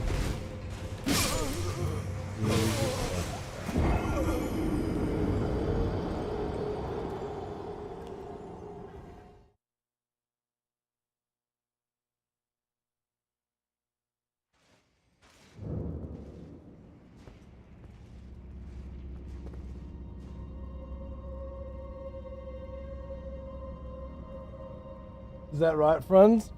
All right.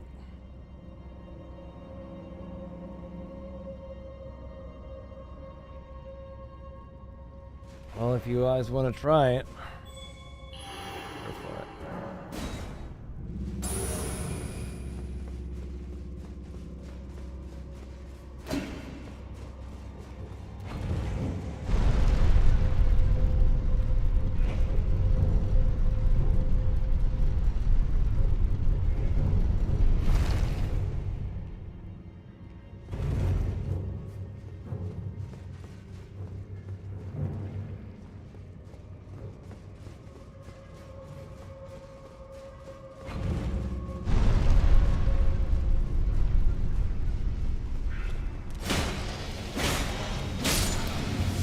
Oh.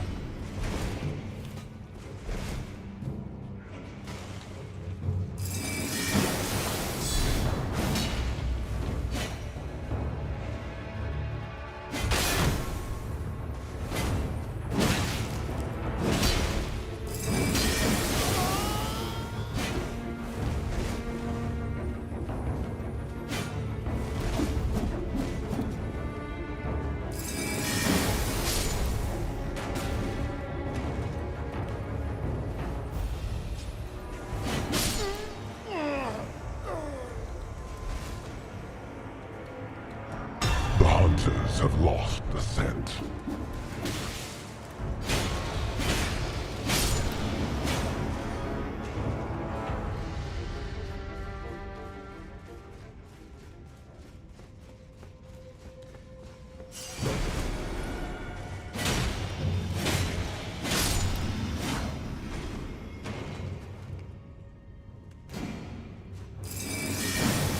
Let the hunt begin.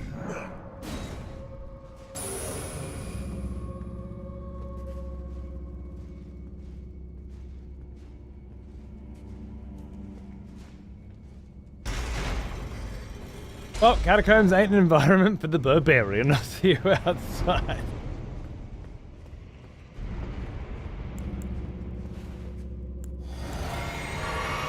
Fucking, we finally get in. It happens to be when I'm in this shithole. Love it. You ended the invasion, she turned off the tongue. Because I forgot to turn it off after the fight. Yeah.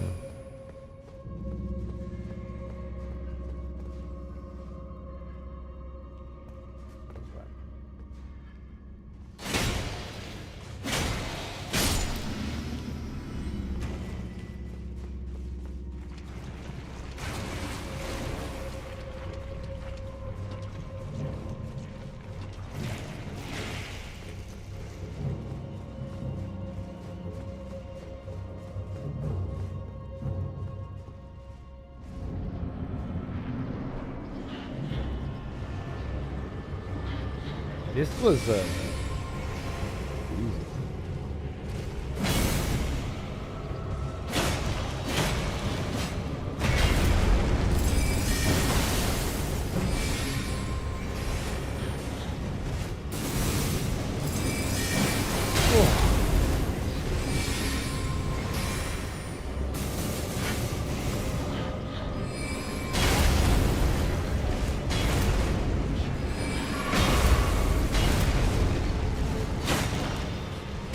How to move?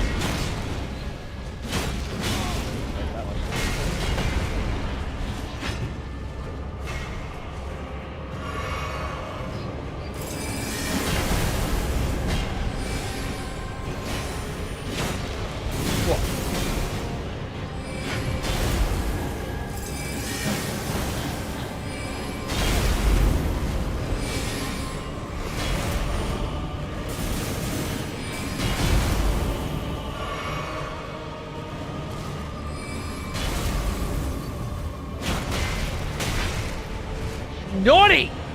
Kitty. Kitty dog. It's a bad kitty dog!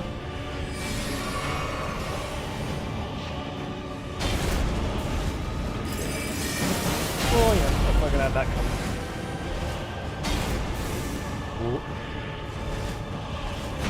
Jesus! Yep.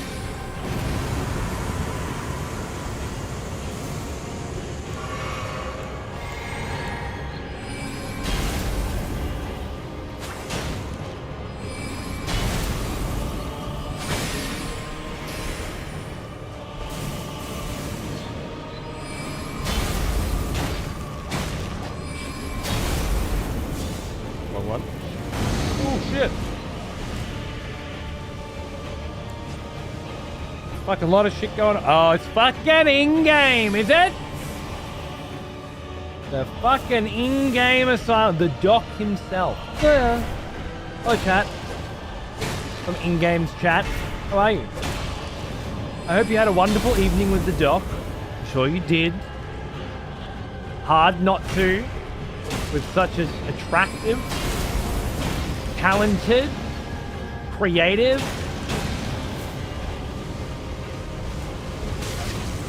just generally interesting person to converse with. What do you say?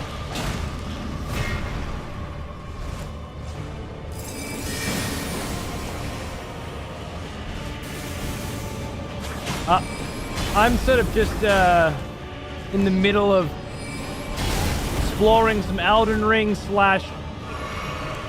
fucking around with a PvP system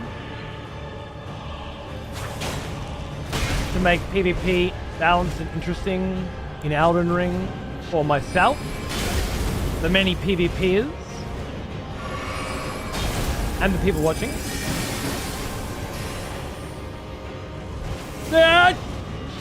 Right up your bum.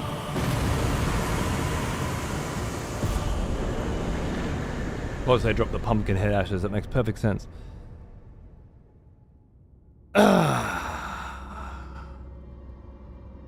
And if I'm being honest with you, it's pissing me off, and I'm getting quite irritated by it. I had that thing where I had it the way I wanted it. Doesn't matter what the thing is. You have the thing the way you want it, and then you try and take it to the next level, but it ends up just being way fucking worse, and then you're sort of stuck between two places. It's kind of where I'm at now. I feel irritated and pissy and whiny. But seeing as you guys all just rocked up and are all so sexy and sweet, I'm gonna try and fuck that off and focus on some other shit. Beginning with the Mad Pumpkinhead ashes. Spirit of a mad soldier with a large, brawny physique. Though he has stifled his panic within the dark confines of his helmet, he rampages as if driven mad when agitated by bloodshed or the humming of insects. This mad soldier is all that is left of a broken gladiator.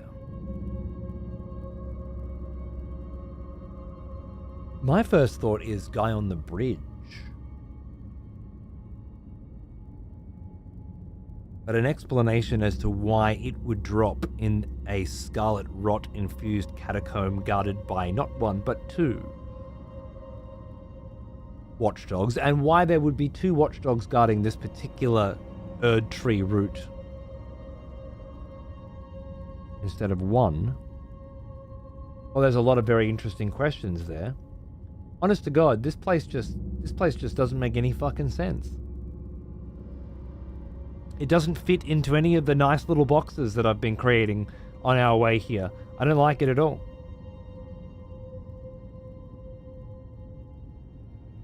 I could say something like, because it's... No, because it would predate the Scarlet Rot. The Scarlet Rot's obviously infected the place. It infected the Erdtree Guardian out the front as well. And even infected by Scarlet Rot, he still stands there, stalwart, protecting the tree. These catacombs would be where people from this region were buried, so that they would be hewn into the tree. It wasn't designed to be rot-infused, was it?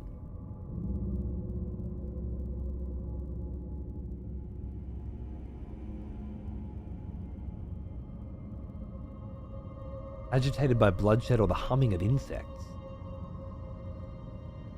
Perhaps just being in Caelid has made them crazy or something like that? I don't know.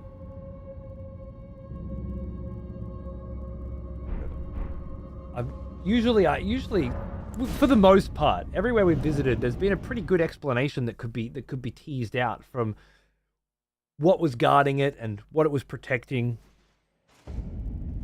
This one defies all reason. Hey Zell, how are you, man?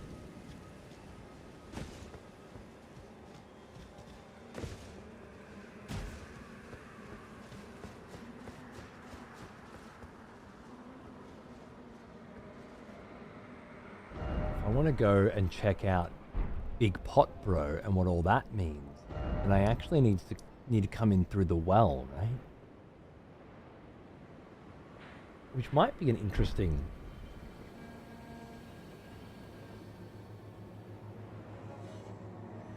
little aside. We could do it.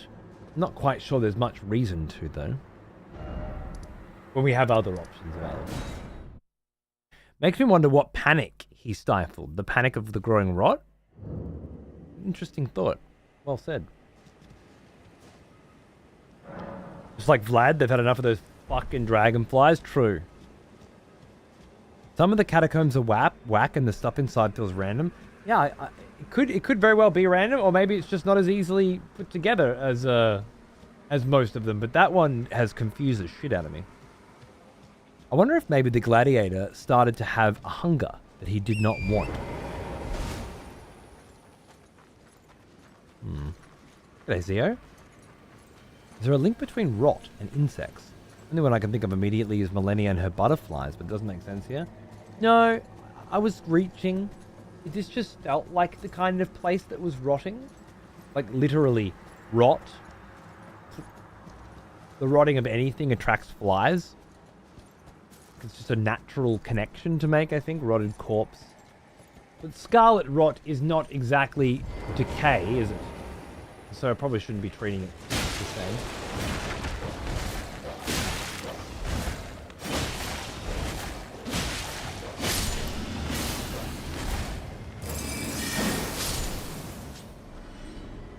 Some of the catacombs are in the 4 mushroom chest category. This bro has dragon killing grease on his person. Hunt is on? When did the hunt go on?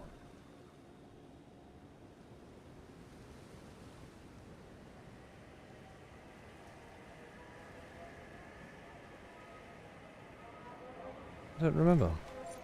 No one invaded and you went in the boss room. Oh. And then of course I had to come out, which hunt off. Right. Then the hunt is on.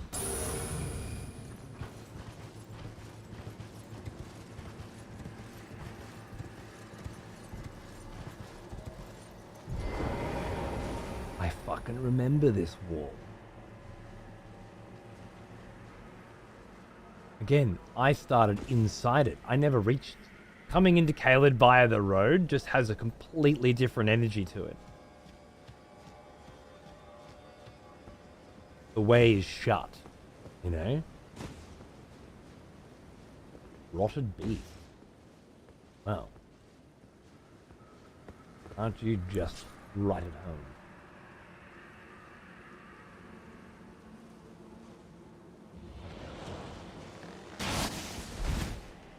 You missed, dickhead!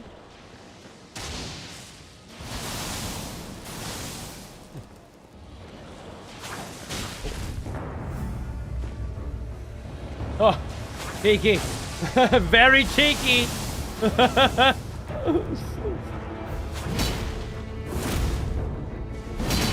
You look like Radahn in that cutscene.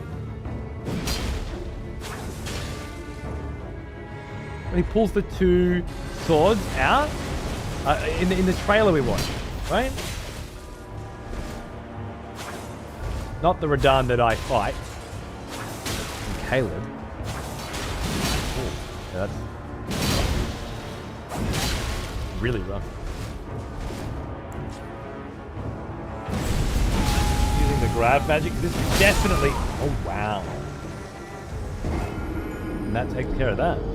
That looking like some seriously fucking young Radahn vibes to me. I like that a lot. The hunters have lost the scent. Bravo. Let the hunt begin.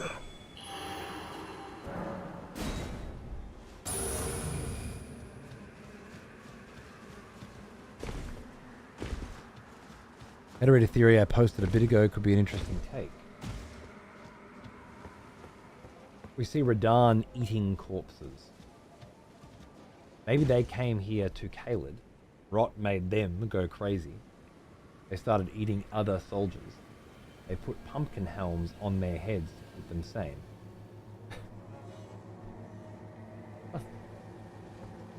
You got anything in the game you've seen that would suggest any of that to be true? Ah, Trusty's back. I see you, Trusty!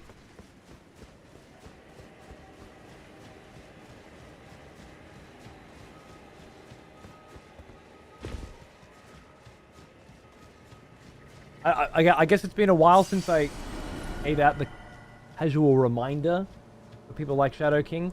I don't give a fuck about your cockamamie fictions, okay? Some big tangent about all the things that could possibly be isn't relevant to me at all. When you want to chime in for what a thing might be, please cite your fucking references every single fucking time, okay? I think it could be this because I read this here, because I saw this here, because I found this here. Not your random conjecture. I can sit there, pull my dick out and just pull it while I'm thinking random words as well, but we'll never be able to confirm or deny any of that, right? So it's pointless. It's quite literally fan fiction. And you should definitely, you know, complete that novel someday. I'm sure there's a bunch of Reddit users out there on wanking a lot fucking /r that that'll love it, but it's not what I'm not. It's not the kind of discussion I've ever encouraged. Yeah. You gotta find some in-universe reason for believing what you believe. For God's sake. And the it's like it's good fun. I definitely recommend hanging out there. There's also keep.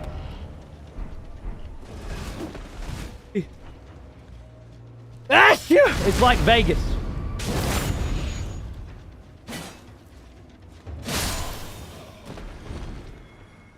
Ooh, I remember you. Back from war, are we? Good. Jürgen the Defiler. Hang on, mate.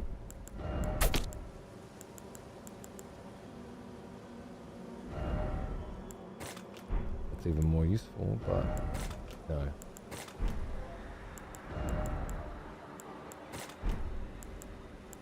Not really using them anymore, am I? I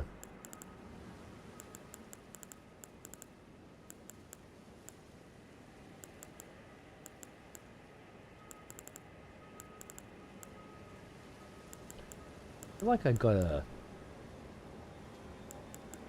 Spirit Ash earlier that I didn't read, but maybe I didn't.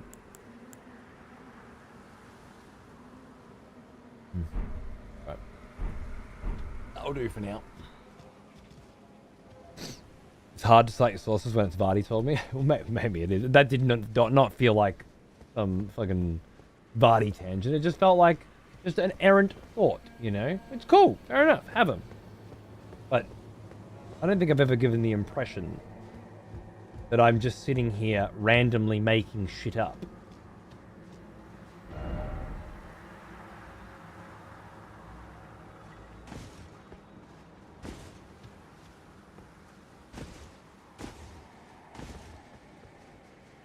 Hate this game.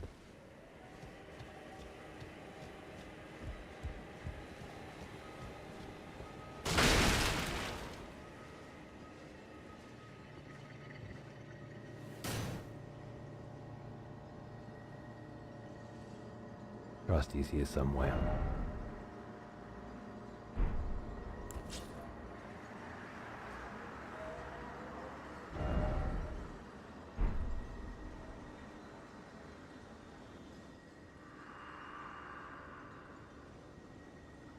It's rotting.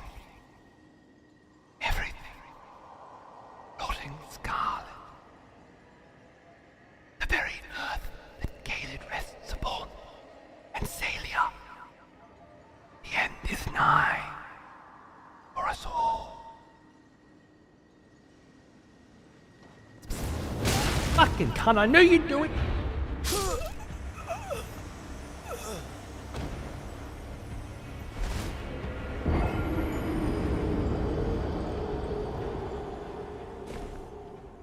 Sir, that ghost is American.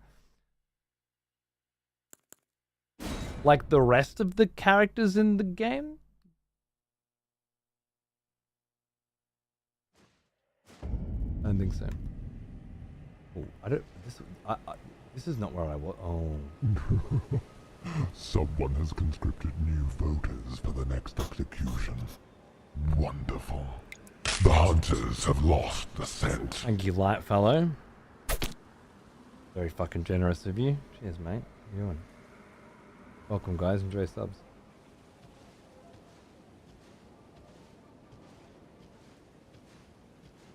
I don't need to read any more than the first 6 words of that. Nick, you know where you're going.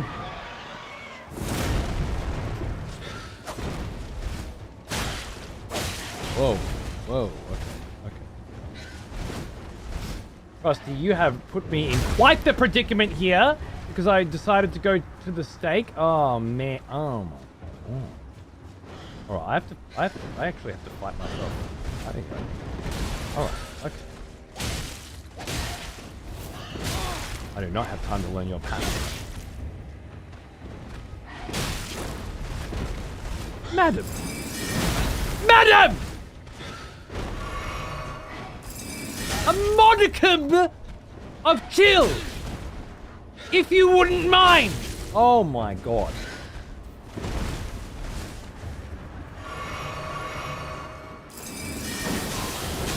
Yeah, oh, stopped you in your track. Giant spear of fucking ice.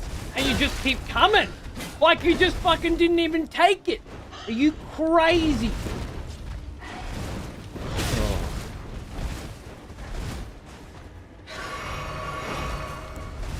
Rusty. Let the hunt begin.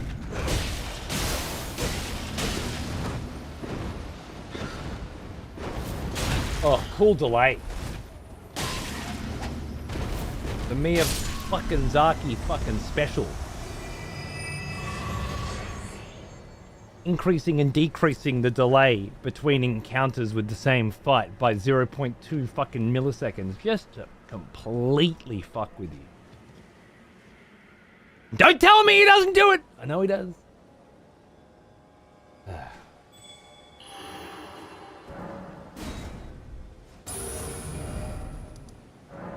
Fuck my dick. I love the birds with teeth kind of design. Yeah, sure.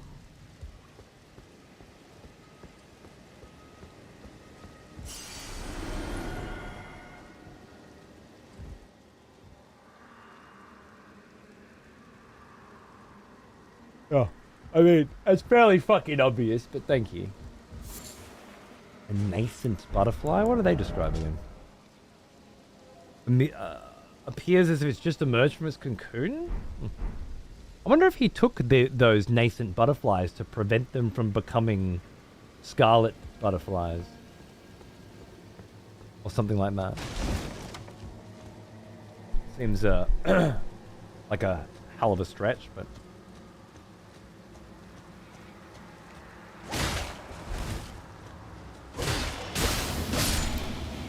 Ah, yes. The smell of proper devotion. Welcome back, Hey, Tarkus. old friend. We've missed you. 31 months, mate. What's going on, dude? Good to see you.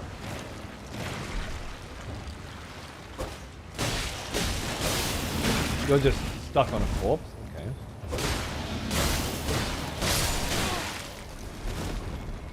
Whoa, there's a fucking gaggle of yous, is there?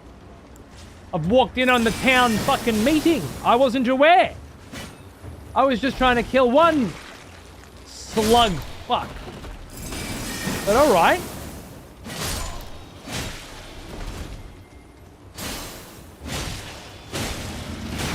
Because I teleported, it removed the hunt. I understand now. Wait.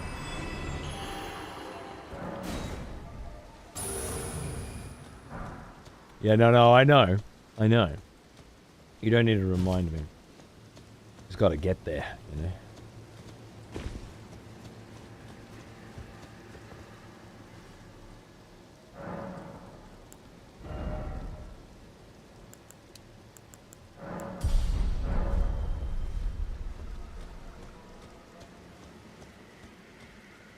Get a bite out, right? Fucking nice.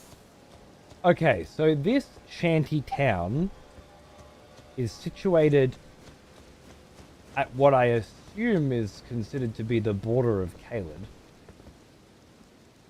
But again, this does not give me that impression. A Scarlet Rot impression. It looks like fire again. We have a burned out church and a wall of fire. I'm starting to get a picture here. This is to stop the spread of the rot. So my initial thought is that Godfrey's campaign ended here. And that would be intrinsically connected to why this church is burning. But what if it isn't? Because theoretically, Godfrey's march that ended here, for reasons that I cannot, for the life of me, think why, and nothing in chat has come even close to satisfying my curiosity, would be fucking way before the Shattering. Whereas, if this wall of fire was put here, and this church burned because it was being affected by Scarlet Rot, which kind of makes sense, then, fire. The Erdtree dropped a crystallizing fire. Perhaps fire is antithesis to Scarlet Rot. Some kind of Erdtree fucking self-preservation going on, combined with,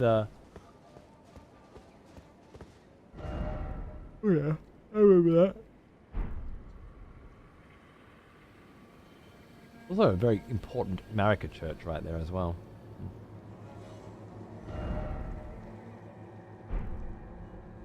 Did we find any lore about the construction of the Wall of Fire? Not so far. No, but I do kind of... Well now, he is an old one. remember something like it. Almost as old as Back to the me. grim. Fuck.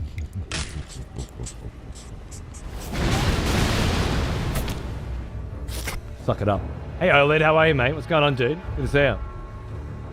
Donnie, man, that is a really fucking good point.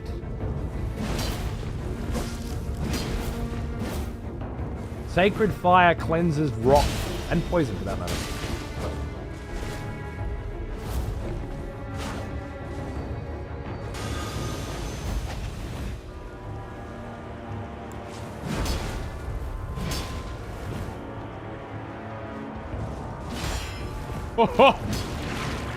You're a sick cunt. Aiming it at the ground. Aiming.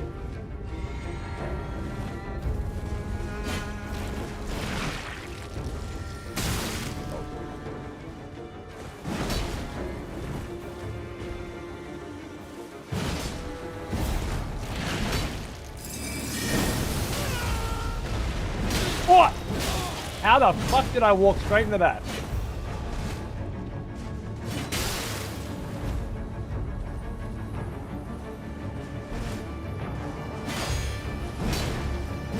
Nice. You got a good system, I like it.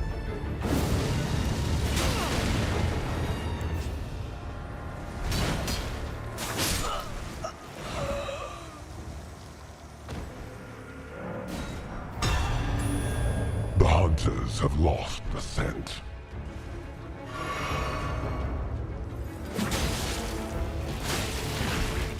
Easy. Good fight, yeah. I mean, he had less health than I did. You don't see that very often, do you? Hey. Let the hunt begin. Have we found any reason at all for their march? Coming across the rot had been a surprise to them, or rather going to the rot was their goal, to possibly put a stop to it. You keep using pronouns they, their. Of whom are you referring to?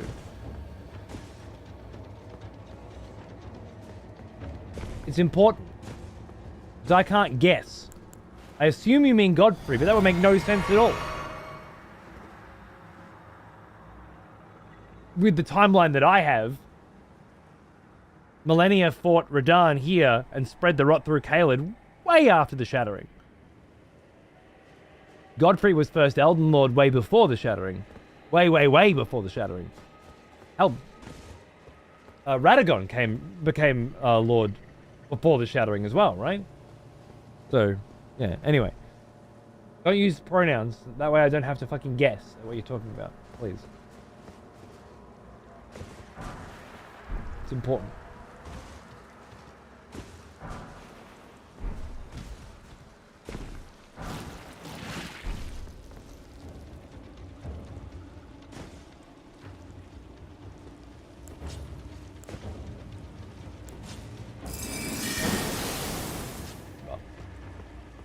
Not worth my time. Also, I didn't heal during that fight, by the way. Unless we're counting FP. No, we're not.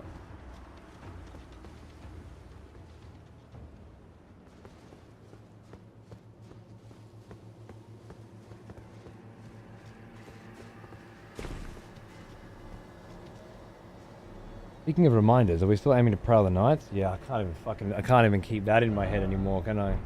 Oh, I don't know. I just can't handle it anymore. I'm done, I think. I need a break. Godfrey and his army? I see, I wasn't aware of the timelines. Right, yeah. Well, that's what I mean. Unless Godfrey came down and ended his march well after as well. Which could happen. I mean...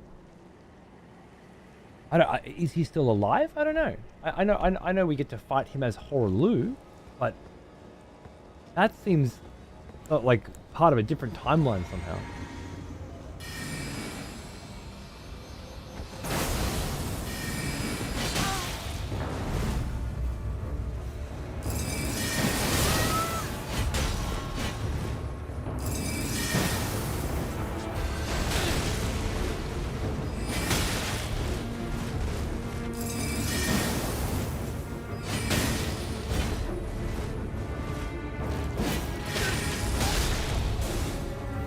What a lovely fucking combo that happens to be!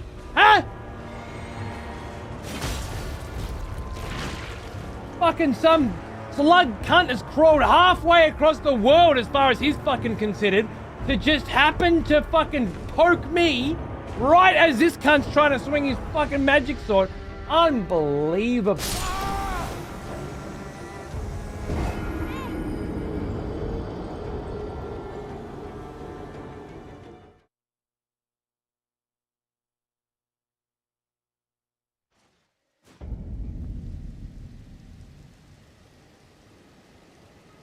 The hunters have lost the scent.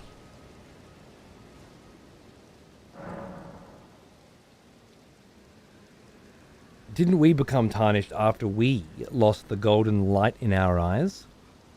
Or was that always our race, so to speak? We as in the player character? Begin. From downtown. Millennia wouldn't have even been born before Marika tossed out Godfrey? Right.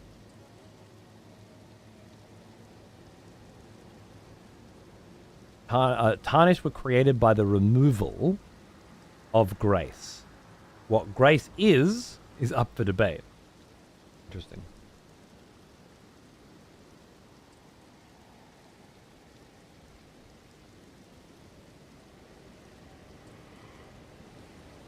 Godfrey's campaign ends at the smoldering church. He was undefeated, yet he finds grace lost, tattered, and faded.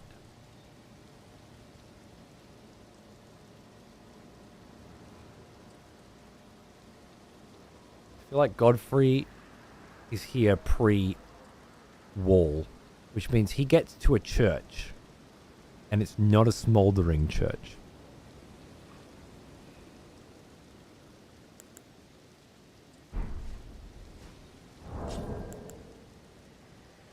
Also, fuck your PvP. The hunters have lost the scent. I've had enough of yours.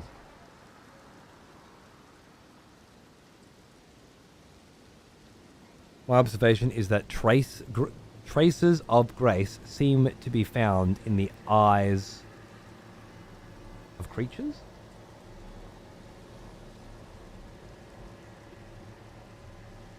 I wonder what Godfrey was considered before tarnished, or being Elden Lord. He had the guidance of grace, the power of grace.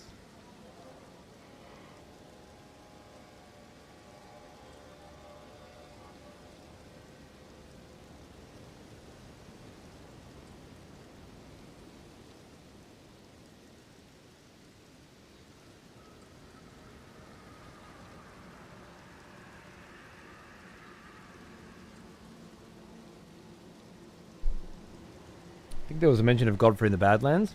I don't really know what that has to do with what I'm talking about, but oh, could you tie it in to what we're talking about? We know that he was a chieftain of the Badlands, yes. We spoke earlier about whether or not that was before, and Marika chose him because of his power, or after. That's what he did after exile. But trying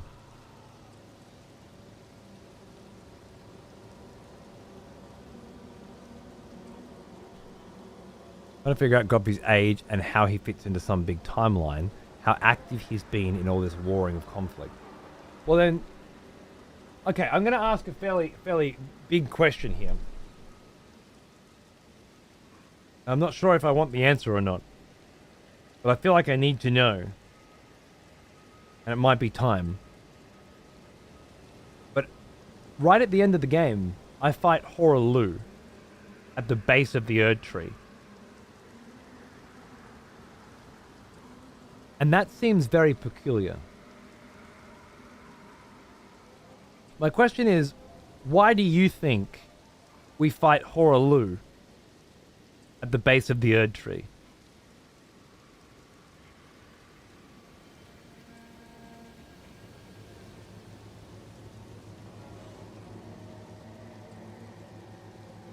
Later, Zell, mate. Thanks for playing, baby. You think that he's at the base of the Erdtree because he's tarnished. He follows his own grace, which leads him to you. And your grace, him. Interesting. You fight Godfrey, who becomes Horalu, once he divests himself of Sarosh, his beast. He states that he is returned to seek an audience once more. It's his actual persona. Godfrey is a monarch persona that he used to rule. He would commune with Marika again, becoming the third Elden Lord. You think that's his goal?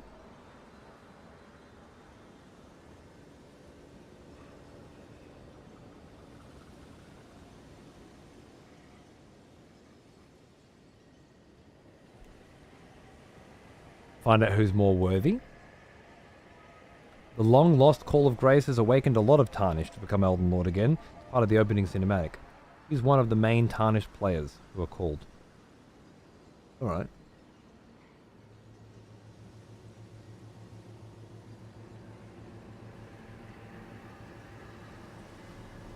Right, Ed Boy.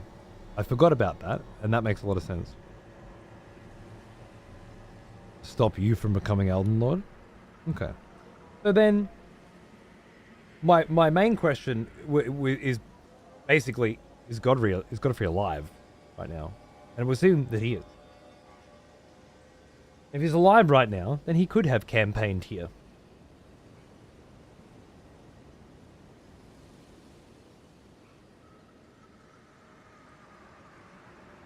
Hey, Broly. How are you, man? When he casts off Sarosh, he fights like a barbarian as well. Yeah, which I think confirms the idea that he was born as Horalu, a barbarian of a particularly competent clan in the Badlands, rose to chieftain, or was born to be chieftain, and at the height of his power was handpicked by Marika to solve her problems. She needed a big strapping young lad to send around and fuck shit up in her name, and he was willing to do so long as he could have some of that delicious fucking Erdtree pussy, as it were.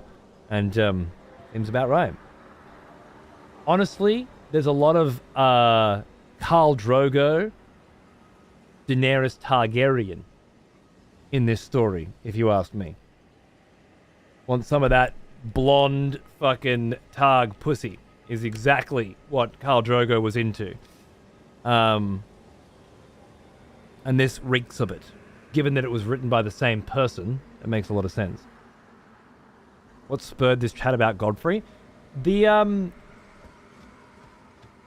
marker. Erdusy, yeah. Some Erdusy, exactly. Fuck Snussy. No one needs that. We want the Erdusy. That monument there says, more or less, that Godfrey's campaign ends here. That he was undefeated and unbowed. And that yet he finds grace lost, tattered, and faded. And I feel like the answer to this question of when did he come here and why did he come here, and most importantly, in my opinion, why did he stop here, has to do with that last line.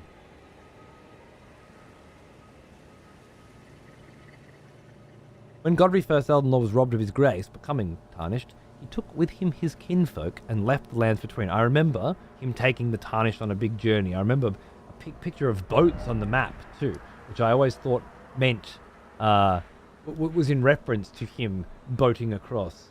Or it could be stuff like this too. Although this could just say, it looks like people are coming to, and this to me suggests people come to the lands between. And there's been plenty of references of that. For some reason, it was the little canoes that it always reminded me. I obviously haven't unlocked those on the map yet. That reminded me of his particular story. Anyway, yeah, after the long march of the Tarnished came to an end, Godfrey divested himself of kingship, becoming a simple warrior once more. I mean, can you blame him? Not at all. I believe he campaigned across the sea, gained Sherosh, the lion, died,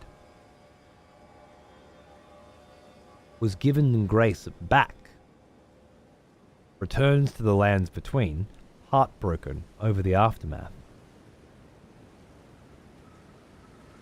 and fights you because you're not worthy. I think there's something interesting in there that I haven't seen yet. Dies. We believe that Godfrey can't die because he is of the golden lineage, but he isn't actually. He tapped in to the golden lineage, and as a result spawned the golden lineage, which is to say, children of Marika who are demigods who cannot die. Which is why when Godfrey dies, when Godwyn dies, the first of the demigods to die, it's a big deal. But he is not one of them, right? He's their father. He's not a god or a demigod. And I feel like that's pretty fucking cool. He's a muggle blood, exactly. It's pretty crucial. I love that.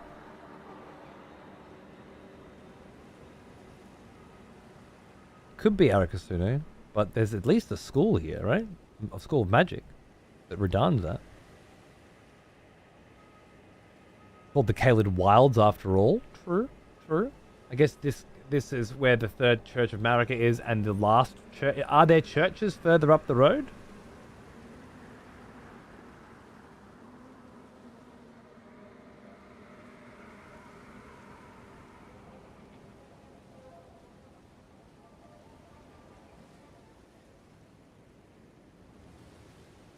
Godfrey is a confirmed demigod, is he?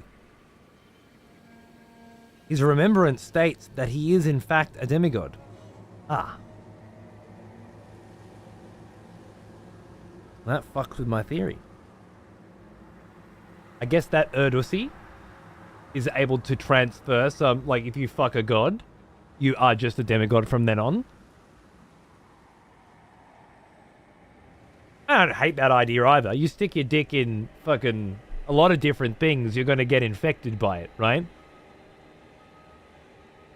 Hence the term, stuck your dick in, right? Like stick your dick in crazy. You stick your dick in some Erdtree.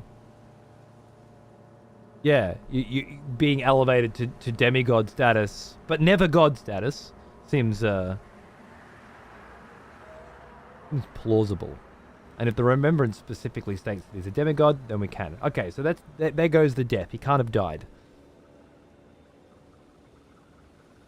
The text on the sword monument reads to me as if the campaign is won on behalf of Marika. Marika's the one who took the grace away from Godfrey. And so this monument to me says something about the tragedy of Godfrey. Even though his army was unvanquished and unbowed, he still lost grace. It says he finds it. The unfairness of giving and receiving grace has ties to Christian concept of grace as well. Interesting. Why this church specifically? A church that has a rather interesting puzzle about it. Inside are two corpses sitting right next to each other. One drops a missionary's cookbook, which specifically states that they are of the order of the church, spreading holy teachings, and it teaches you the knowledge of crafting item drop rate, and a nomadic warrior's cookbook, teaching poison I like the idea of... To me, this says Godfrey. It's a nomadic warrior mixed with the church. Is this two peoples colliding? The corpses are right next to each other. What really throws it out of whack is the sacred scorpion charm, which is dropped by an invader defending that church. I feel like if we take all that into account, we can start to perhaps create an image of why Godfrey stopped here. It says, yet finds grace lost, tattered, and faded. I feel fairly sure that it is writing in the same vein as I found it missing, I found it lacking, I found myself lost. Now that he had found the grace, he found his grace was lost, tattered, and faded. Right, so kind of a, I thought this would make me happy, but I was still depressed anyway, kind of thing. Almost like the same arc as Revenge, perhaps? Hey, Dave, how are you, mate? How's the journey so far? It's a mixed bag. The lore's been awesome. I can't quite get the PvP right. It's frustrating me. Although, up until recently, it's just been amazing. But these things have to evolve if we're going to play them over time. And I'm having some teething pains with the evolution. That said, the lore has been delicious. And exploration, as usual, fantastic. I found so many things. Well, I found a handful of places and items and stories and answers that I didn't find the first time through. And that really makes me happy. Also, people just generally seem to be having a good time. We just kind of balance the PvP. Someone has conscripted new voters for the next execution. Wonderful. Well, that's bloody generous, isn't it, mate? Thank you. Cheers. Welcome, guys. Enjoy your subs on Grick's Dime. Grick and Lightfellow looking after me. Thanks, guys. I have not done a BIOS update yet. Am I supposed to? Because of my 13900K? Is that what you're suggesting? It's mentioned by Muriel that Renala and Radagon's children, Rani, Rykard, and Radan, weren't demigods until Radagon married Marika. Really? But you're suggesting that Godfrey's children, Godwyn and Godric, were? Which by I imagine you are...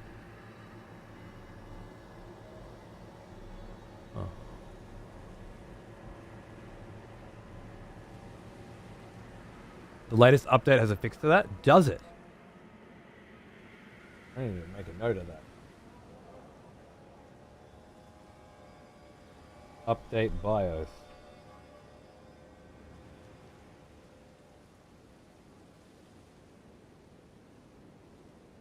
Careful, I don't know if the microcode update is actually ready. The preliminary testing seemed positive. It may be ready. I just didn't hear about that part yet. Okay.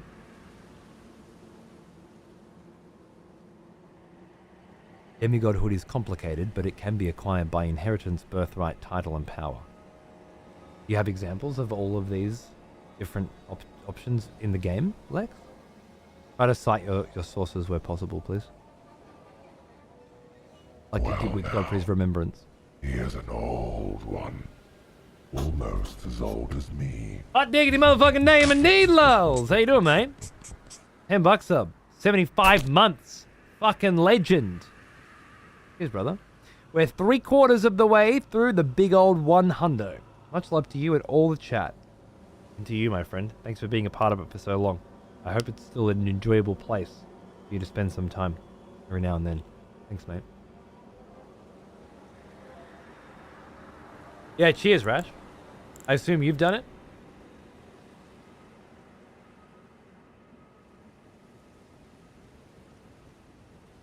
Orlu becomes Godfrey, but doesn't get the challenge that he wants. Looks for battle after battle, gets more disappointed again and again. It's not what I want. So much more enjoyable when I was a single warrior. I don't mind that, but there seems to be evidence to suggest that Marika cast him aside.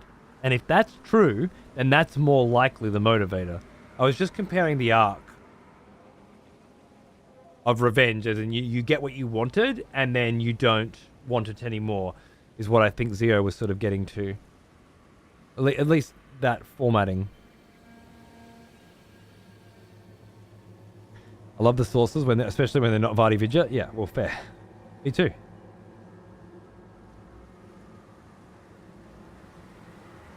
Inheritance, Godric, Birthright, Millennia, and Mikola, title, Renala's children, power, Godfrey. I don't feel like that answered my question. You're just naming off people. Where... You're saying that Godric inherited his demigodhood. Millennia and Mikola were born with it. Renala's children are demigods because she said they are. And Godfrey is because he is powerful. What about Godwyn?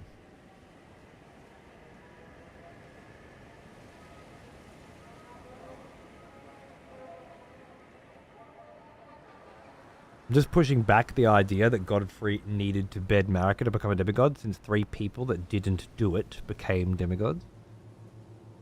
Okay.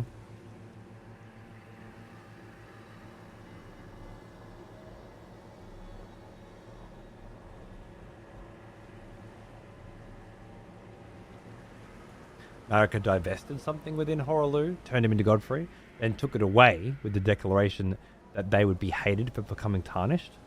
That was said by Melina at the church. Was it?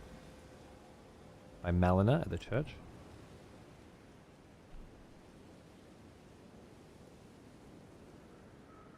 Same reason as Mikola and Millennia, Marika's a full god, so Godwyn is a demigod from birth. Okay.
Looking up Millennia's Melena's dialogue, but it's quite hard.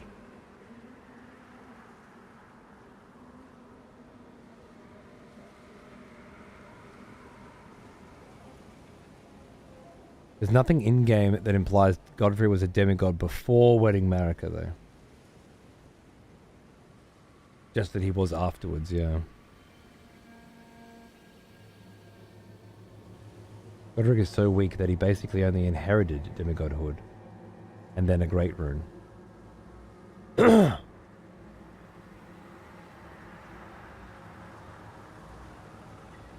Renala's kids got demigodhood as titles.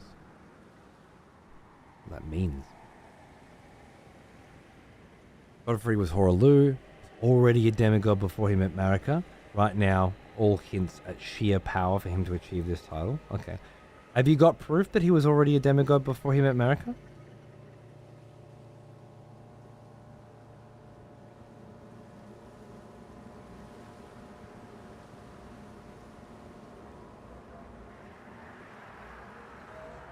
You agree with everything Lexus said, except for what Aracosina said. What about Renala's kids got demigodhood as titles?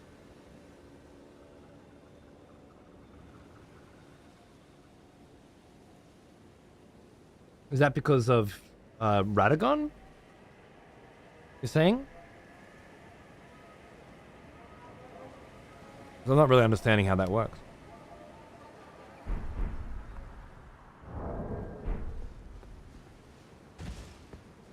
I'm going to learn more about this wall of fire, I'm sure, in Caelid.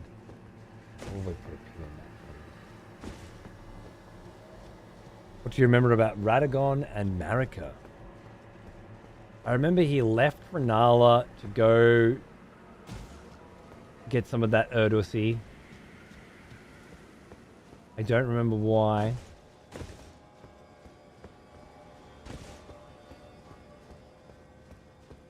I don't remember if he had kids with her. Here's what Milena says. Spoken echoes of Queen Marika linger here as well. Share them with you very well. My lord and thy warriors, I divest each of thee thy grace.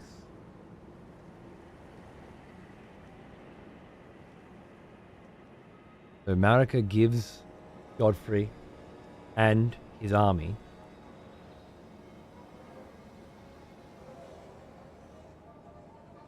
she takes divest each of thee thy grace. I give each of you my grace, right? Divest means take. Oh, I've got it backwards.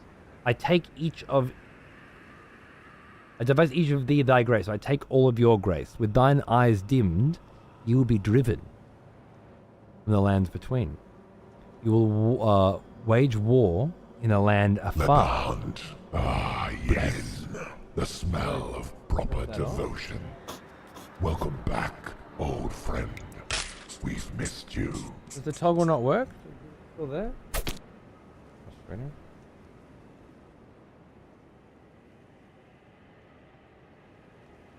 It is.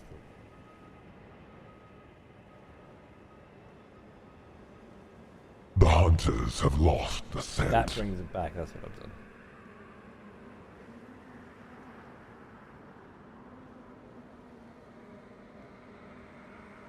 Grow strong in the face of death, warriors of my lord, Lord Godfrey. Okay. Hearing those words at the Church of Marika, which is very, very close to that, connects things together quite nicely, I think. Take, deprive of. I'm not sure why divest. It must be invest, divest. That makes sense.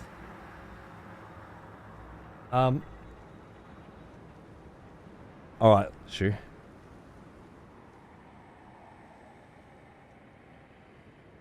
Thanks, Huntard.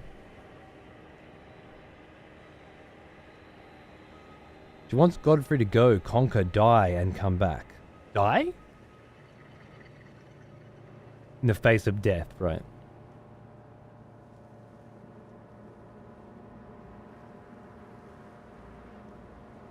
She must foresee some shit.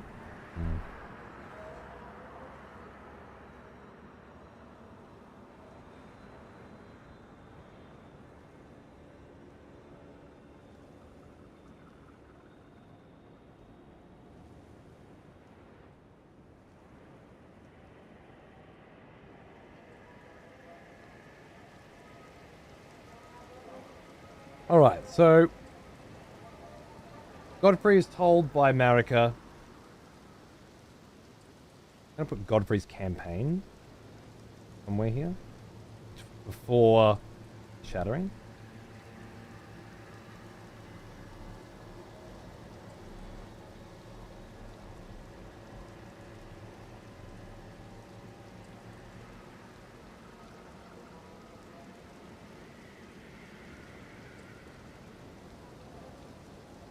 Maybe Grim. Became a schemer after Godfrey won. Okay. So she sends Godfrey across the world to conquer it in her name. We could say at this time he conquers Limgrave and brings Stormvale in to their kingdom. Or Stormvale was already theirs, part of a previous campaign. Either way, Godfrey's got his fucking picture up in Stormvale. It seems to have been the seat of his power at some time. Godric's army seems to have been Godfrey's army.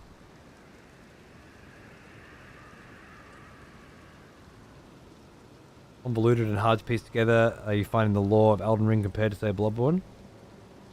I don't know. Really a gradient for me. Not sure. It is what it is.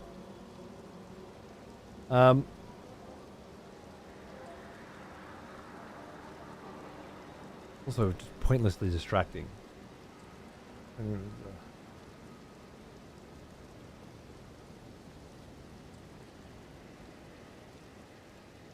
Campaign's here. He gets here. The reason he stops here is because it's the last church. Perhaps they build that church there? They stop here because it's the Caelid Wilds, apparently. And there's no need to go any further. This is just the end of where they need to be. And there's nothing else to conquer beyond. Because the town of Salem doesn't exist yet. And Radahn's castle doesn't exist yet. So there's nothing left. And then, as his reward, Marika strips him of his grace and his soldiers, making him tarnished. The first tarnished? He was the first Elden Lord. Is he the first tarnished? Or is this a concept that already existed? Implying that everything has grace, except tarnished. The reason for him to stop here is because Marika didn't want them to go any further to hide something? Could be. He is the first tarnished and the first Elden Lord? Okay.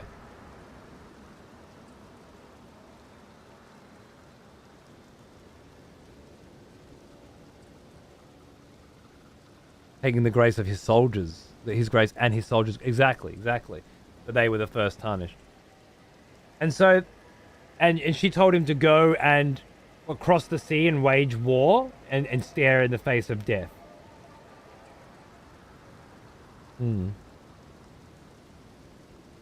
Grace lost, tattered and faded. Tattered and faded. I see it similar to the ancient Chinese terracotta soldiers, ready to be given grace when needed again.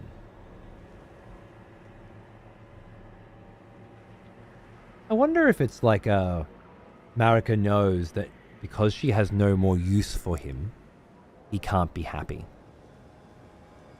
The only way he can be happy is when he's staring death in the face. When he is tried and tested. Having reached the pinnacle of his campaign, his life with her, he now has an undefeated record with an undefeated army. And nothing for them to do. So she knocks them down a peg as a kindness, not as a mercy, not as a punishment.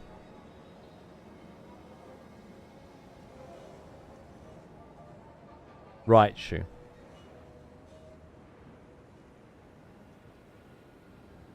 Inadvertently, she creates the tarnished.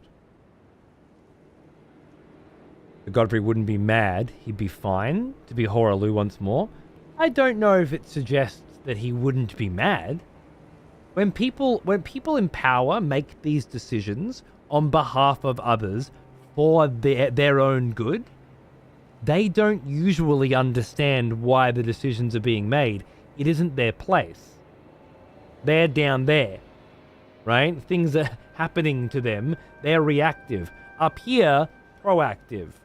Making decisions in advance so that later on things are good. Good hierarchy of power, exactly. Very military hierarchy. You don't need to know why your general is sending you over there. In fact, it's better if you don't, because you might get kidnapped. You might get captured. Kidnapped. Those fucking Nazis running around kidnapping everyone.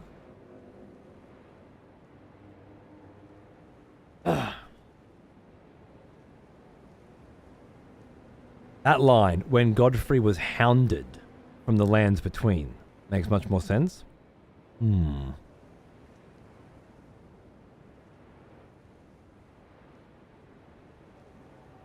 Hounded.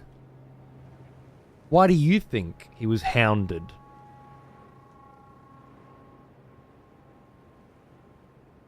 Turtle Pope said he was hounded?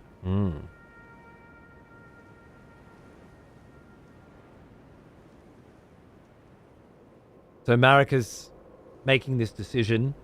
He's not on board. His soldiers aren't on board. They don't know what the fuck's going on. This is an attack against them specifically. They don't understand. They don't need to understand. They think they've been betrayed. And then, I guess, the citizens of Landell are hounding. And then everyone along the path are hounding. As in, you know, you've betrayed the queen. It just doesn't seem to be anything you could attribute to as a betrayal, right? An Elden Lord without grace being forced out of the lands between. Doesn't sound like hounded to me, but due to him becoming graceless.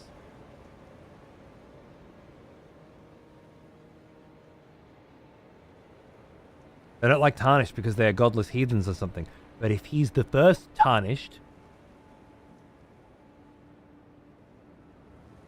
imagine your wife chasing you off the continent. She doesn't seem like the one that would be hounding though. She seems like she'd be decreeing. The opening art of Horaloo, bloody and impaled, must have been showing the moments of his death execution. Is that why someone was saying that he died before? I hadn't found any evidence to suggest that he died. But if he did, then he was rehewn by the Erdtree, right? And that changes everything again. When the narrator speaks of the Tarnished in the intro cutscene, he calls them dead who yet live. Godfrey is shown chained to a tree, practically crucified, run through with swords, arrows stuck in him.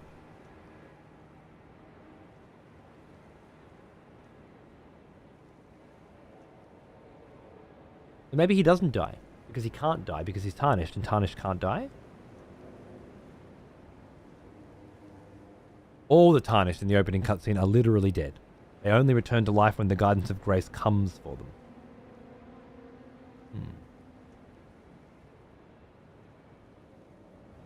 Dead, yet not dead? Gideon said he was hounded from the lands between by Marika. Did he?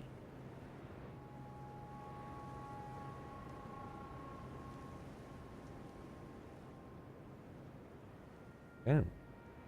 Well, then the only thing that's... that seems to me unexplained is why did it end here? Why is that church there? As to why the church is smoldering and why there is a giant fucking firewall further on, I think that's a relic of a different time. Oh.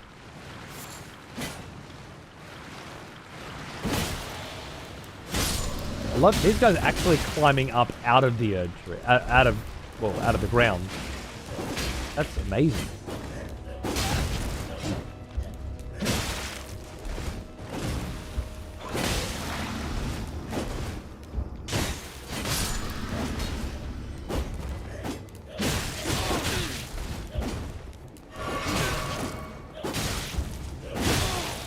Can I have a turn? Am I allowed to have hits too?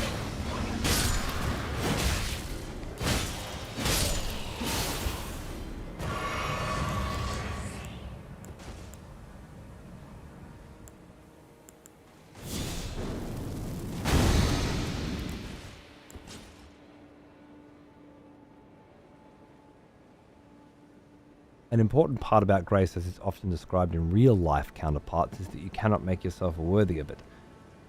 And once you are given grace, nothing you can do will determine whether you lose it or not. Really God's will, which is inscrutable. So like Christian, in the grace of God sort of thing. On the one hand, I think it makes sense to attribute these same qualities to this, Marika being a god after all. On the other, it doesn't satiate my curiosity. It just makes me more curious. I like it. Good graces. You are in... There's like a literal, physical, perhaps artistic, almost, interpretation of grace as given by God. When you are in God's good graces, you are empowered. And when you are not, when that grace is taken away, you are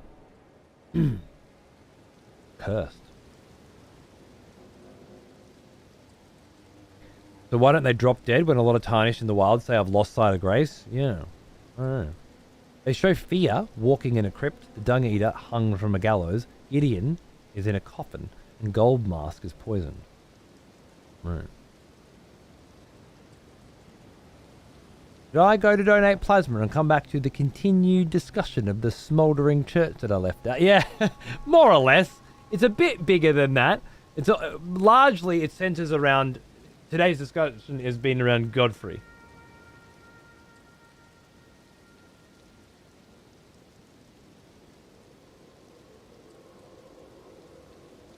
Did he spear himself? Did he?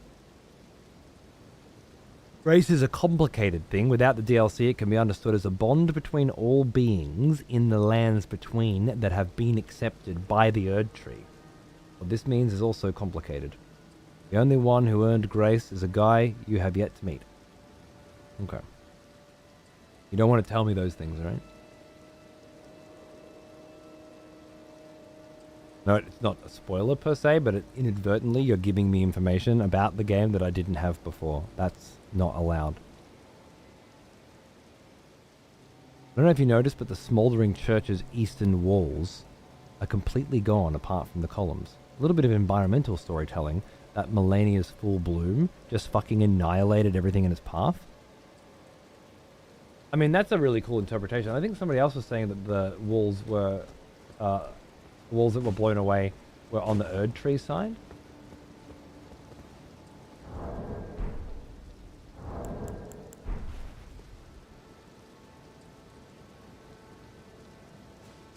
Millennia's rot blossom blowing it away. It's a bit of a reach, I think, dude.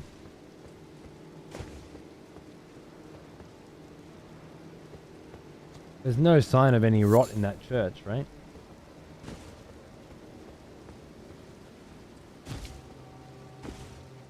Possible.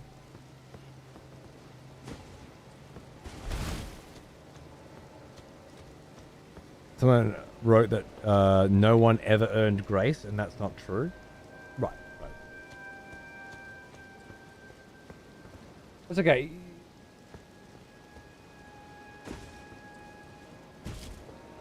I guess you could say there is evidence to suggest otherwise, but we can't talk about it right now or something like that, you know? That way you can call back on it later and say, told ya! Without actually ruining anything for now. It doesn't matter too much. There's so much shit in this game that little things like that aren't a big deal, but we need to be careful.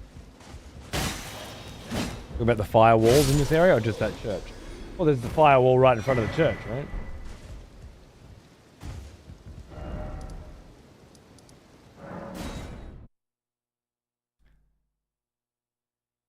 There are wooden shacks just up the road that are closer to where Millennia bloomed and are still standing. True. It's a cool thought, don't get me wrong. I don't know if there's a lot of evidence to support it. This place got blown the fuck apart, clearly.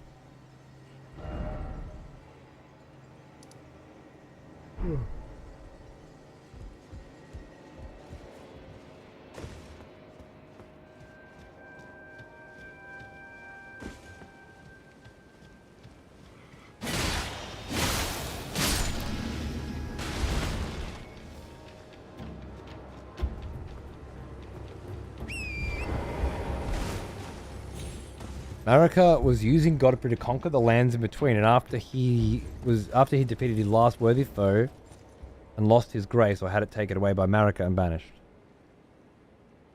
I think you're just stating events.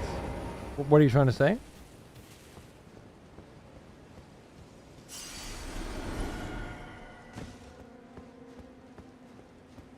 There to stop the spread of rot. Fire counters rot, which is why all of Radahn's men use fire weapons and bombs. Absolutely. Absolutely.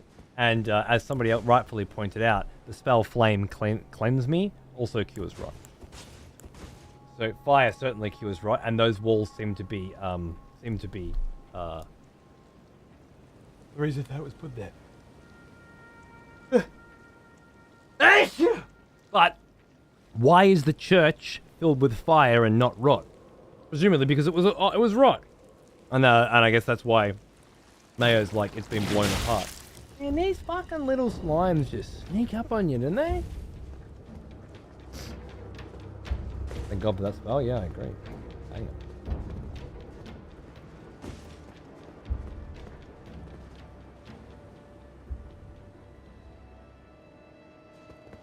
Races still exist, they just can't sense it. Fair enough.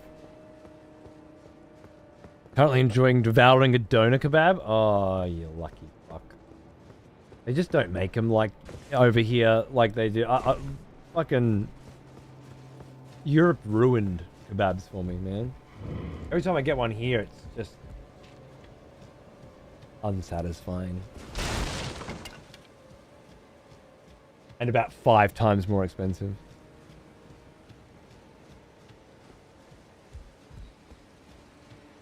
Flowing water also staves off rot, hence waterfowl dance that millennia learned from a swordsman. Oh yeah.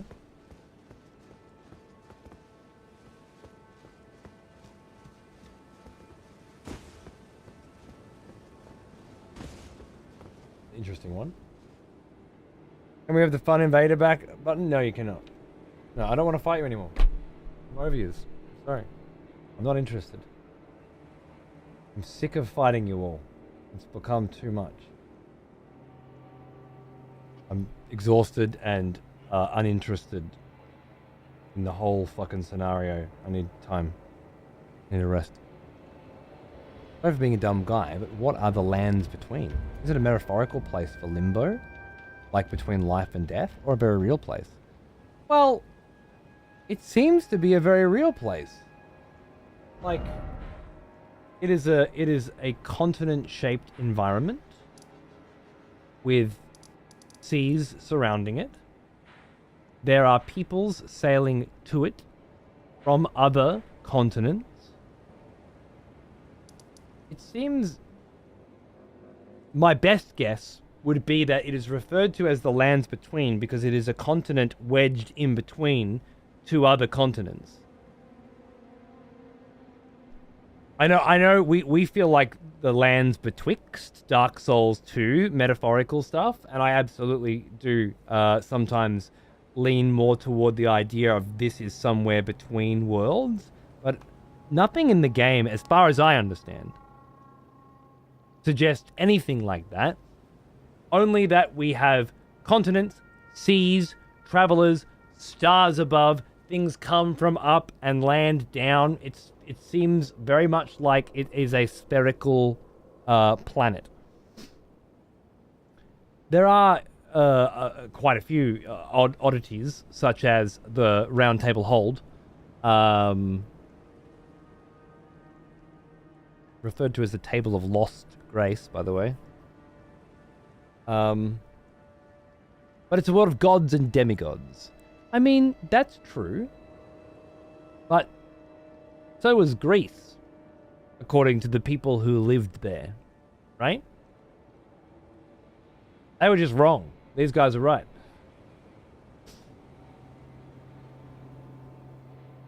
And I guess it depends too. Like, what we're saying so far, if what Lex suggests is true, demigod is not a being. It's a title. Right? It can be given and it can be taken away. The only god is Marika. And she is only a god because of... Oh, look, I mean, there are probably a lot of elements we need to discuss when it comes to what makes Marika a god. But,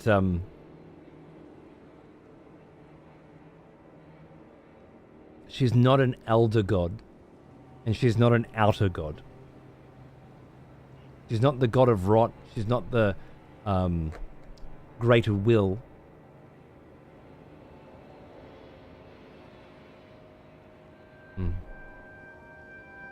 If it was limbo, it would explain why tarnished exists. You're trying to think of purgatory, right? I don't think that's the case. Tarnished is a name given to those who have had their grace stripped away. Marika's a god because she was the Empyrean chosen by the greater will. I mean, maybe.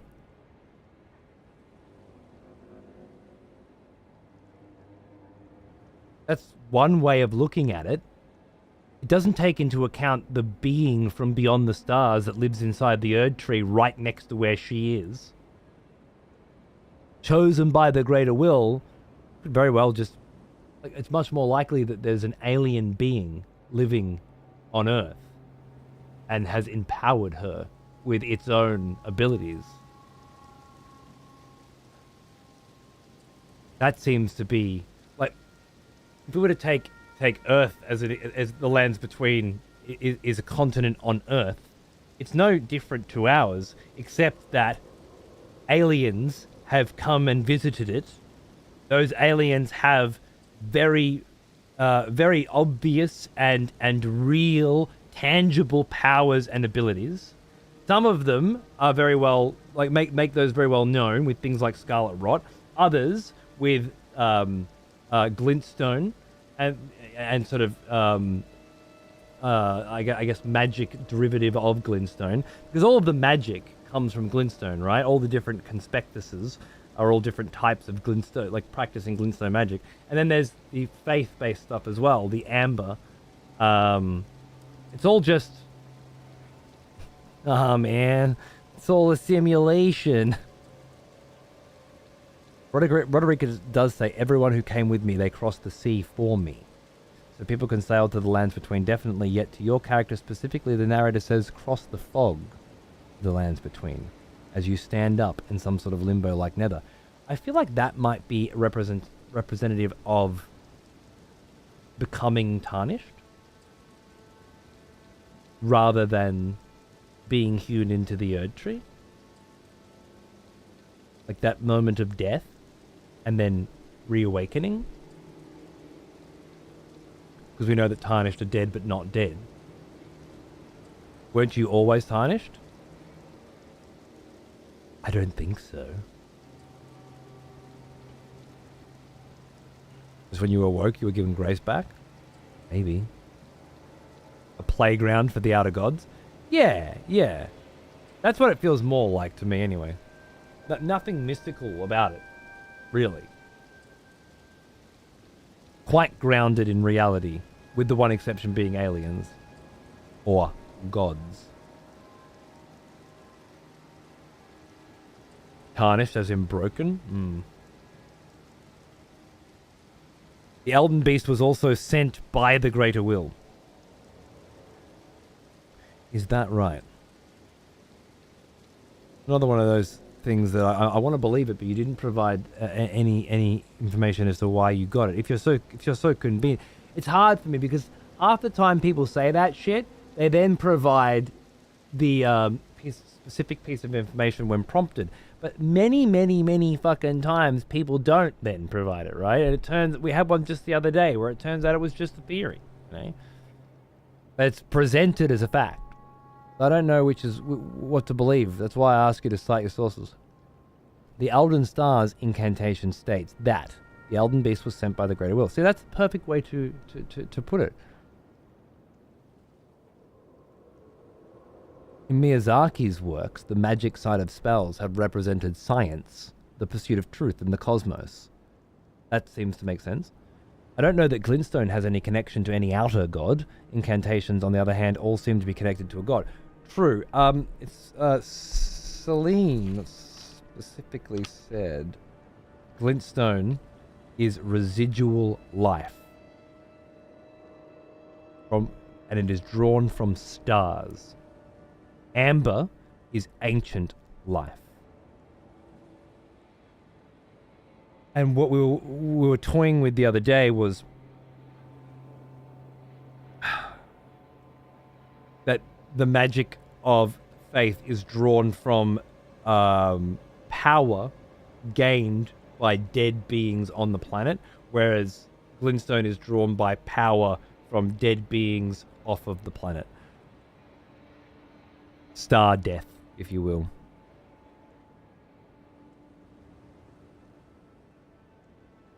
There's a very literal interpretation of the fog that you cross as well. In the opening cutscene, you can see a priest of sorts pouring some holy incense or smoke on the dead, tarnished bodies. The bodies that he's already worked on seem to disappear. The fog then could be the last thing you see, the incense, before you wake up in the starting church.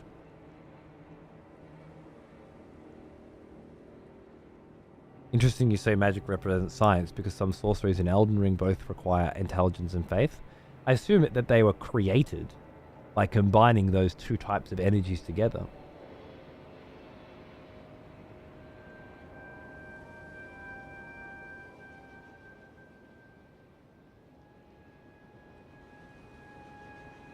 I see it very much as a mythological land where the gods vie for power and how they see fit to shape the universe in their image.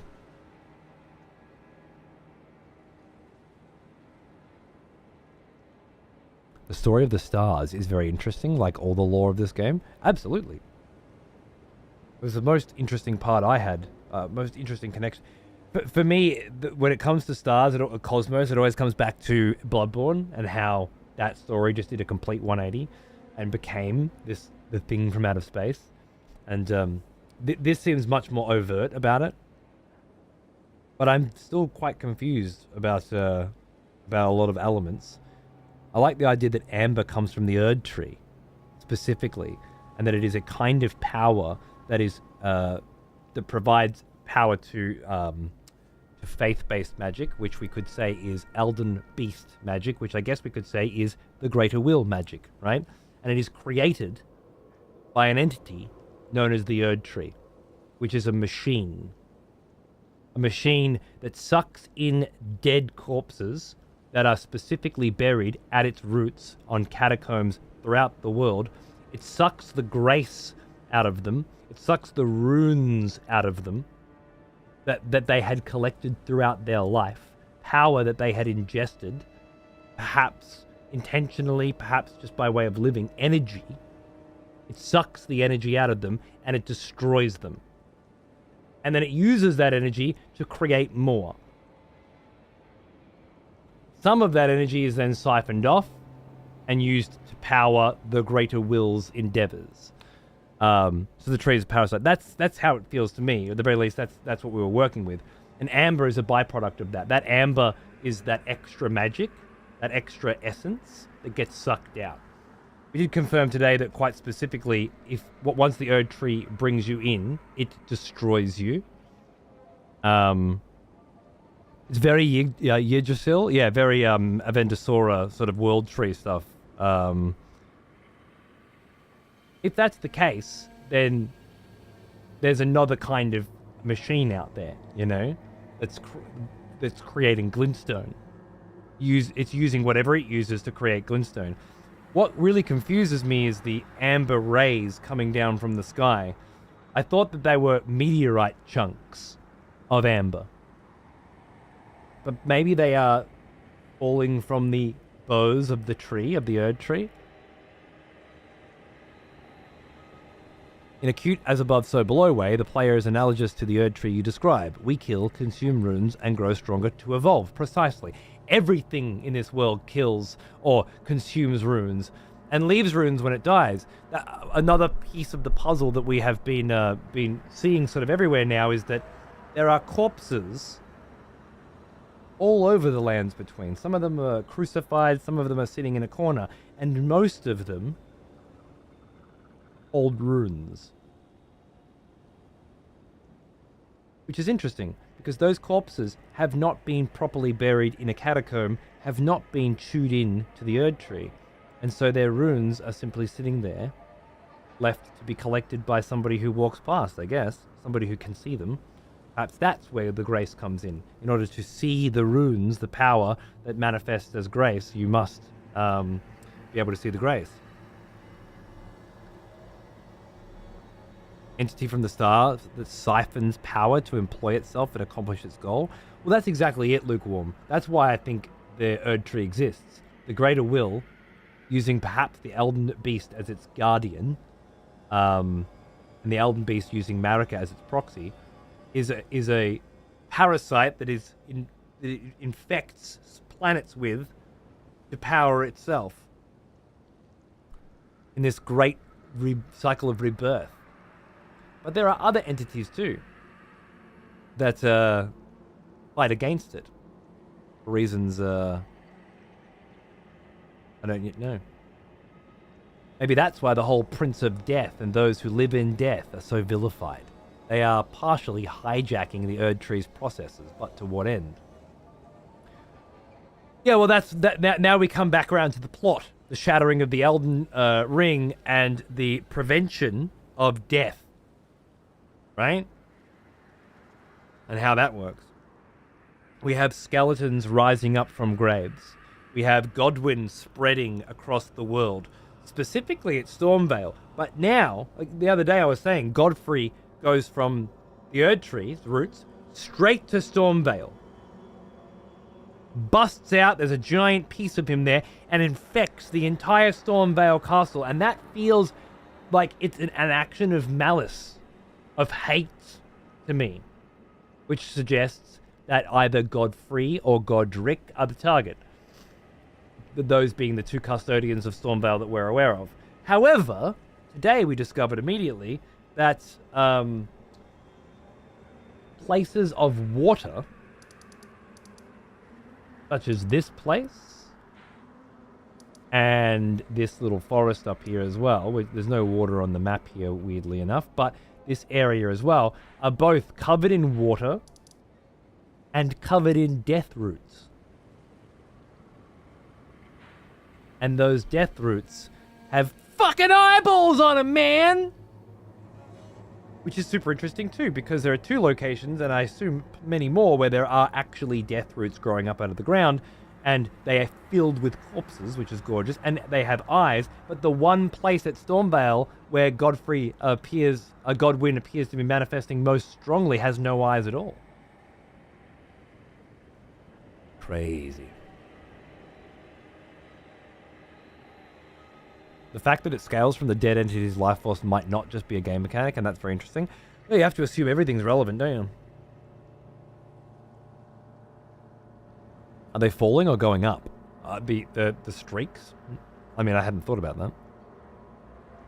Never thought about the Erdtree's machine. Fascinating. It's just something I've been chewing on since last show, to be honest with you, based on everything that we've been putting together. Have you unlocked the ritual lightning pots yet? The description's very interesting. Check.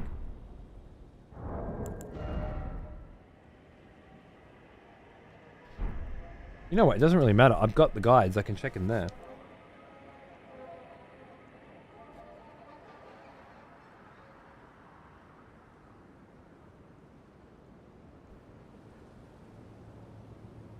Dude, straight up eyeballs. I'm not even kidding.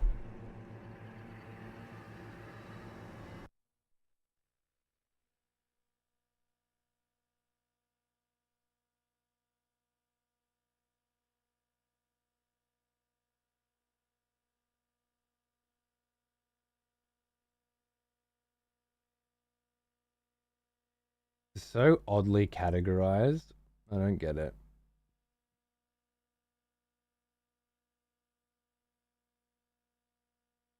Like, where are the screenshots that I took today, game? There's the ones that I took the other day. Today? Right?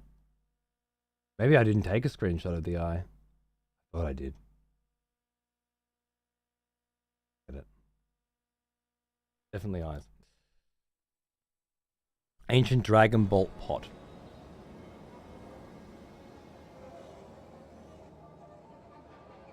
Lovely glossary here.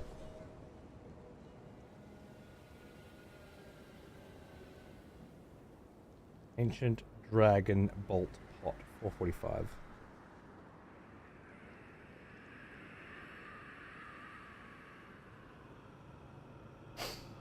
Engraved with the crest of the ancient dragon. Throw at enemies to inflict heavy damage. Allows one to wield ancient drake lightning regardless of faith. The residual power of relics is purely natural phenomenon.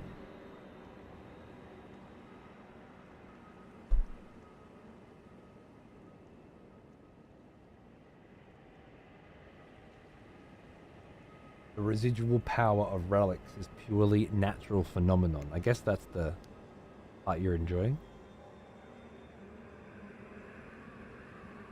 Relics. The power that they have. Natural phenomenon? Rather interesting. Hey Kane, how are you, mate? Thank you. Having dinner in Nederlands? Nice, dude. I think I'm about to wrap up. It's been like 6 hours, and I really just want to fucking chill. My brain's not coping well this week. There's been a lot of really good lore and stuff, but fucking knackered. I was on the weekend as well, and I just don't seem to be getting enough rest. I do love having these conversations though. I love fucking sick ass PvP. It's super entertaining as well. I like the mix of both of them together. And I like that I was pretty close to a nice balanced way of having them, but now I feel all out of sorts. No rest for the wicked? Yes, well that's why I get to rest so much, isn't it? Because I'm so gosh darn fantastic and blessed and graceworthy. I think the prevention of death allows for a farm being reincarnate as a small form of weak power, accumulated power, as they live and grow until their form fails and then is recycled by the tree to be harvested of their power and then sent back to gather more. In a sense, yeah. I like that. Uh-huh. Yeah. Nice to take some forced extended breaks from PvP, yeah. Oh, when I have to take them, I have to take them, don't I? I am going to call it a night, though. I'm sorry. I just can't seem to stay focused at the moment. I need a break. I need to rethink some things about that and some time to do it. So yeah, I'll come back soon with more Elden Ring.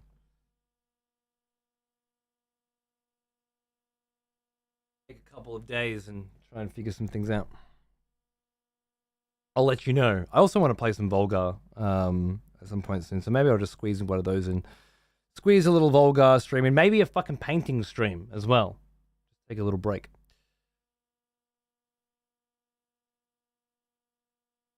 I do wonder now if death is also a system to collect life. Just generally speaking.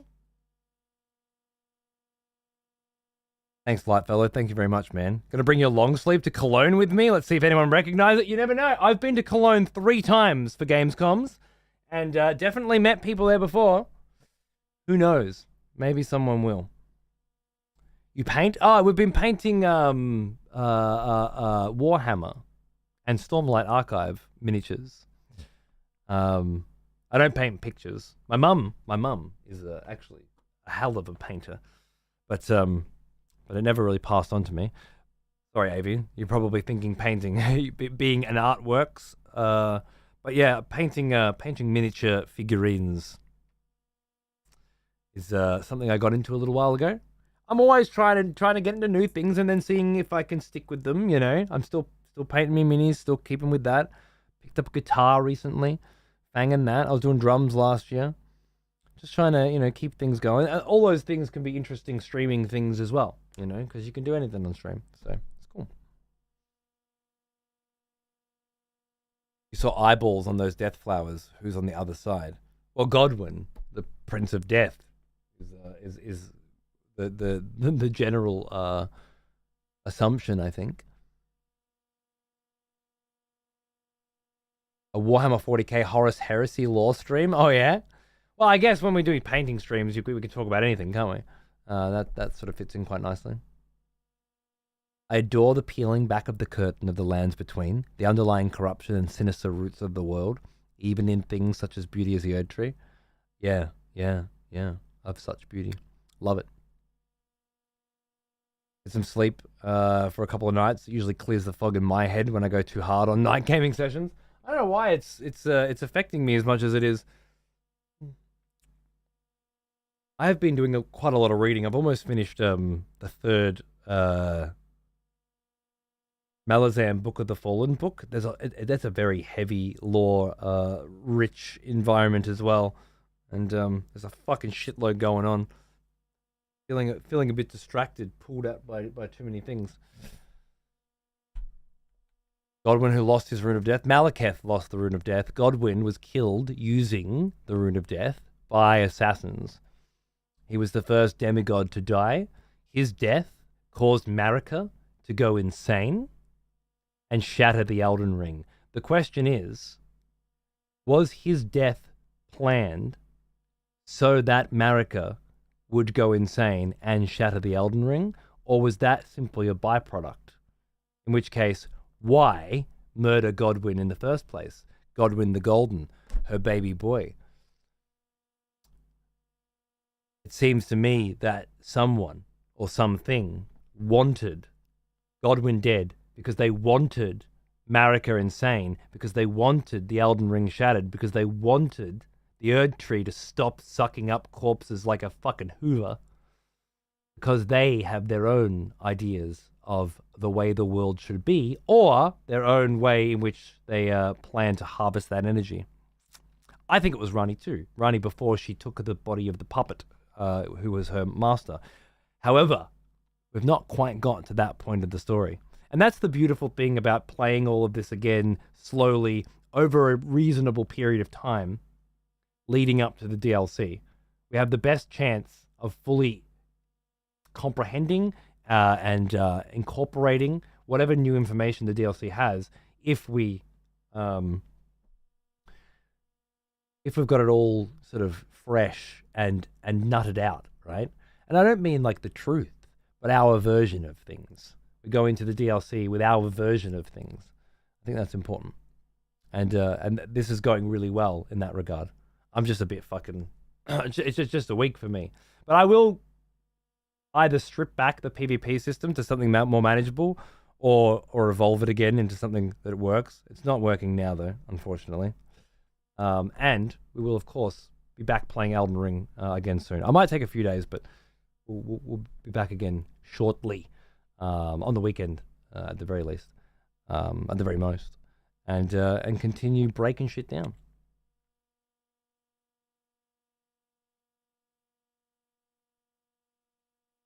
Yeah, Nick, it's a very, very good fucking point. I'll never stop shilling Dresden Files. Hey, I already bought it. I got it on my Kindle. Don't worry, I got the first one. I don't fuck around, Lightfellow. When I get to it is when I fucking get to it. I got a new Stormlight book coming this year, and I've still got 7 more Malazan books to go, but it's on the list. Oh, and about 500 Warhammer books, but yeah. Anyway, thank you all very much for spending time with me and listening to me waffle on. Thanks for sharing your thoughts and your opinions, your ideas about Elden Ring, and thanks for just being as excited and interested in a world that actually has some girth, some width, and some depth. So many these days are just so shallow. This one really does go the distance. I can only imagine it's going to go a hell of a lot further before we're done with it. In 2040. Thank you very much. I'll see you very soon. Take it easy.